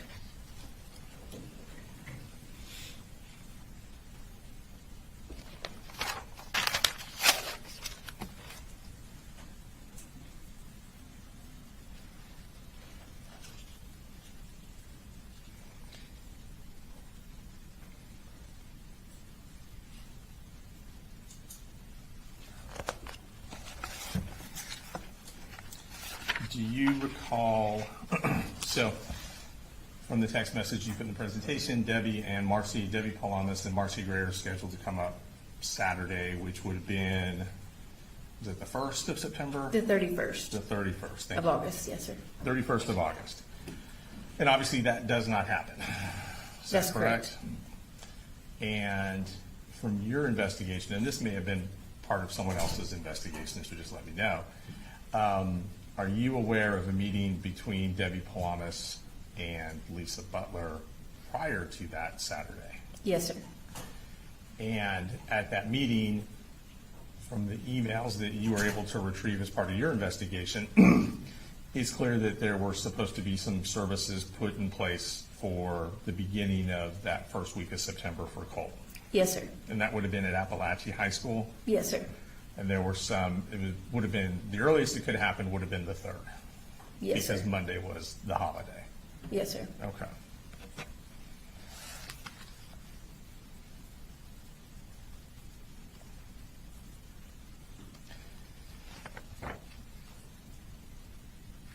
All right, 1 second, sir.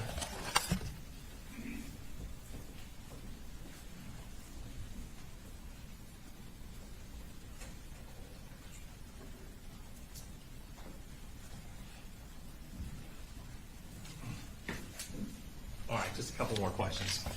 I know you've been up here all day.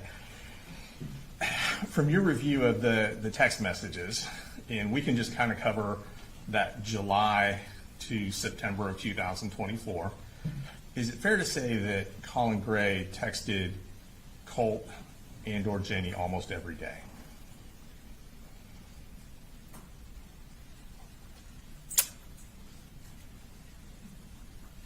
I don't know that I would say almost every day, but he did text them frequently. Okay, texted him frequently? Yes, sir. And did those text messages from Colin to the kids, were there positive messages in some of those text messages? They were, yes, sir. Did he express how he loved his children He in those did. text messages? Yes, sir. That he was proud of his children? Yes, sir. That he was trying to get them to go to school? In a couple of them, yes. Okay. He was asking them how school was, how their days were? He did, yes. Okay. And he stated things like he was proud of them? He did. Okay. Okay. Thank you. No further questions. Can you do the record for us? Just briefly. Yeah.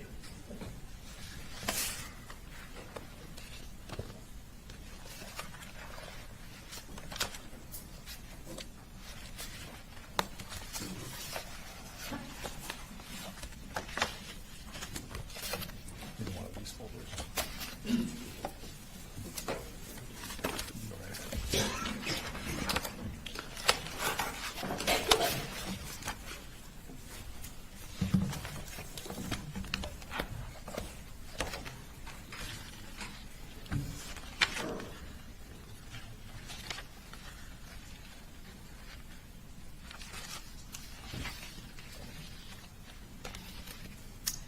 Right, so in the course of the district attorney's office investigation, did we attempt to get jail calls when Marcy was incarcerated in Ben Hill between her and the defendant? We did. Okay, and were we able to get those calls between the two of them? We were not. But in order for the defendant to be able to talk to Marcy while she was in Ben Hill, would he have had some sort of account set up? Yes, I think through Ben Hill, it was called JPay. Okay. Do they? I'm going to object. I believe this to be outside the scope of the cross-examination. It goes directly to the Nicholas Cruz text messages. I obviously don't know what it's content you'll need to approach or. Yes. All right.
objection that we just approached on, I don't need to rule on anything? Yeah, I'll withdraw the objection based on.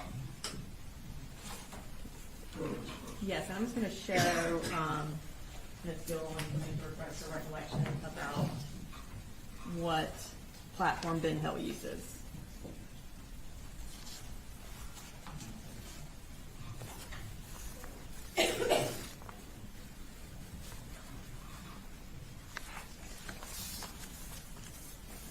Does Ben Hill also use Securus? It does use Securus. Okay.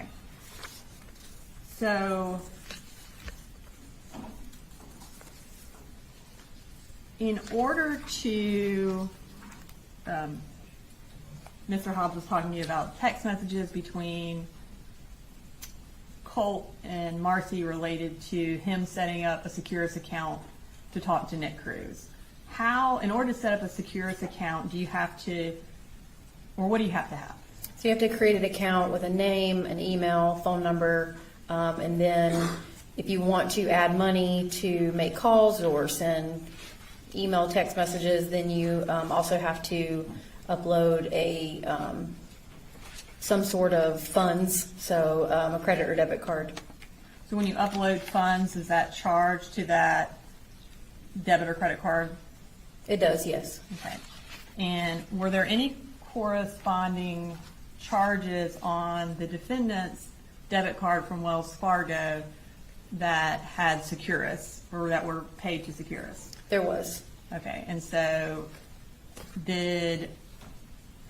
was it in, I guess, related to the same time frame as Colt would have paid for talking to Nick Cruz? Yes, it was around 8/28 and 8/29. And does it show up on his Wells Fargo record as Securus? It does. Okay.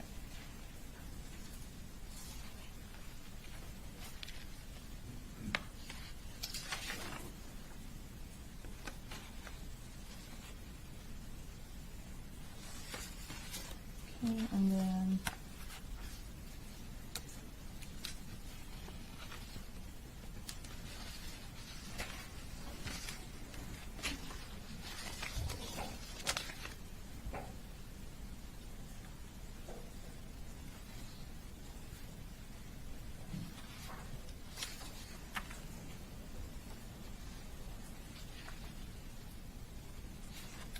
and then in relation to those Nick Cruz text messages, on that same day, on August 31st, does Marcy also bring up the fact that she wanted to come visit Colt in order to maybe take him to Advantage? She did. Okay, was that after, kind of in the same time frame, but after the text message Mr. Hobbs brought up? It was, yes. All right, thank you. Nothing further. Any recall? Just briefly, in those text messages between Marcy and Colt regarding the Securus account, doesn't Colt indicate that he lied about his age in order to create the account? He did. And didn't he acknowledge the fact that he deceived his father to get money to buy a video game, which he instead used for Securus? Yeah, he did. Thank you. You come down? State has no further questions.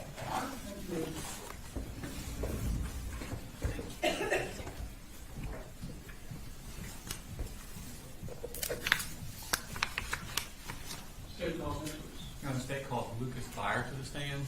All right, this time I will make an announcement to the Gallery. This witness will have a short introductory, a few questions about what he did on the 4th, but then we'll very quickly go into the video surveillance of the crime scene. So any witnesses or people in the gallery that would be triggered or upset by this, now would be the time. And just to clarify, this is going to show video through the school of Colt that day. Yes, sir. There's also a Rule 22 motion on that, Your Honor. We will pause it concurrent to that Rule 22 motion for you to instruct the press. And remind me, is it, once we pause it, the From press Zoom. is done for the entirety of the rest of the video? Yes, sir. All right, so make sure you understand that at some point, we're going to pause it. We had a hearing on this. At the point which we pause it, thereafter, you need to hit the kill switch so that you're not recording what's on the screen. And then media is not allowed to take pictures or video of what's on the screen at that point in time. Also, Any Your Honor, questions? just anyone that's not in the media and signed Rule 22, just regular people in the gallery are not allowed to take any pictures whatsoever or video of it. Thank you. Could you raise your right hand, please? Swear testimony given, matter now pending before this court be the truth, whole truth, not the truth, so help you God. I do. Have a seat, please. And if you could introduce yourself to the jury and spell your name for the court reporter, please. My name is Special Agent Lucas Beyer. I'm with the Georgia Bureau of Investigation. My name is spelled Lucas Beyer. Okay. And where do you work, sir? Currently, I'm employed with the GBI's SEAC unit, that's Child Exploitation and Computer Crimes, Okay. And how long have you worked for that unit? since July 1st of 2025. Okay. And back in 2024, where did you work? I worked at the GBI's Athens Regional 11 office. Okay. And does Region 11 cover Barrow County? Yes, sir, it does. Okay. Were you working the day that, on September 4th, 2024? Yes, sir. Okay. And where were you that morning? So that morning, I was located at the GBI office in Athens. I was just doing standard work, sitting at my desk working on various reports. At some point in the morning, I don't remember the exact time, supervisor notified the entire office that there was an active shooter situation occurring in Barrow County, and we immediately dropped what we were doing, got into our vehicles, and started moving towards Apalachee High School. About what time did you arrive at Apalachee High School? My best estimate would be somewhere in the neighborhood of 10:40, 10:45 a.m. Okay. And what happened when you arrived? When I arrived at Apalachee High School, I got on my vest and I entered the school at a doorway nearest the guidance counselor's office. I traveled down a hallway and made contact with some law enforcement officers that were already in the building, got an assessment of what was going on and where we were needed. I was guided towards the atrium where there was a large contingent of law enforcement personnel meeting and trying to come up with a plan to do a secondary clear of the school. By the time I arrived, the primary clear of the school had already occurred, and it's standard operating procedure to do a secondary clearing of the school to make sure that any other injured individuals are located, to make sure that there are no more threats inside the building. So I joined up with a team of Georgia State Patrol, Barrow County Sheriff's Office, myself, and some other various law enforcement that were on scene, and we conducted a secondary clear of our assigned sector. Okay. A brief synopsis, what else did you do that day? During the clear, or during the secondary clear, the team that I was assigned to, we happened to be assigned to do a secondary clear of what ultimately turned into the crime scene. So once the clear was concluded, I started communicating with my crime scene specialist, Special Agent Daniela Stewart, started providing her an assessment of what the scene looked like.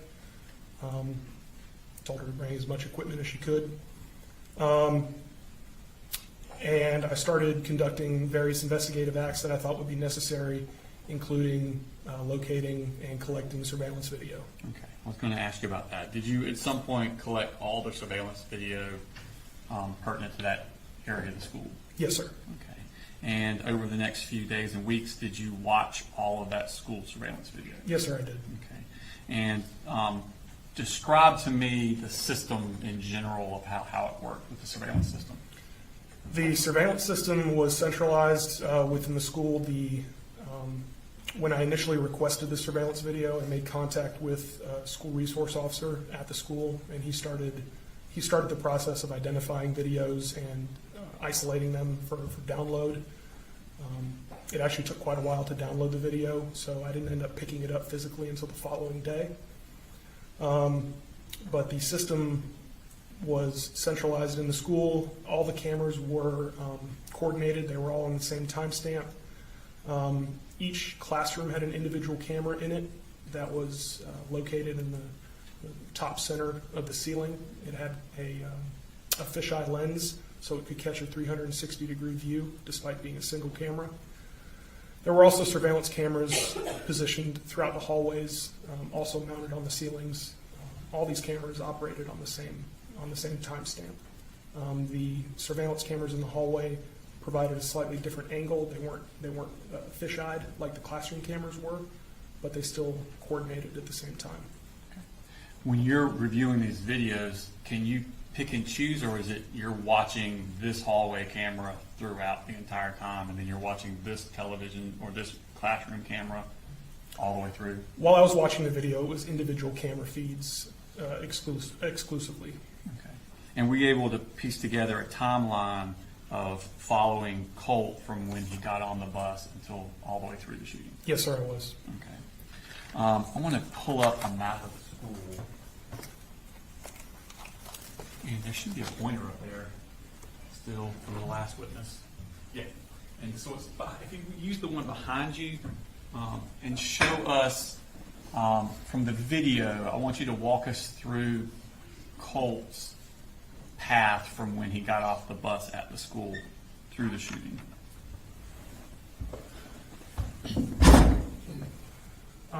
The bus dropped Colt off approximately here.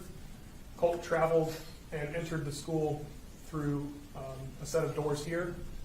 He traveled down this hallway. Would you flip for us? You stand on the other side of your chair. You stand on this side. I apologize. We start over. The bus dropped Colt off here.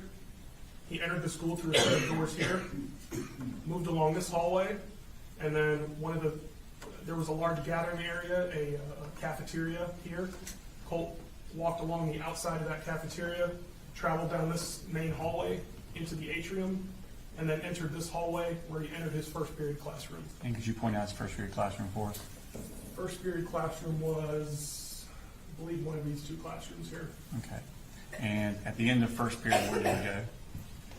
He exited his classroom, continued to travel down this hallway, and took and entered this hallway here, traveled all the way down, and then entered J Hall, where he went to his second period class, Okay. which is located here. Okay. And for the shooting, where did he? When he left the second period class, where did he go? He exited second period, traveled back down this hallway, and entered the bathrooms that are located here. Okay. He remained in the bathrooms for an extended period of time, ultimately exited the bathroom, and traveled back to his second period classroom, where he attempted to gain access to that classroom. And did he gain access to the classroom? No, sir, he did not. What did he do at that point? He moved to the immediate neighboring classroom. The door was open in that classroom, and he entered that classroom and proceeded to shoot. How far into the classroom did he enter? No more than 3 or 4 steps, sir. Okay. And how many shots did it appear in the video? How long was he in the room shooting? He was in the room for 10 to 12 seconds, if memory serves correctly. It was difficult to tell based off the video and the video quality how many shots he took, but it was several shots that he took inside that classroom. Okay. And when you left that classroom, where did he go? When he left the classroom, he went back down J Hall, traveling back towards the restroom. When he was approximately here in the hallway, he fired some more and ultimately struck teacher Christina Ermy. We'll stop you there. We got a more close up. That area, it's probably easier for you. Make sure you're having to stretch there. Thank you.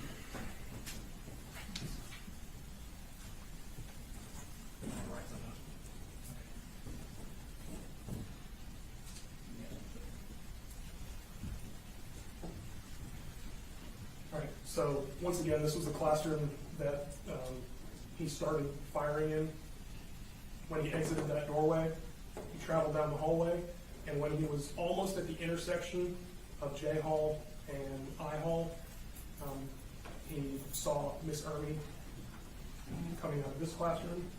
He fired the rifle, struck her, and then almost simultaneously turned his attention down this hallway where he saw Mr. Aspinwall and Mr. Phoenix coming out of their respective classrooms, at which time he fired several more shots in their direction, striking both of them.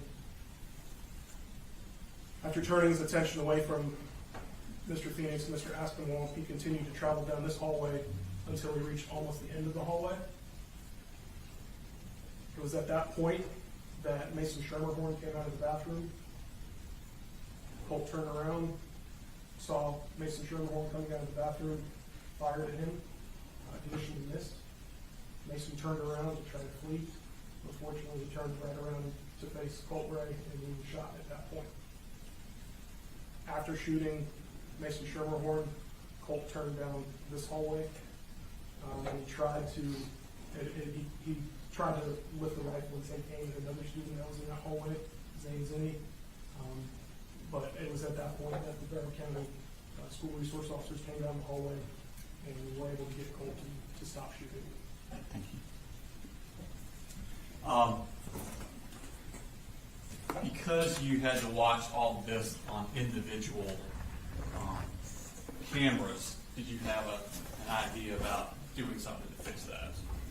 Yes, sir. I tried to get in touch with, or I did get in touch with the Federal Bureau of Investigation and asked about resources to put the video together and stitch it together in a more cohesive video product so that when viewing the video, it didn't have to be individual videos and clicking on different files, that we could just generate a singular file that would show a stitched together version of all the events and all the cameras pieced together. Okay. And were those videos sent to the FBI so they could make that composite video? Yes, sir, that's correct. And was that composite video returned, and have you seen that video? I have seen that video, yes, sir. Okay. And does it accurately depict the shooting and the course of Colt Gray through the school as you saw it? Yes, sir, it does. Okay. Your Honor, this time I tender the videos 192.1 and 192.2 into evidence. No objection to it. 191 and 192. Okay. And there's also footage that will be showing that's already admitted into evidence, which is state slip number 22. 22 from the classroom, Your Honor. We're also going to be showing what's already in evidence, which is exhibit 22, the fisheye.